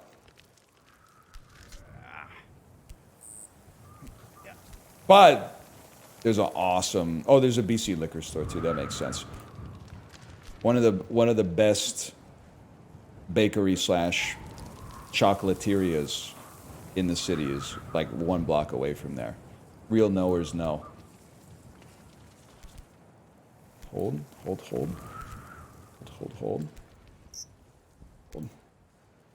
I parked there to go to the climbing gym. Don't tell them. I'm sure they're like, it's illegal to park here. But like, if they don't catch you, it's not illegal. There's like a boxing fitness place near there too. I'm trying to think. There's the bizarrely always empty grocery store, the Nestor's Market. There's Thierry. Thierry is really good. Papa's Vaporia, of course. Hold. AJ's Brooklyn Pizza. I had the misfortune of parking in front of the Olympic Village movie theater and getting towed. 3 adults couldn't figure out the sign. Yeah, well, it depends. Listen, okay, I've been towed in Vancouver. It sucks ass, because then you gotta walk out to that fuck-ass, like, Terminal Avenue impound lot. And you'd think you just go like, hey, my car got towed, and then you pay them some money, and they give you the car. But actually, you have to wait like 3 hours for your number to get called, which doesn't even make any fucking sense. But regardless, it happens to lots of people. I'm not going to say everybody, but it happens to lots of people. But what Olympic Village movie theater? Are you talking about the Tinseltown Mall Theater in Chinatown? In which case, they probably saved your car by towing it away instead of leaving it unsupervised for like 2.5 hours. It means the park on Canby. Oh, you were trying to see The Brutalist in like 35mm or something like that. I didn't know you were a real movie head. Damn. I didn't know you were like a real one. Like, that's a great place too. Oh, what I wouldn't give for a Jamaican beef patty from Newtown Bakery right now. Oh, 2 Jamaican beef patties from Newtown Bakery on like Canby and 12th would fucking save me right now. Oh, that would go from the cash-only Chinese bakery making Jamaican beef patties. That would go insane. And they microwave them with the saran wrap still on. Fuck, that would save me right now. Oh. I would kill for a steamy from La Belle Patate. I love the, no wonder YouTube hates this shit. I love the part of the stream where we make no progress and we just talk about shit you'd only know if you lived in Vancouver. Not even visited, because if you visited, you're not going out to Canby and 12th to go to Newtown Bakery to buy like a Jamaican beef patty that's probably, if we're being honest, like a 6.5 out of 10. But if you're in the neighborhood, it fucking hits the spot, bro. I've never been to La Belle Patate though. I don't think I've ever had bespoke poutine in Vancouver, except like literally from Costco, which is not horrible, but I wouldn't really count it. Ooh. I've never been to DD Mao, but I did get to dine in at On and Chi last weekend, and it was real good. I don't know if it's as good as Sing Sing, but On and Chi, I can see why it was so busy, man. I can see why it was so busy.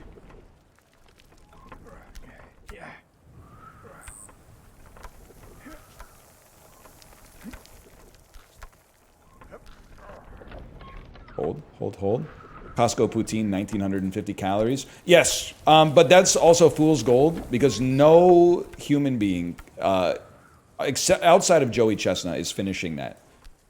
And we're not doing an ab audit. No human being will eat the Costco poutine in one sitting at least. It's way too much. Even as a certified eater, by the time you get like a third of the way into the poutine, you're like, I don't want this anymore, man.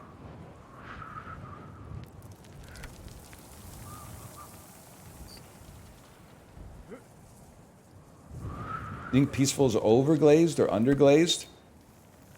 You know, it's like Lin-Manuel Miranda said, for every action, there's an equal opposite reaction. I think Peaceful, when I moved here, It was overglazed because it had just been on diners, drive-ins, and dives. And then they had a couple health code violations. And then people were like, I'm not fucking with Peaceful anymore. And I feel like now is underbought, man. I would love to get some Peaceful beef rolls. Maybe like some beef with garlic stems or something like that. It's not the best Chinese food in the city, but I have a huge blind spot on Chinese because my wife got really bad food poisoning from mall court Chinese food once, and now we don't eat it anymore. Except one time last year, we ate very authentic Chinese food on Chinese New Year, and I was like, this is not good. I was like, this is really bad. I don't mean to be rude, but I was like, we were at a table with, we were at the non-Chinese table. I'll just say it, okay? And we know where we live, okay? So nobody wanted to say, hey, this shit is not tasty. So the food would come out and they'd put it on the Lazy Susan, and then everyone would grab like 1 or 2 pieces, and then they would bite in and do the perfunctory like, oh wow, this is like really good. And then we would try to pawn off the rest. You want some more? Do you want some more of this? You want some more of that? You should really have some. No. I'm getting pretty full. Like we ate before we came, but you should have more of it. And it got to the point like when we left, the staff was like, do you want to pack it up? Because there was a fuck ton of food. And we were like, no, I think we're good. Like, I don't know what we would do with it. Like, we don't know what to do with it at home. And they were like, this is too much food. We'll pack it up for you. So then they packed it up for us, and we were trying to like pawn it off on each other. We were like, oh, well, you have 2 kids. We only have 1 kid. Like, you should take the food. And we're like, no, I think we got dinner plans tomorrow. So we were all lied to each other and said like, wow, this is amazing. And then like 6 months later, the truth came out. We went to like a dinner at their house with one of the houses of the people that we were sitting with, and they were like, yeah, the food wasn't very good. And I was like, thank you. Why couldn't we say that 6 months ago when we were all having to put on airs and pretend that this was like, oh, this is like the best food. Wow, this is incredible. Why didn't you say it? I can't be the white guy eating the authentic Chinese food and going, this shit is garbage. I gotta wait for somebody else to do it first and then say something like slightly less aggressive. I gotta go like, it's not my favorite. There's some interesting flavors, but it's not my favorite. I gotta be like, ooh, I wouldn't say that, but yeah, I mean, would I eat it every day? No. I gotta wait for somebody else to fall on the sword, man.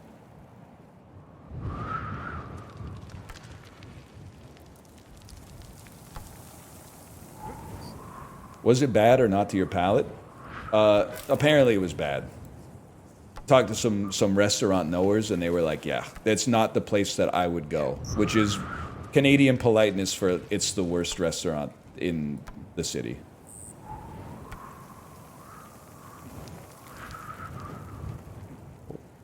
Hold.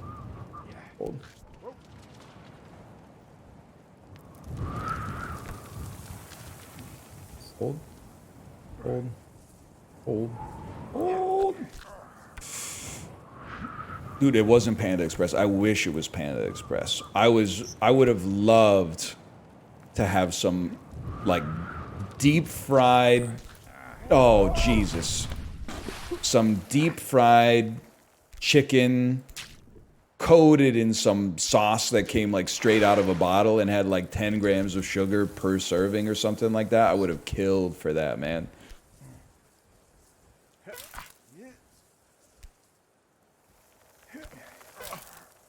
We going late? Nah. We're going to 2. 2-ish. I gotta eat.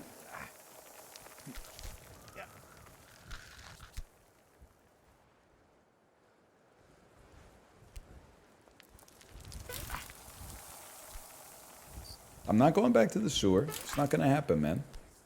Is that my stomach or yours? Listen, could have been mine. I can't eat enough to not be hungry by the time my stream's over. I would have to take a lunch break, but taking a lunch break in a 5-hour stream is fucked up. I know you're gonna say, like, you're human, you have to eat. Yeah, but I can just be hungry for, like, an hour and then eat after. It's fucked up to take a 30-minute lunch break in a 5-hour stream. I'm sorry. If you have to do it, you have to do it. I don't really care, but like I can't do it myself. Cause I mean, I'm trying to think of what I ate for breakfast. I ate a big ass bowl of yogurt, granola, raspberries. I had a single Baby Bell cheese. I had a Costco protein bar. That must have been like a 1,400 calorie breakfast or something like that, man. And I'm still fucking hungry.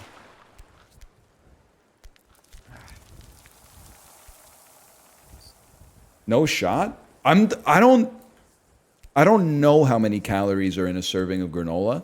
The reason I don't know is because I don't get out a measuring cup. I just tip the bag upside down on top of the granola. And I fill it the fuck up, man. I fill it up.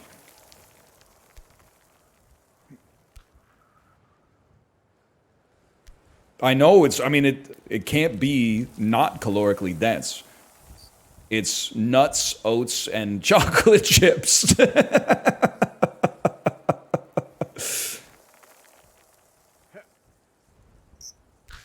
Yeah, I get the chocolate chip granola. When the pussy tight. Yes, head from a guy with framed AI art. Chibli, are you here? Has anyone checked on Chibli? He was sick on Monday's stream. He didn't. Oh, he always takes Tuesday off. He's literally live right now. Okay, don't check on Chibli yet. You can check on Chibli in a few minutes.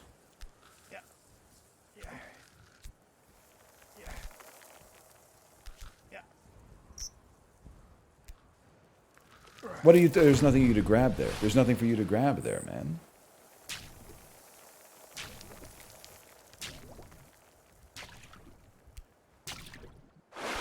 Buy 5 8-nugget boxes during the week. Keep them in the fridge.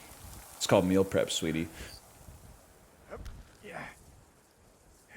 Low key though, my parents are moving to Vancouver this month, and I'm so excited because I'm gonna put my mom to work, man. I'm gonna put her to work, and I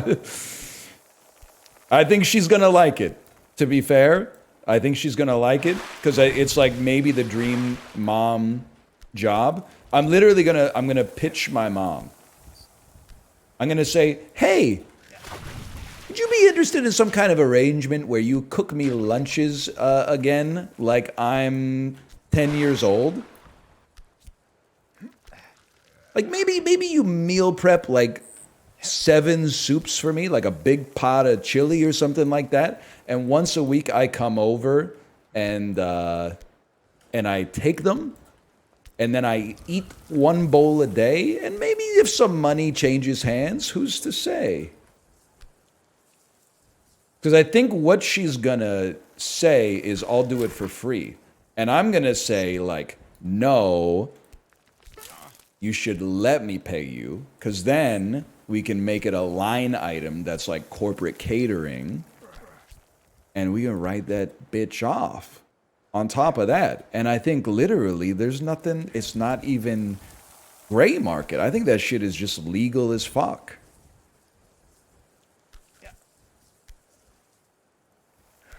Get him? I think it's legal, man. I know half of you guys, well, I mean, like a third of you guys are going out to like business dinners where you're having like 7 martinis and the taxpayer's footing the bill.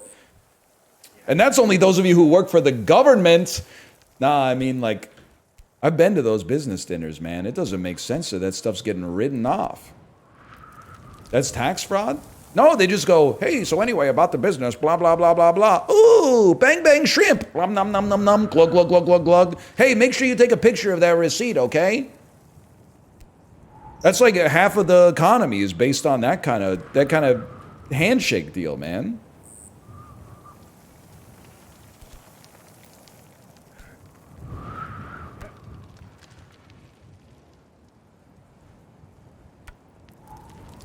I just got to make sure I eat the meal on stream. They're like, yum. Butternut squash soup. You guys ever eat butternut squash soup? Anyway, back to the game.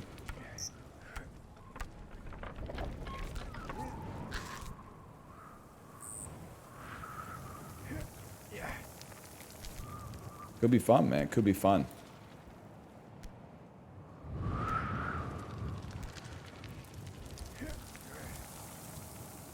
Hold. Hold.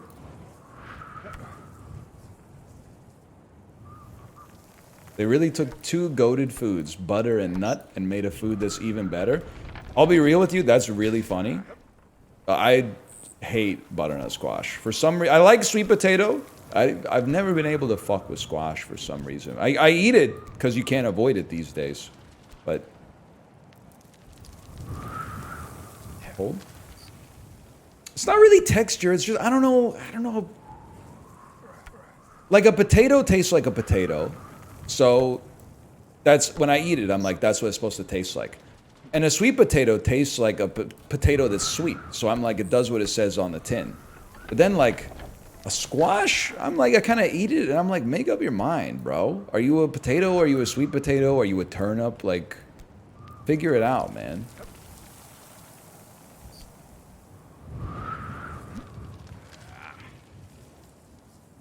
You like zucchini? Not as much as I like cucumber, to be honest with you. Which I know is not a majority take, but I'm a cucumber over zucchini guy, even acknowledging that the zucchini is way more versatile. Like cooked cucumber gets kind of like it gets fucked up. Zucchini can stand the heat. Cucumber can't stand the heat as much, but oh. But I do prefer it. I don't know, cucumber just is crisper. It's like more refreshing. Dang, dude, you're so real. Cucumber kimchi is better than cabbage kimchi. Might be a stretch, but it's so good. And then the fucking, when you go to the gyukaku and you get the shio cucumber, the shio cabbage, it might be the only food where, like, if you tell me you can make it at home, I won't tell you to fuck off. Obviously, you can make it at home. It's just food plus heat. But, like, I'll make the shio cabbage and the shio cucumber at home because it's just sesame oil, which we already have, salt, and cucumber. Hold. Why are cucumber and zucchini getting compared? Quick question. Have you ever seen cucumber and zucchini in the same room together? They're functionally identical. But it's kind of like a Keira Knightley, Natalie Portman situation. Even though they look very similar, one of them's getting more starring roles than the other one. Let's put it that way. One of them's getting Best Actress accolades for Black Swan, and the other one's in the War on the Nutcracker, the Nutcracker Returns or whatever. Hold. Keira Knightley clears... Oh, hold. Clears Natalie Portman? What are you talking about? Like in terms of in filmographical sense? I'm not knocking Keira Knightley, by the way. I like cucumber and zucchini. I just prefer the one that was in Black Swan versus the one that was in Pirates of the Caribbean 7. I guess Natalie Portman's been in some Drek as well, now that I think about it. Whatever happened to FHM magazine, man? You know what blows my mind every time I'm in the stationery section of the grocery store, which I am in a lot, by the way, because of the fact that every time we go to the grocery store or the pharmacy, my daughter wants to read greeting cards for like 8-10 minutes. But there's still a fuckload of magazines out there, man.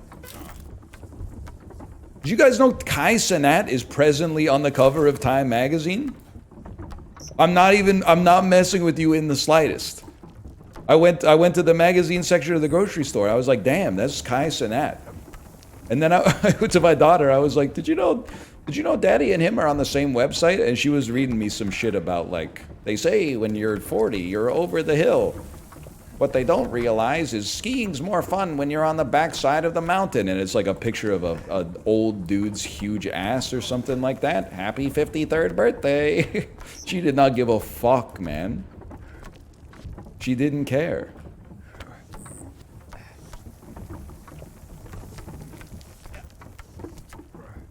Huge.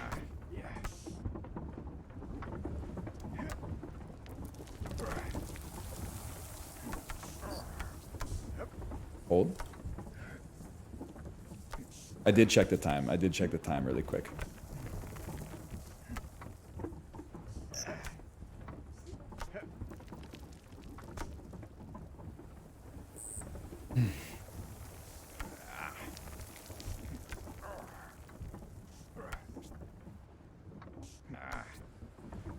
I'm kind of feeling like magazines might be the play though, man.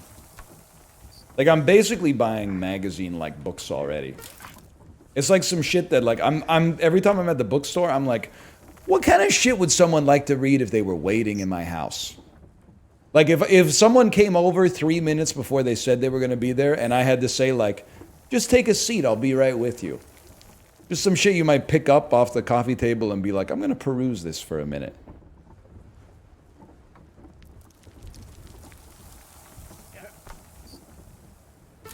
Yikes. How often does that happen? Literally never. Never. But I am kind of enjoying having like written words on my table, man. Even if I don't get to read them as much as I want. Hold. Hold.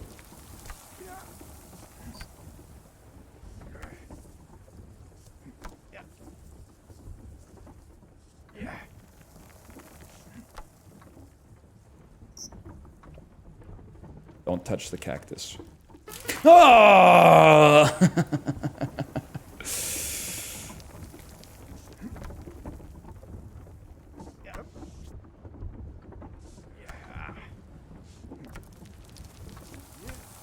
One magazine that is surprising to me, though, that I'm surprised like it still exists.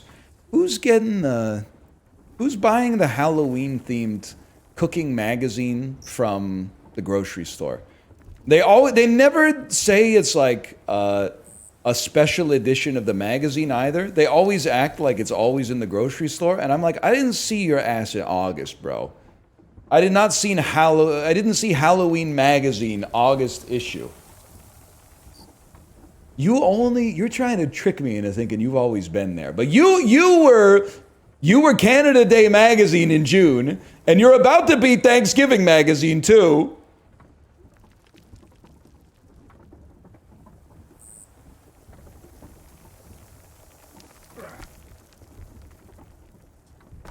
I know I've said it 1,000 times. I'm so fucking ready for fall, man. We're in that awkward phase right now where I wear a sweater when I drop my kid off at school, but like in the afternoon I have to change into like a t-shirt and shorts. I'm so fucking ready for fall, dude. Knock knock, get colder, sun, go down faster. Pissing me off, man. I know in the winter I'm gonna be like, this shit's a damn scam, but how long does fall last? For us, it's not too bad. I'd say like maybe from like the 3rd week of September until like the 3rd week of December or something like that. How about you guys?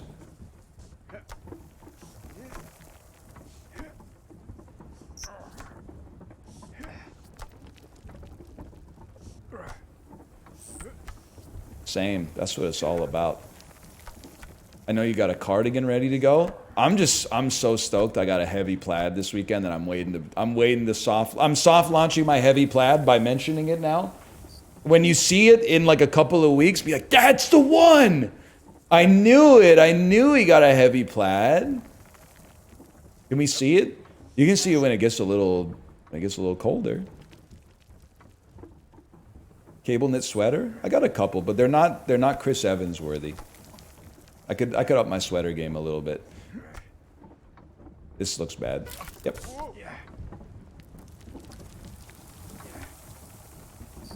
Where'd you get it from? Dan, is that you? Oh. I do need a Super Creek sweater. That's so real. Super Creek cable knit sweater. Bordered by a tight-ass drawstring swag bag from Salesforce. I was gonna say those dogs would be barking, which is fucking a gross sentence. But then I in the 3 seconds between when I thought of it and when I uttered it, I said it's too funny not to say. I ran the calculus and said, I can get away with saying this. Oh.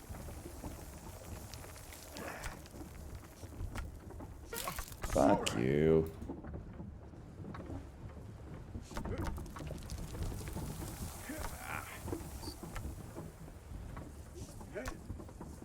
You know what else is funny? And you're gonna be mad at me? Those videos of people ripping up Magic the Gathering cards. That's funny. Those videos are funny, I'm sorry. Or the videos of people that would go to like the midnight launch for the PS4 and then just take it outside and smash it while people were still in the line. I'm sorry. It's really funny. The reason it's funny is because you're not supposed to do it. That's why it's funny. I wish I had a better reason that wasn't so juvenile, but this is really funny. Old. That shit used to piss me off. I didn't play Magic that long, but people were losing their fucking minds over Flip It and Rip It. Like, if they didn't play Flip It and Rip It, you would have fucking, like, taken the Jace the Mind Sculptor and given it to, like, a little free library or something like that.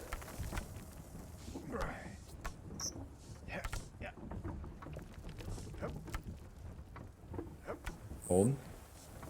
Hold. Hold. Hold. Remember when people did Snape dies drive-bys on Harry Potter book launches? Most embarrassing story of my life, for sure, is when just after the release of that book, me, Mouth, and another friend of ours went to Staples and bought iron-on kits. And I forget, probably Walmart, we bought black t-shirts, and we ironed on Snape on one of them, Kills on another one, and Dumbledore on the third one, and then we would walk side by side down the halls. It's so embarrassing, man. It's so bad. But it's really funny, too. I mean, you know, I wasn't always 36, man. I was 17 for a time.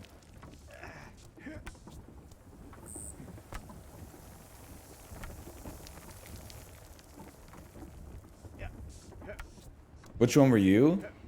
I was Dumbledore, man. Which is the second best one to be. The best one to be was Kills. Our coolest friend took Kills. Because then that's a shirt you could also just wear. People might just be like, whoa, what's up with this? Snape is a more embarrassing shirt to have than Dumbledore, I think. Because, like, even if you don't read the books, Dumbledore is just a cool-ass word. Snape is sort of like, what's this?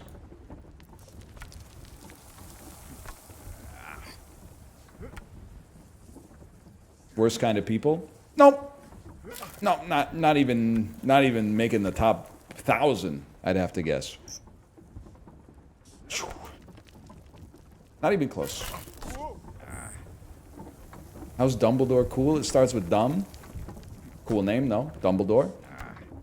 Plus, even if you haven't read the books, you know Dumbledore. Old-ass wizard. Snape? What's up with that guy? Why is he so... He's kind of like the Fletcher of the Harry Potter universe. Am I rushing or am I dragging type shit? Like, get a life, bro. Sorry you didn't make it into, like, you know, I don't know, professional wizard soccer or whatever. Just chill out. He is... I've never seen the movies, but I have to imagine he was always going... Mr. Potter. Mr. Potter. I should have known you were behind this, Mr. Potter. I imagine he was saying some shit like that, like non-stop. This had your stink all over it, Mr. Potter. I should have known. Some shit like that. Harry Potter. Wow, wow, wow. Harry Potter. Harry freaking Potter, who thought I'd be seeing you again so quick? You made it through platform 9 3/4, huh, Harry? Wow. Everybody gets lucky now and then. Some shit like that. Your English accent is so bad. This is what they sound like. You're literally making fun of them, and that's not okay. You should pot a piss. You taking potions with Miss Bellatrix Lestrange. You should pot a piss. I got me fucking A levels. I got me fucking A levels. I got my GSEs. They're fucking mint or whatever. They're not doing exams. They're always doing A levels or something. Oh, it's fucking. I've got my GCSEs this week. Nobody knows what that is, man. Knock, knock. Is anyone home? Nobody knows what that is. That doesn't make any sense. Out here, we go to university at 16. University is a little bit different. I don't know what you're talking about. I have no idea what you're saying. That's so true. They always be saying some stuff expecting us to understand it. I'm in 8th form. Okay, what the fuck, man? I've seen The Shape of Water. You don't hear me talking about it. What the hell is 8th form?